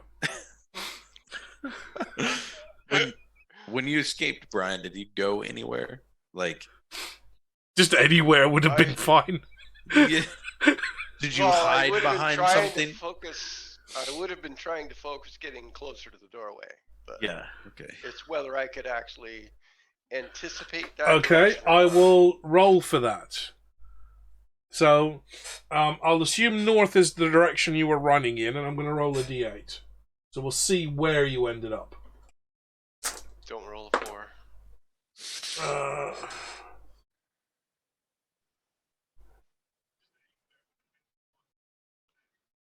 So you've actually rolled to the left, which would have been to the west. That was a 6 I rolled. So you've actually rolled to the left.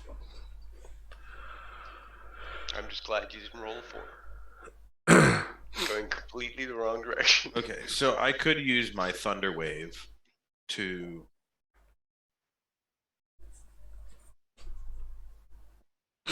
If I aimed the cube properly, then I could avoid Brian. Yeah. You would have to aim the cube very, very carefully. Because there is a literal hog pile of Karens. This is like first day in Walmart on Black Friday sales. Yeah. They've gone straight for those fucking cashmere sweaters that are 80% off. God forbid you're standing in front of them. The last pair of gloves on the counter at 90% discount, down from $300, and there's one pair left. And you're the guy with the perfume bottle. I don't know how their constitution is. Is it possible for me to walk and end up in a way that like I'm kind of between Brian or like at least closer so that... Right, well if we're talking 3 points to the triangle, you're going to have to backtrack 20 feet. Yeah. Because you've overtaken him already. And then you're going to have to come over about maybe 5 feet to where Brian is. So backtrack 20 will get you to the hog pile of Karens. So like the grand cuddle of Karens. Yeah. And then you'd have to go about 5 feet to the left. So that's going to be most of your movement. Because not only do you have to stop your forward momentum, you have to turn around. Is that how much of it it's going to take me to be able to avoid Brian?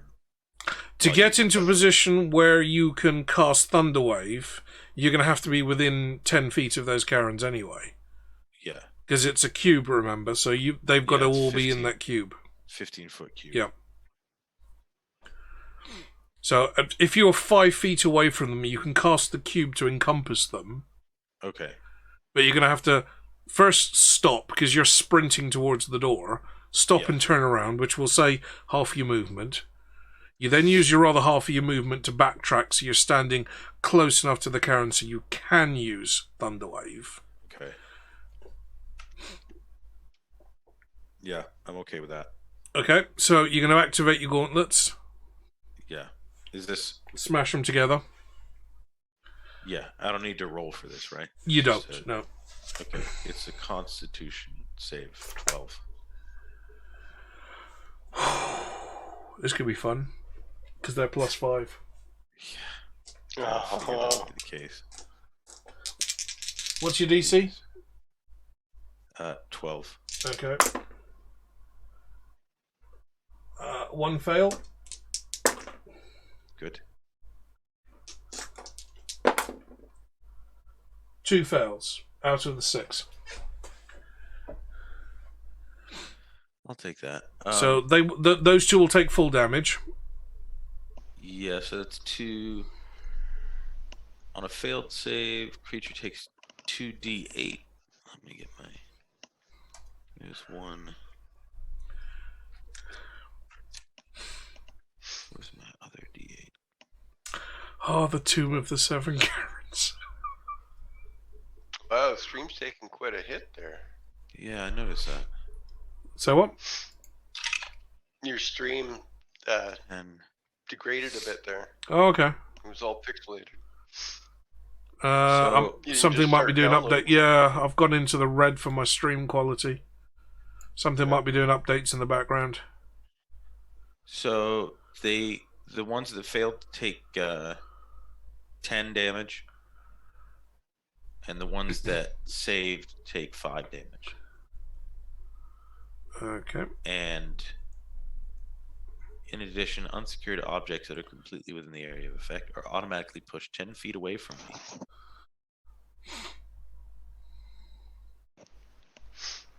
So all the Karens are pushed 10 feet away from me. All but 2. No, all of them. All of them? Yeah.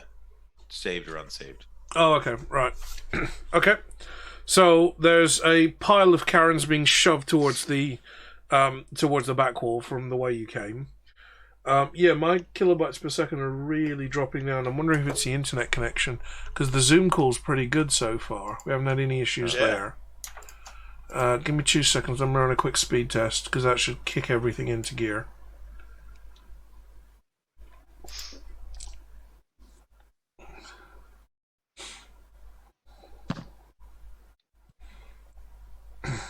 Yeah, because it goes in fits and sputters. You drop in a few frames and then it picks up, no problem. Even loading the speed test page, it's chugging. Oh, lovely. 5 meg download. Awesome. Oh boy. Should be close to 80, but 5. I'll take it. Better than nothing. I'm not resetting my router. That's going to take ages.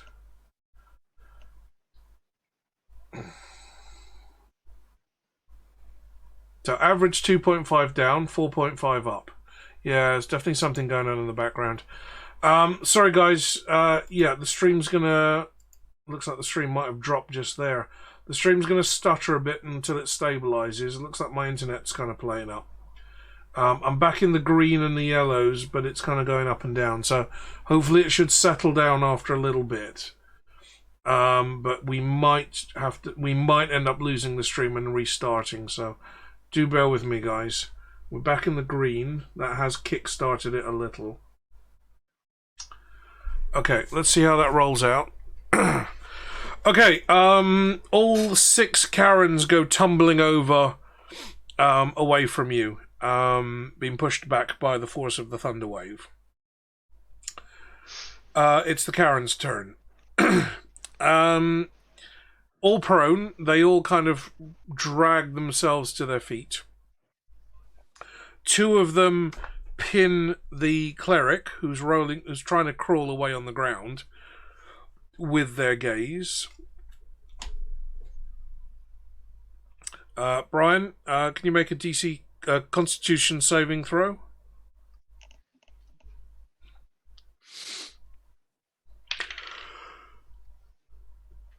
Oh, I'm saying that's pretty good. Constitution is +4. I got 21. Okay, and make another one.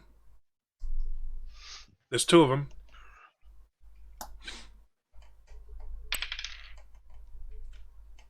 Ooh, Not so good. I got 11. Okay, so that's 1 pass, 1 fail. You are incapacitated by their smug gaze. You become vulnerable to psychic damage until the next turn. Luckily, you didn't fail by 5 or more, or you would have had to roll on the short-term madness table. Wow, these Karens are powerful. Christ, this is like my aunt, one of my aunts.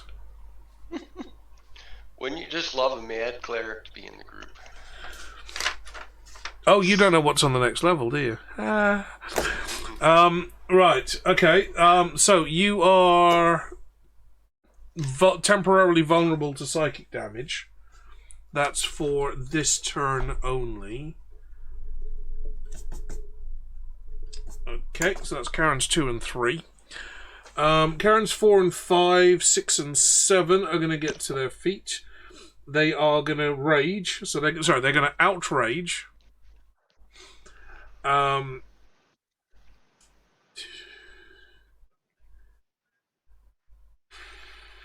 Okay. 2 of them are going to leap towards you, Brian. And they're going to go for slashing damage with their natural manicured fingers. They're probably going to be pink with little flowers on them or something.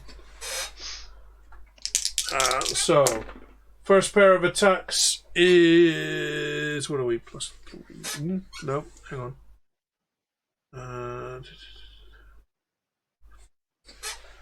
First one is a 13 to hit.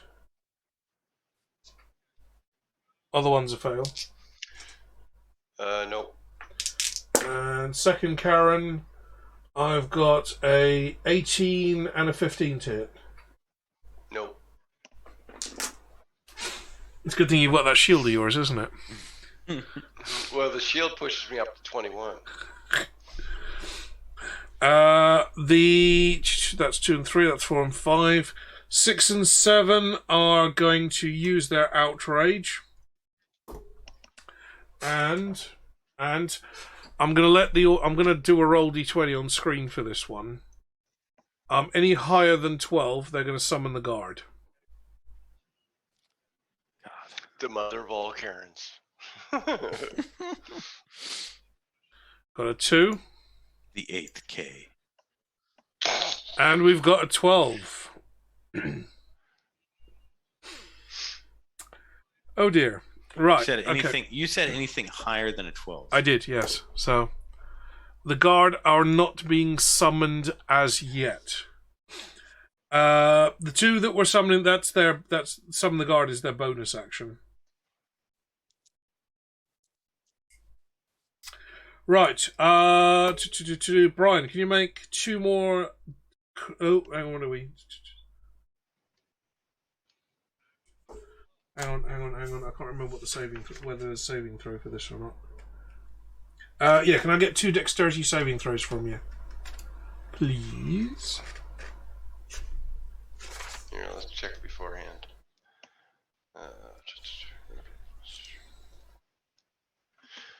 All right.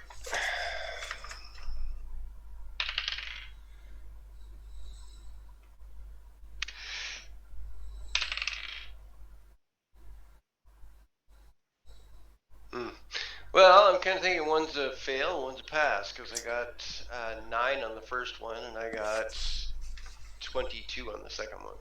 Okay, so that's 1 fail. So you've got 1 bout of hellish rebuke heading your way. So that's 2d10 fire damage.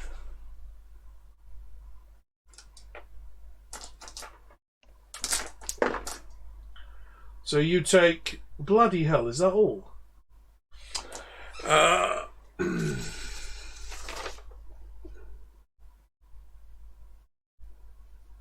Where is it? Hang on, everything's swirling. No, just 2d10. So you take 8 points of fire damage.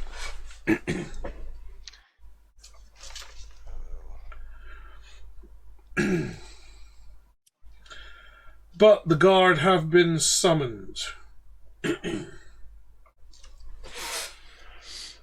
Who are the guard? You'll find out in a couple of turns.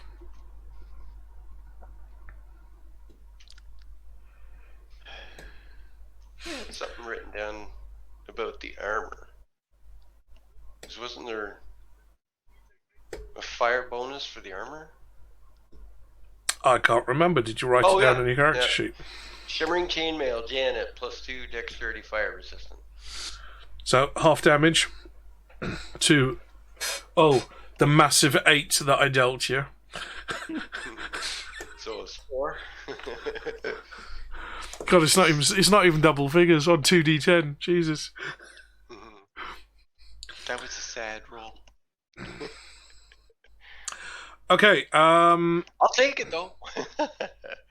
Eric, Mr. Pump's turn. So the guard has been summoned, but they are not here yet. Well, I mean, it's probably like 8 fat mall cops. It's going to take them a while to hop on the segways and roll over. And they've got a radio. They've got a radio in first. I'm going to rage in response to their outrage.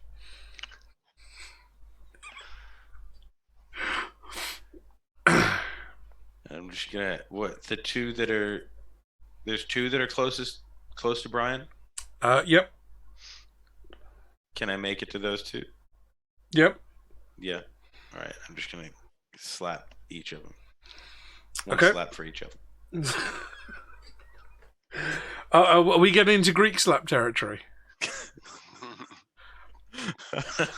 If only Mike was here. I've talked about the whole Greek slap thing before on stream, haven't I? Yeah. Yeah. It's a fencing move. Yeah. Yeah. Yeah. Let's see. 25 and a 19. Okay, 2 hits. All right. So it'll be 11 damage each. And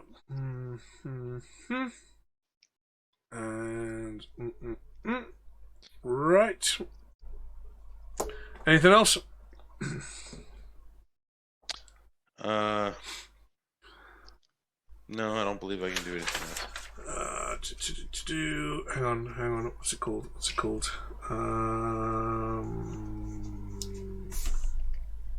Crap. Can't remember the name of the spell.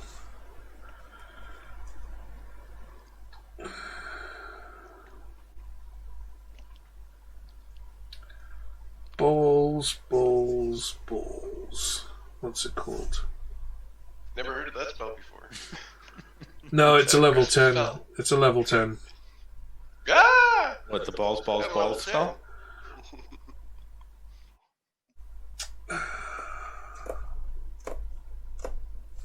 I'm looking through the damn spellbook and I can't find it. What the hell is that spell called?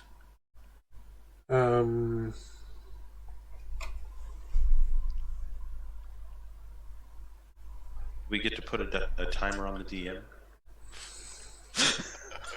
Do you want to try that? No.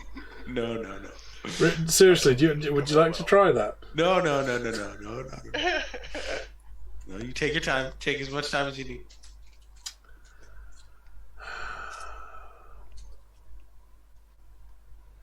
Oh, that's why it's not in this. It's not in the player's handbook. It's one of the expansions. Right. Okay. So we go for the alternative. Because I'm not using the expansion books because I'm too cheap to buy them. At this point, Eric. Yes. Your bun pipes up. Oh, Bun. Let's go. He will be able to do the equivalent of 1 firebolt per round. His movement speed is 40 to match yours, so that's 1d10 fire damage. It automatically hits. Yes. Let's go. So this is the jackalope with the laser beam for an eye. Albeit it's green, not red. But a 0 is the highest on a d10, right? Yeah, because you've rolled the wrong d10. Oh, okay. Well, what is that? Because the other one would be 00. Yes. Yeah. Yeah, I rolled a 1, of course. Wow, excellent. Okay, which one were you going for? Let's say you was going for the same one that you were going for earlier. Yeah, exactly. Okay. So I was going to say one of the ones I already hit. Okay. Karen's turn. The two that are attacking Brian physically will continue to slash and gouge at him. Because, you know, that's the whole point for having jangly fingernails. I've got one crit fail and a dirty 22. And I've got another fail and a 20. So that's 2 solid hits. One hit. Sorry? It's 21 armor. I got 21 armor. Oh, so it's only 1 hit. Yeah.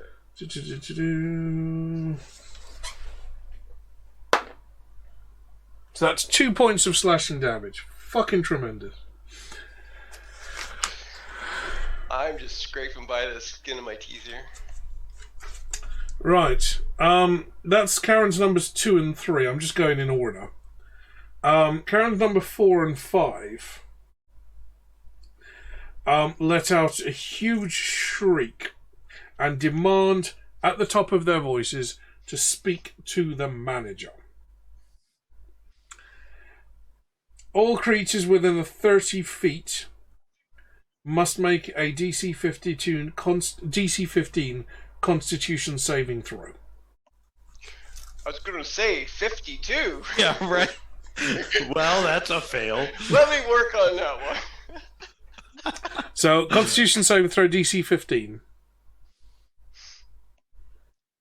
Okay, let's roll at least 15 on the dice. Damn, I'm missing the 1. Oh, What you've got to roll happens with twice. These are 2 What attacks. What happens with a tie? If it ties the saving throw? Well, you should say it goes to the defender, or it goes to the attacker. Yeah. Alright, I'm going to use my other inspiration. You've got remember, this is 2 attacks. Yeah, I know. So Yeah. I know. A 9 on the first one, So you've got 1 fail from Brian. and So that's a 12 on the second one. That's an 18. Okay, so without that's 1 pass. modification. And a 6. Go on, how are you going to Plus 8. style that one out? Yeah, that's not going to work. Brian, second throw. It was a 12. Okay, so 2 fails from Brian, 1 fail from Eric. Yeah. Brian, you are still under the... Hang on, let me see if Smug Gaze is still in effect. Oh, it's just the next turn. Okay, so that's fine, you're okay. Otherwise, you'd have taken double damage. So 3d6. 6, 10, 13 points of damage to Eric and Brian. And Brian, you had 2 fails, didn't you? Yep. Oh dear. You take another 6, 7, 12 points of damage. So Brian, you take 25. Eric takes 13. This is psychic. Psychic, okay.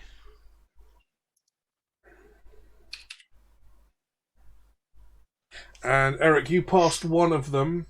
Yeah. So that's half damage on the second one, so that's 6. So 13 and 6.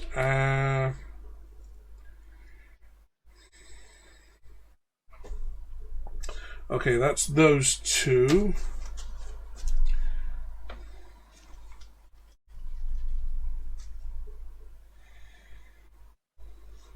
What the fuck is Sickening Radiance? I've never even heard of that one.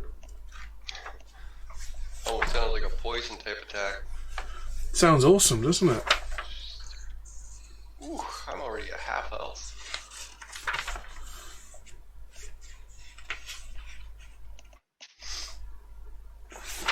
They're like 35 points against me for 67. Alright, Sickening Radiance is not in the standard player's handbook, so that must be a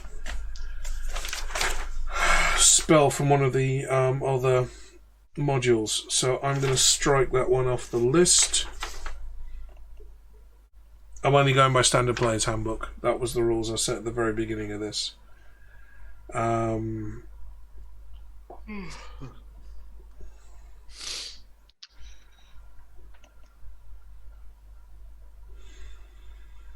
Diamond is asking if the Karen's spells affect each other. That's a good point. Because technically, do the Karens get pack tactics? Yeah. I mean, what do you call a pack of Karens? A deck?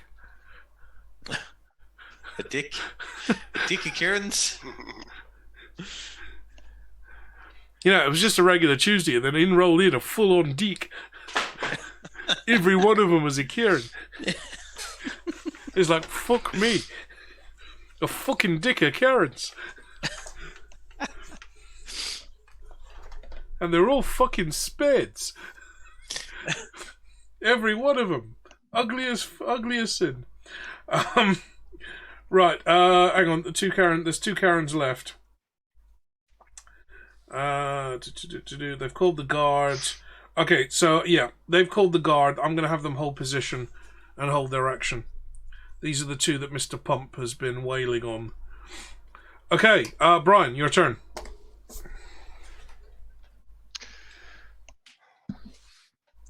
I'm almost starting to get worried here. Damn,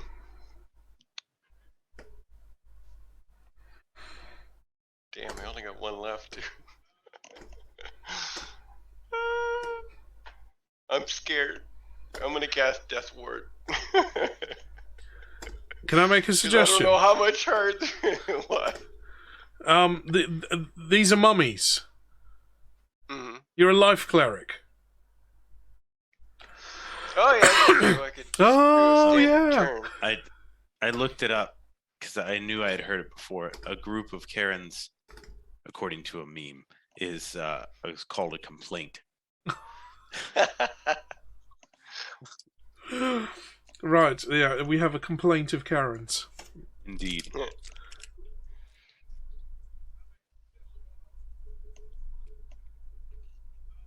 Oh, no. Should it technically be an escalation of Karens?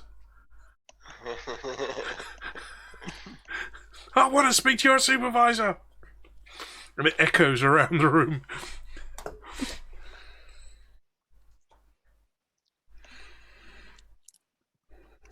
I can never remember what the CR is. Because I'm at Destroy Undead, CR1 or lower.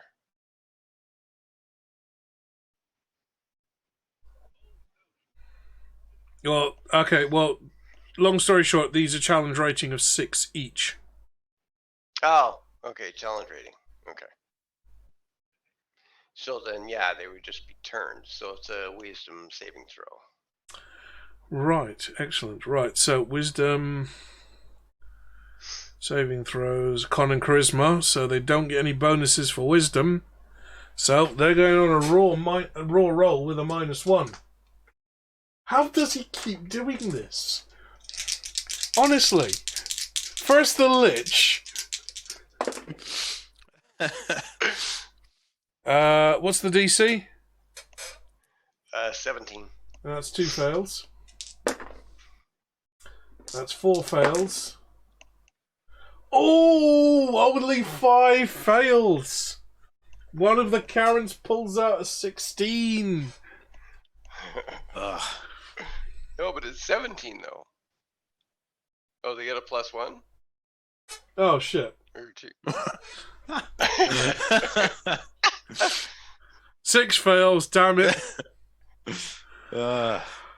Right, the Karens pull themselves together, regroup with pack tactics, form a full complaint, and move to the far side of the tomb. Regrouping to lick their wounds, discuss strategies for how they're going to word a very strong letter to the management. Okay, Brian, that was your turn. Eric?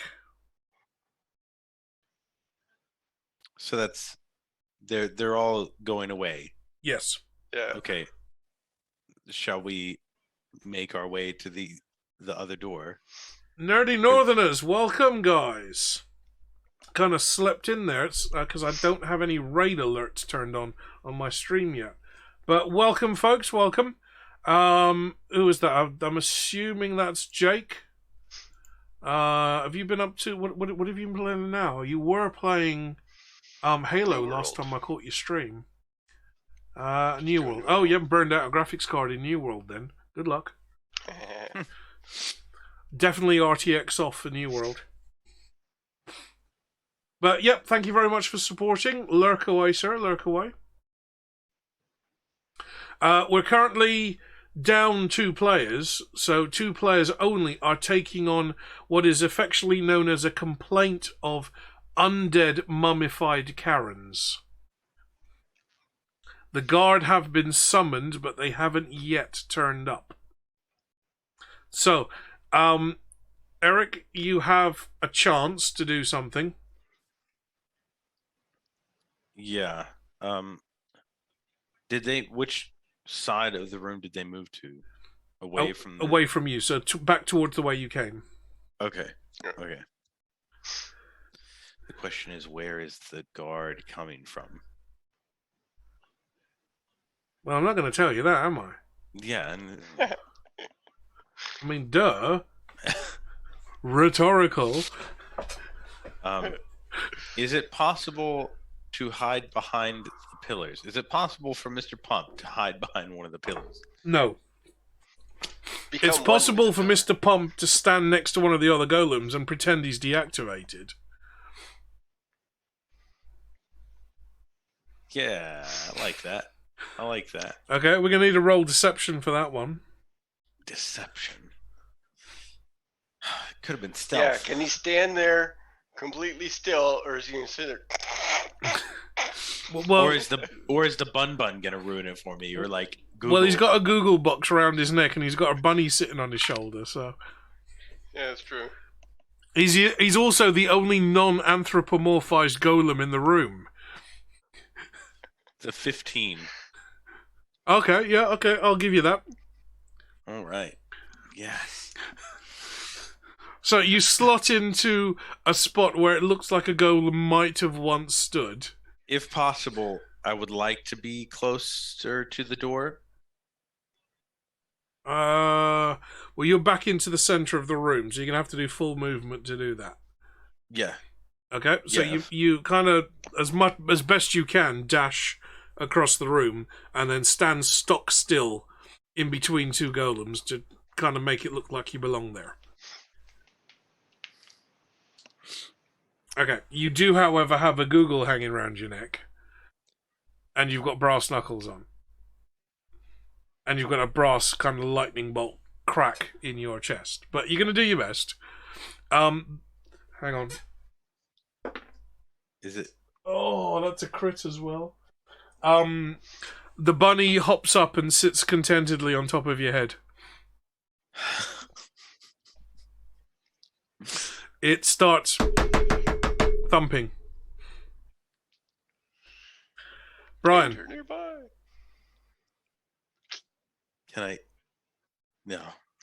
I'll just go with it. Brian, your turn.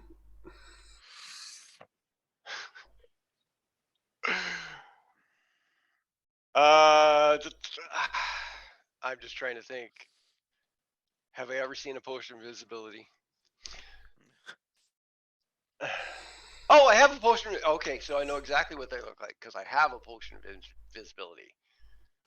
I'm gonna grab one from the pouch and down it as fast as I can. How fast? Well, enough to grab it, pull the stopper, and drink it. Okay, but not enough to choke on it. Oh no, not enough to choke. Ah, right. Okay, I'm frustrated. It's like, where is it? Where is it? Okay. Yeah, Mr. Pump's on the other side of the room. There's no Heimlich maneuver going on here. You wouldn't want a Heimlich from Mr. Pump. Yeah. Oh, there goes my intestines. Wow, it's that string coming. Oh, that's my pelvis. How are you choking on all these things, Brian? Ugh. Oh, my on spine. the inside. It's like an anatomy class, but in reverse. And just to think, if Mr. Pump crits on his Heimlich maneuver roll, there's literally going to be a cleric standing there turned inside out. Yeah, pretty well. Good thing you're not patting him on the back. Right. Brian, you drink your invisibility potion. Is this just standard potion? Yeah, it's just standard potion. So you got a fair few minutes on this one. Unless you make significant moves or try to move too quickly or try to attack, you will remain invisible. So I basically need to stand stock still because I make enough noise as it is. Well, not stock still, but if you do try and move, it will be stealth roll with advantage, let's say. Because you do kind of clink and jangle. Yeah. Okay. So do the Karens, to be fair. Yeah, all those fake pearl earrings dangling there. Yeah. I was going to say that too. So the Karens are all clustered in the other corner of the room. They're just kind of sitting there muttering to each other, kind of psyching each other up, waiting for the guard to arrive. You two have attempted to disguise yourselves in the room. And as you kind of get yourselves into position, you hear a faint swishing noise. And I mean very, very faint swishing noise. Eric, you do your best to keep your eyes closed, because as soon as you open, they're going to be like two red lighthouses, like sweeping across the room. But you're listening to the sounds that's being made. Brian, you actually do see this. You see 4 feathered figures float down from the ceiling and just gently touch down on the stone floor. Now, this is copyrighted material, so I can't tell you exactly where I found this image, but it was on Instagram. So if you guys are looking at my stream, this is what the guard looked like. Female, clothed in a feathered headdress, feathered cloak, and a bird-style beak or headdress. It's probably going to take about 10 or 15 seconds here.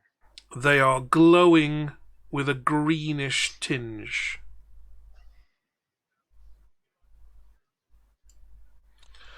Now, this is not a creature in the book, so I've had to actually pull these stats from another monster. Okay.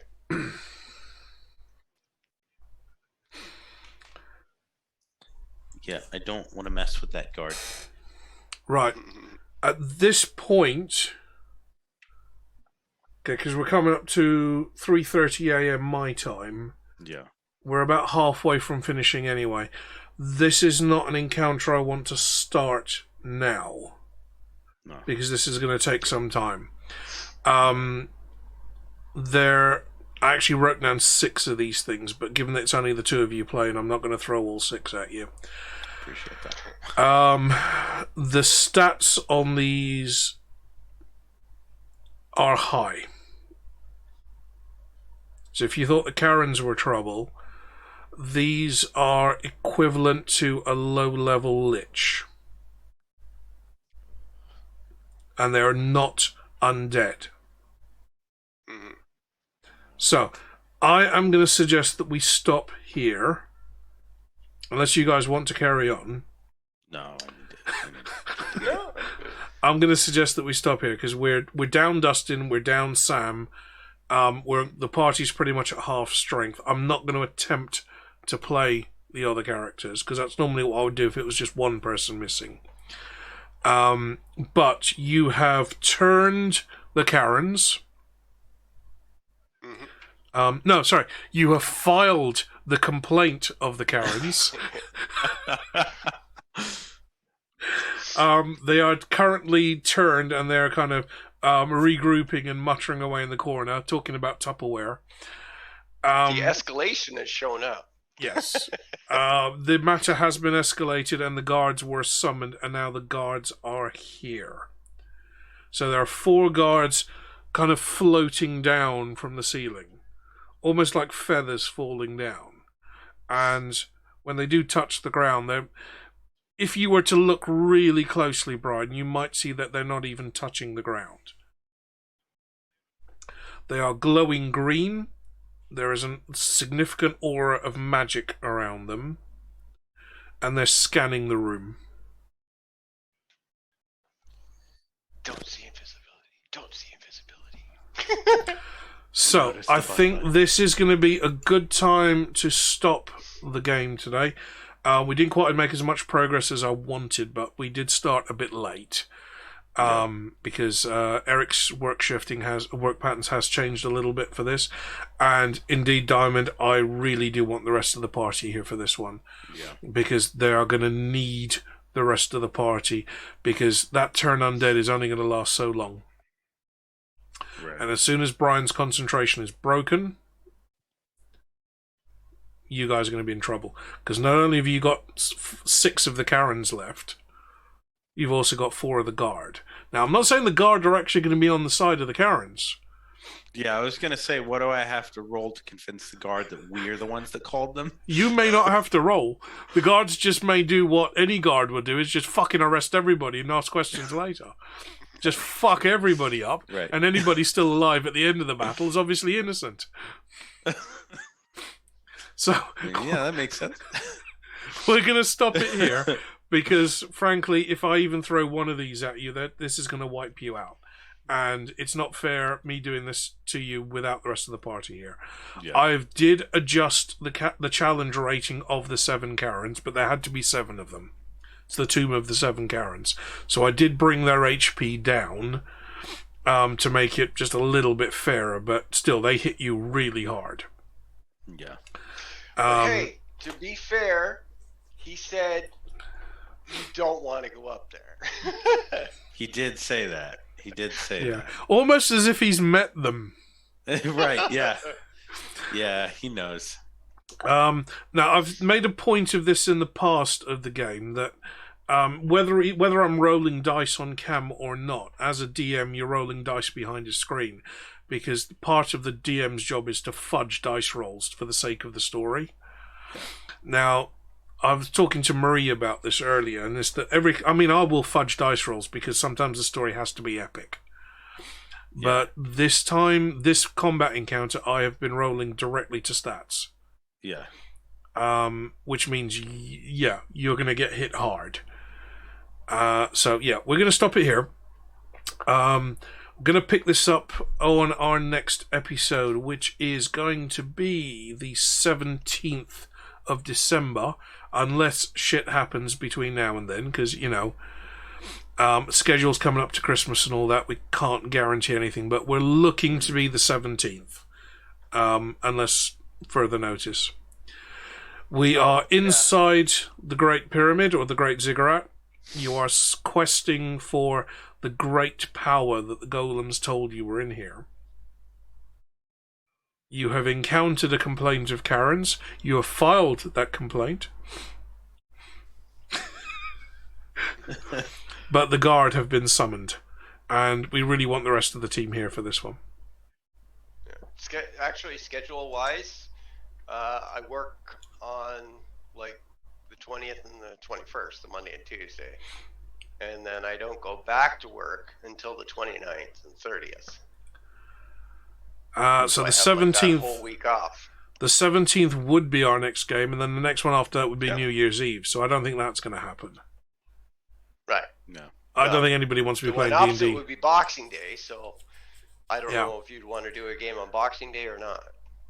Yeah, I don't think anybody's going to be wanting to do D&D. I mean, I'm happy to run D&D on New Year's Eve because I've got fuck all planned, but I don't think you guys are going to be quite so inclined. I honestly, I don't have anything planned either.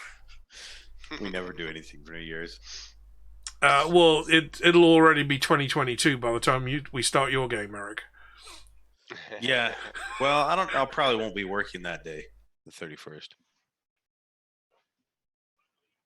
Probably have that day off. Or better still, on your way out, just set fire to something in the warehouse.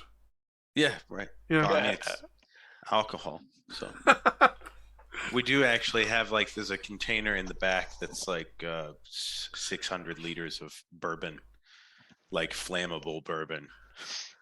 Oh, like proof strength. Yeah. And it's got a diamond on it. You don't have a bottle of that in your house? Not yet. I just need to bring a bottle with me. Bring my decanter with me. Just shove a keg up your t-shirt and say, "No, lockdown's been brutal. Sorry." What do you mean fat? That's just insulting. I want to speak to a manager. Who are you calling fat? I'm just like strategically challenged around the middle. So we're going to pick this up on the next episode, where we will see if they make it out of the Tomb of the 7Ks and into the next area of this pyramid. You've still got another 3 floors to deal with. It's like, will this be our last episode? Well, the first, given that the first floor was supposed to be fun, because I'm kind of mixing fun with peril, which makes the game just more interesting. Yeah, right. And Orphus did tell you not to go up there. But we have to go up there for story's sake. I mean, like, we're not going to not go. Could you imagine if we're like, oh, okay. Yeah, bye. Yeah. That would have been the end of the campaign, because the dragon would have just burned the world. Yeah. Right. Great power. We don't need it. Yeah, screw that. We're walking back to the obtuse triangle. Yeah. Oh, man. So, we're gonna have to get the rest of the group to watch this episode, because, this was good. I think Sam will get a kick out of it. Yeah, I think Marie's gonna be wetting herself laughing in about 2 hours once I get this uploaded to YouTube. Because Marie's been on side with this one right from the very beginning. Okay, who do we have online that we can go and say hello to in a formal fashion? Well, the only ones that I see Tink, Funhouse, Firefox, Dictatrix. I've got Funhouse on. Tink's got like 70 viewers in the room. That's a good stream for her. Made You Look is only got 11. Made You Look is on, but she's got quite a few viewers in. What's Funhouse up to tonight? Play Silent Hill 4. Yeah. Oh, Sucker for Punishment. Yeah, I think Firefox we're gonna doing Unravel. Doing a what? Unravel. Is that a game, or is she doing like? Yeah, she's putting up a Christmas tree. It's like a yarn. It's like a yarn character. Oh, okay. I thought that's like sorting out the fairy lights. It's a Swedish-made game. Yeah, Sam was talking about downloading Unravel 2 because you're saying, yeah, me and you should play that. Because Unravel 2 is a 2-player game. Okay, so who's that? Firefox? Yep, Firefox. Spell it out to us, I don't know. It's F, uppercase Y, R, F, I want to say uppercase O, and then X. No, it's a 0. Is it a 0? Yeah. Okay, so Firefox is a friend of the stream. She's certainly a friend of Sam's. So we're going to go over and say hello. In the meantime, as I mentioned before, just popping up my socials. For those of you that have enjoyed today's D&D session, if you want to contribute, don't. All I'm asking is don't sub to me. If you want to spend a $5 to say thank you for a fun game, please do go and donate over on Sam's stream. The link I've posted there. The broadcaster takes 100% of that. Twitch and stroke Amazon don't take their cut. And Sam and her family are kind of fighting almost a losing battle at the moment with legal bills, trying to gain custody of their kids. Progress has been made, but they've got a massive bill, and we're just doing everything we can to help reduce that debt for them. So if you liked what you've seen today, if you've enjoyed today, don't cheer bits or sub to me. That's all going to get donated to them anyway at the end of every month. But go directly onto that link and just donate. Couple of dollars if that's all you can afford. That's great. If you can afford more, please do. But just show some support. Sam obviously wasn't here today. She's doing family stuff. But yep, if you want to say thank you for a session, best thing you can do, donate there. Just put a note to say you enjoyed my game, and I appreciate you hanging around today, and appreciate you having a laugh with us. If this is your first time in a D&D stream with me, where have you been? This is like episode 19, honestly. If you've enjoyed it, there will be more to come. We play every fortnight. Obviously, New Year and what have you, Christmas is going to make it a bit tricky. But we try and keep to the schedule as best we can. And I hope you've had a good laugh with today's session. So let us set up a raid. And let's go and give some love to one of the family. Huh, how do you think that went, guys? Are you fucked? I don't know.